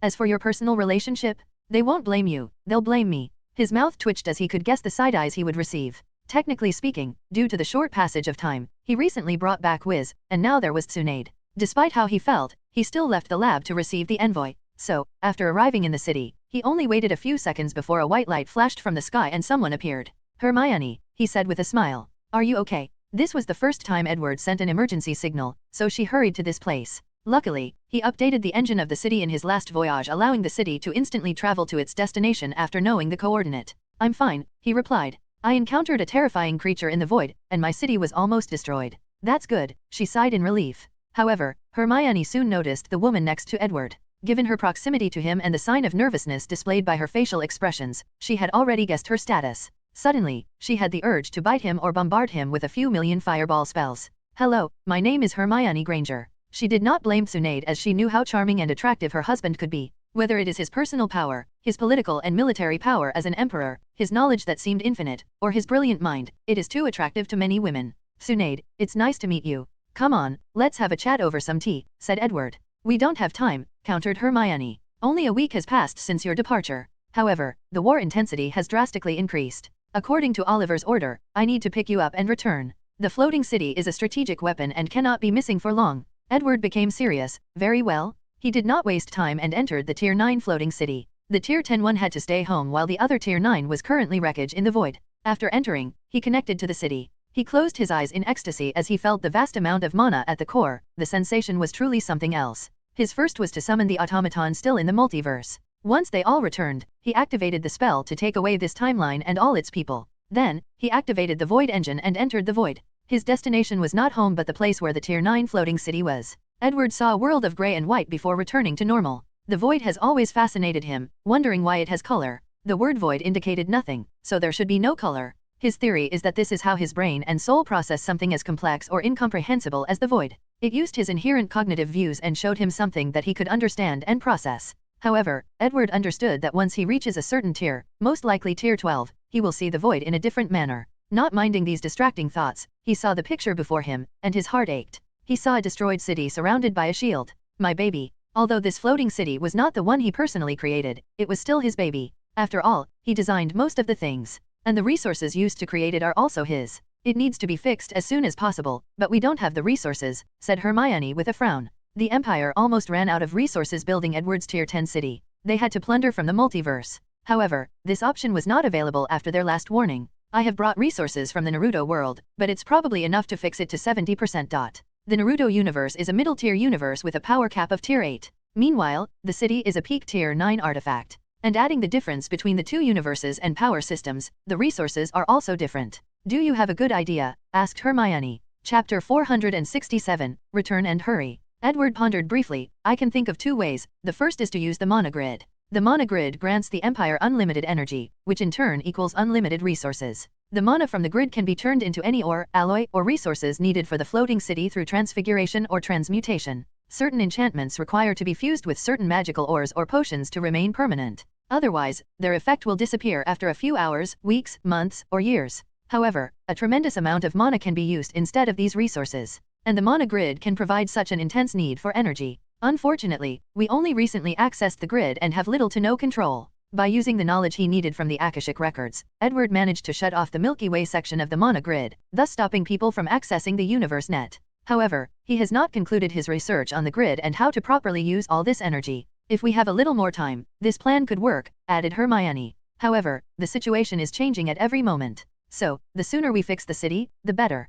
The ideal situation would be to create a fourth one. Even if we use time dilation, it will take a few weeks to fix, added Edward. What about your second plan? Forceful plunder of world source. Hermione squinted her eyes as she instantly became serious. She understood what these words meant. We calculated the coordinates of a few planes during your absence, and one was tier 9. We can use it. Very well. Edward wanted to take time to introduce Tsunade to his family and slowly get her acclimated to the Empire. Unfortunately, the war suddenly escalated in the short period he was gone. So, he no longer had the option to use the gentle method. Under his order, Morgana sent a beam that caught the destroyed floating city and stored it in one of the pocket dimensions in Hermione's floating city. Then, they returned home. As soon as he landed, he received a communication from Olivier. What's the situation? Asked Edward. Hermione did not have time to inform him, and she wanted Olivier to do it since she better understood the current war. Guznad had reinforcement from the Abyss Plane, explained Olivier, with her usual commanding tone. These Abyss demons are ruthless, feel no pain, are extremely powerful, and there are too many of them.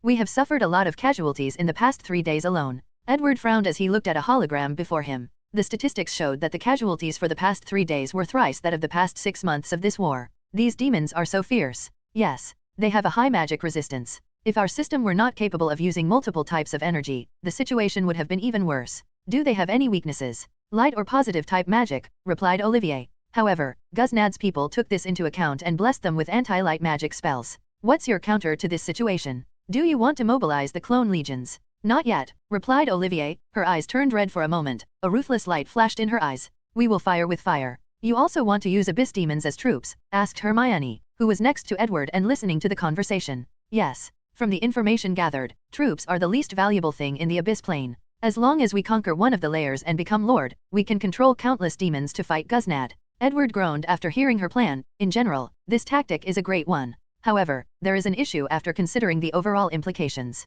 Olivier frowned as she knew what he meant. The gods of this universe do not allow the existence of any foreign plane to enter or exist in the cosmic god plane. And they have reasons for this caution. The cosmic god plane is one of the few, if not the only, plane with a multiverse, thus capable of giving birth to tier 11 entities. So, countless foreign planes are eyeing this place. So, if they knew the Arcane Empire had opened a gate to the Abyss Plane, the situation would have become more dangerous than it already is. The gods are already our enemy, argued Olivier. So, it's not an issue if they know about our action. It's not the same, countered Hermione. They can use this excuse to gather other gods to gang up on us. Moreover, they will now have the moral ground for a war against us. Oliver's frown deepened as she knew the importance of having the moral high ground. The gods can convince the neutral factions of the universe to ally with their sides. No need to hurry too much, added Edward with a sneer in his eyes. The people paying attention to the Milky Way will never use this excuse, at least, not until they have no choice. These gods are selfish, so after seeing the uniqueness of the Empire, they will not share with others. So, they will hide the information from the other factions.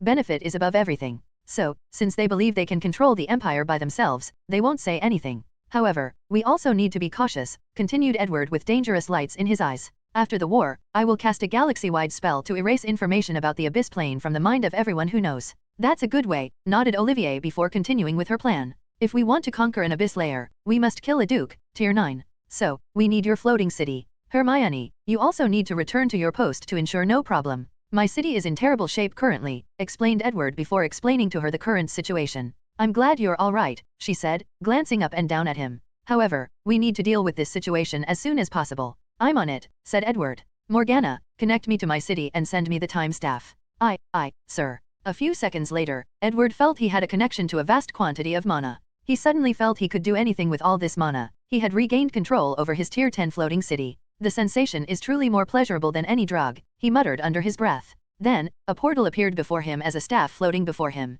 Without hesitation, he held it as he mobilized his willpower. He assessed the space-time authority of this world. The resistance was not as strong as I anticipated. The process of controlling the rules of this universe involved confronting Krona for control with his willpower. However, the resistance he encountered was barely higher than his experience in the Naruto universe. And given how this universe is drastically more powerful than Harry Potter, it was odd. Could Krona be helping me? But why? Edward shook his head and did not continue thinking about it. This was not the time for such a thing. Law spell, time clone. Edward summoned a perfectly intact version of the Tier 9 floating city from the spacetime continuum and summoned it as a clone and replacement for the current one. How long will it last? Asked Hermione. 7 days, replied Edward. It should be enough, right? Yes. Who is going to the abyss? Continued Edward. Only Hermione and Dumbledore are currently available. And since she's closer, let her go, added Olivier. Very well. Give me the coordinates to the Tier 9 plane you discovered. Edward received the coordinate while Hermione headed off. Meanwhile, while Edward was preparing, Olivier took this moment to talk to the quiet Sinead. I'm sorry our first meeting was like this. However, the situation is a little chaotic. I understand. The name is Olivier Armstrong. Sinead Senju. Once everything comes down, we will have more time to get to know each other. Olivier ended the conversation as Edward finished. Let's go. You're taking me with you. Yes. It's time you see some of the horrors of this world. You should prepare. Chapter 468,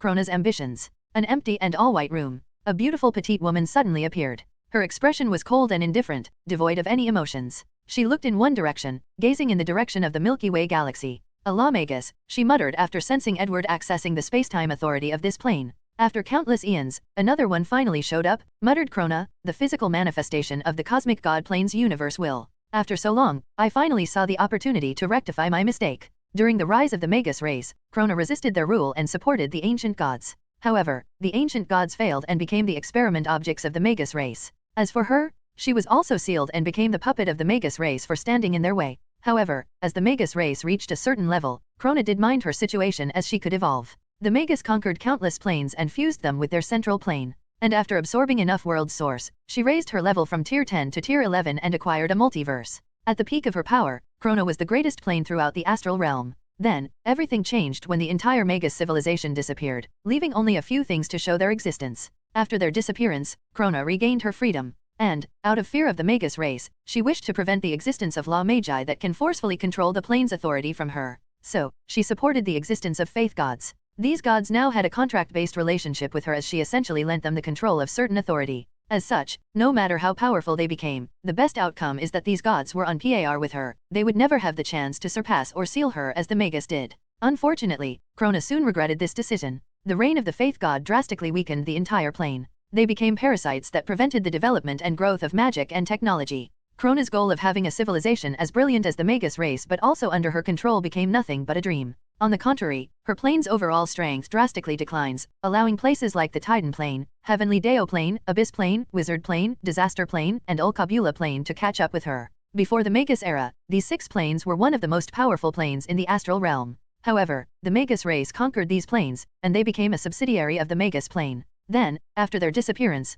things returned to their original state. Furthermore, these planes now have a deep hatred for the Magus race and wish nothing more than to conquer it to remove the past humiliation. Krona knew if nothing was done, it was a matter of time before these places invaded. In truth, they have not done so because of their fear of the Magus race. Many ancient beings from these planes have survived since the rule of the Magus race. As such, they feared the latter was not really gone and were doing something. Only because of this fear can the current cosmic god plane remain safe and peaceful. However, as time passes and no news of the Magus race can be detected, many of these top planes have begun to be tempted, especially with the temptation to reach Tier 11 and above. Krona knew there might be some Tier 11 powerhouses in these 5 planes, and these entities believed the Magus race found a way to reach Tier 12, and they lust after such a secret. The faith gods are a failure as a civilization, thought Krona. After so many years, only half-step Tier 11 appeared, and he's not even one of them. She shook her head. After so many years, only a few Tier 10 gods discovered the multiverse. However, they have yet to find a way to become Tier 11. The answer to their problem is simply, communicate with others and explore the multiverse together. However, they are innately selfish, full of desires for control and power. The Magus race was an extremely cruel and brutal civilization. They invaded, conquered, exterminated, and experimented on all sentient beings in the astral realm. However, they were highly open-minded with their knowledge. They shared their discoveries and communicated with others to develop technology and disseminate knowledge. Just like the current arcane empire, thought Krona. No, they are even better due to their inclusiveness. One of the weaknesses of the Magus race was their exclusiveness and pride in their race. All other races were beneath them, and the only way for other races to rise in the Magus society was to change their bloodline and become one of the Magus races. Using this method, they absorbed many talented geniuses from other races and ethnicities, turning them into members of the Magus race. This method has one fundamental flaw: it does develop the unique characteristics or strength of different races, analyzed Krona. No matter how incredible the Magus race was, they were not perfect. Some races were born with abilities better than theirs, and even if the Magus could recreate these talents, it was not the same as natural talent. For example, elves had a natural affinity for magic, dwarfs were talented in forging, and humans developed rapidly and were very innovative and creative. After the Magus race assimilated the people from these races, they lost the opportunity to develop their individual talents.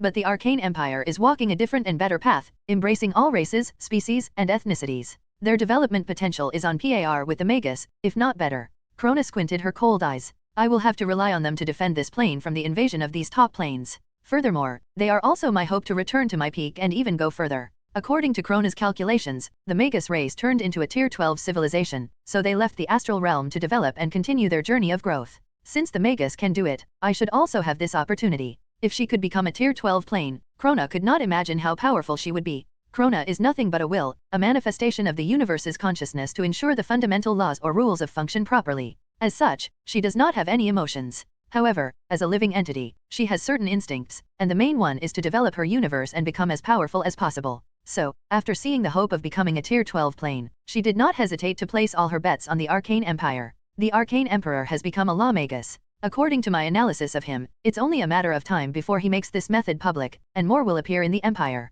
If I want to have a good relationship with them, I need to come to an understanding with him regarding the control of authority. I am all for more law Magus to appear, but I also cannot allow them to become out of control. Back then, even the Magus race had a problem with too many law beings in their civilization. I can work with the Emperor to design a test for the individual who reaches the standard. Krona remembered the heavenly Deo plane with many mages called cultivators. Their universe will use a similar system. Yes, the Emperor seems reasonable, so I should be able to convince him. However, it's too early since he's now the only one. The main issue facing the Empire next should be the soul limit. If he doesn't deal with it, everything will be in vain. Soul limit was something the ancient gods placed in all races in the universe to prevent anyone from overthrowing their rules. Back then, Krona relied on them to stabilize the laws of the universe, so they could modify them as they wished. Should I help them? No, I cannot blatantly intervene in their development. Krona has certain rules, regulations, and restrictions she has to follow. So, she cannot give Edward the answer to this problem. The dragon race, elves, and Magus race succeeded in breaking the limit, so he should be fine. There are many ways to break the limit of the soul and allow someone to become Tier 10. However, only these three races broke the limit by creating a universal method applicable to their entire race. So, she hoped the Arcane Empire would become the fourth.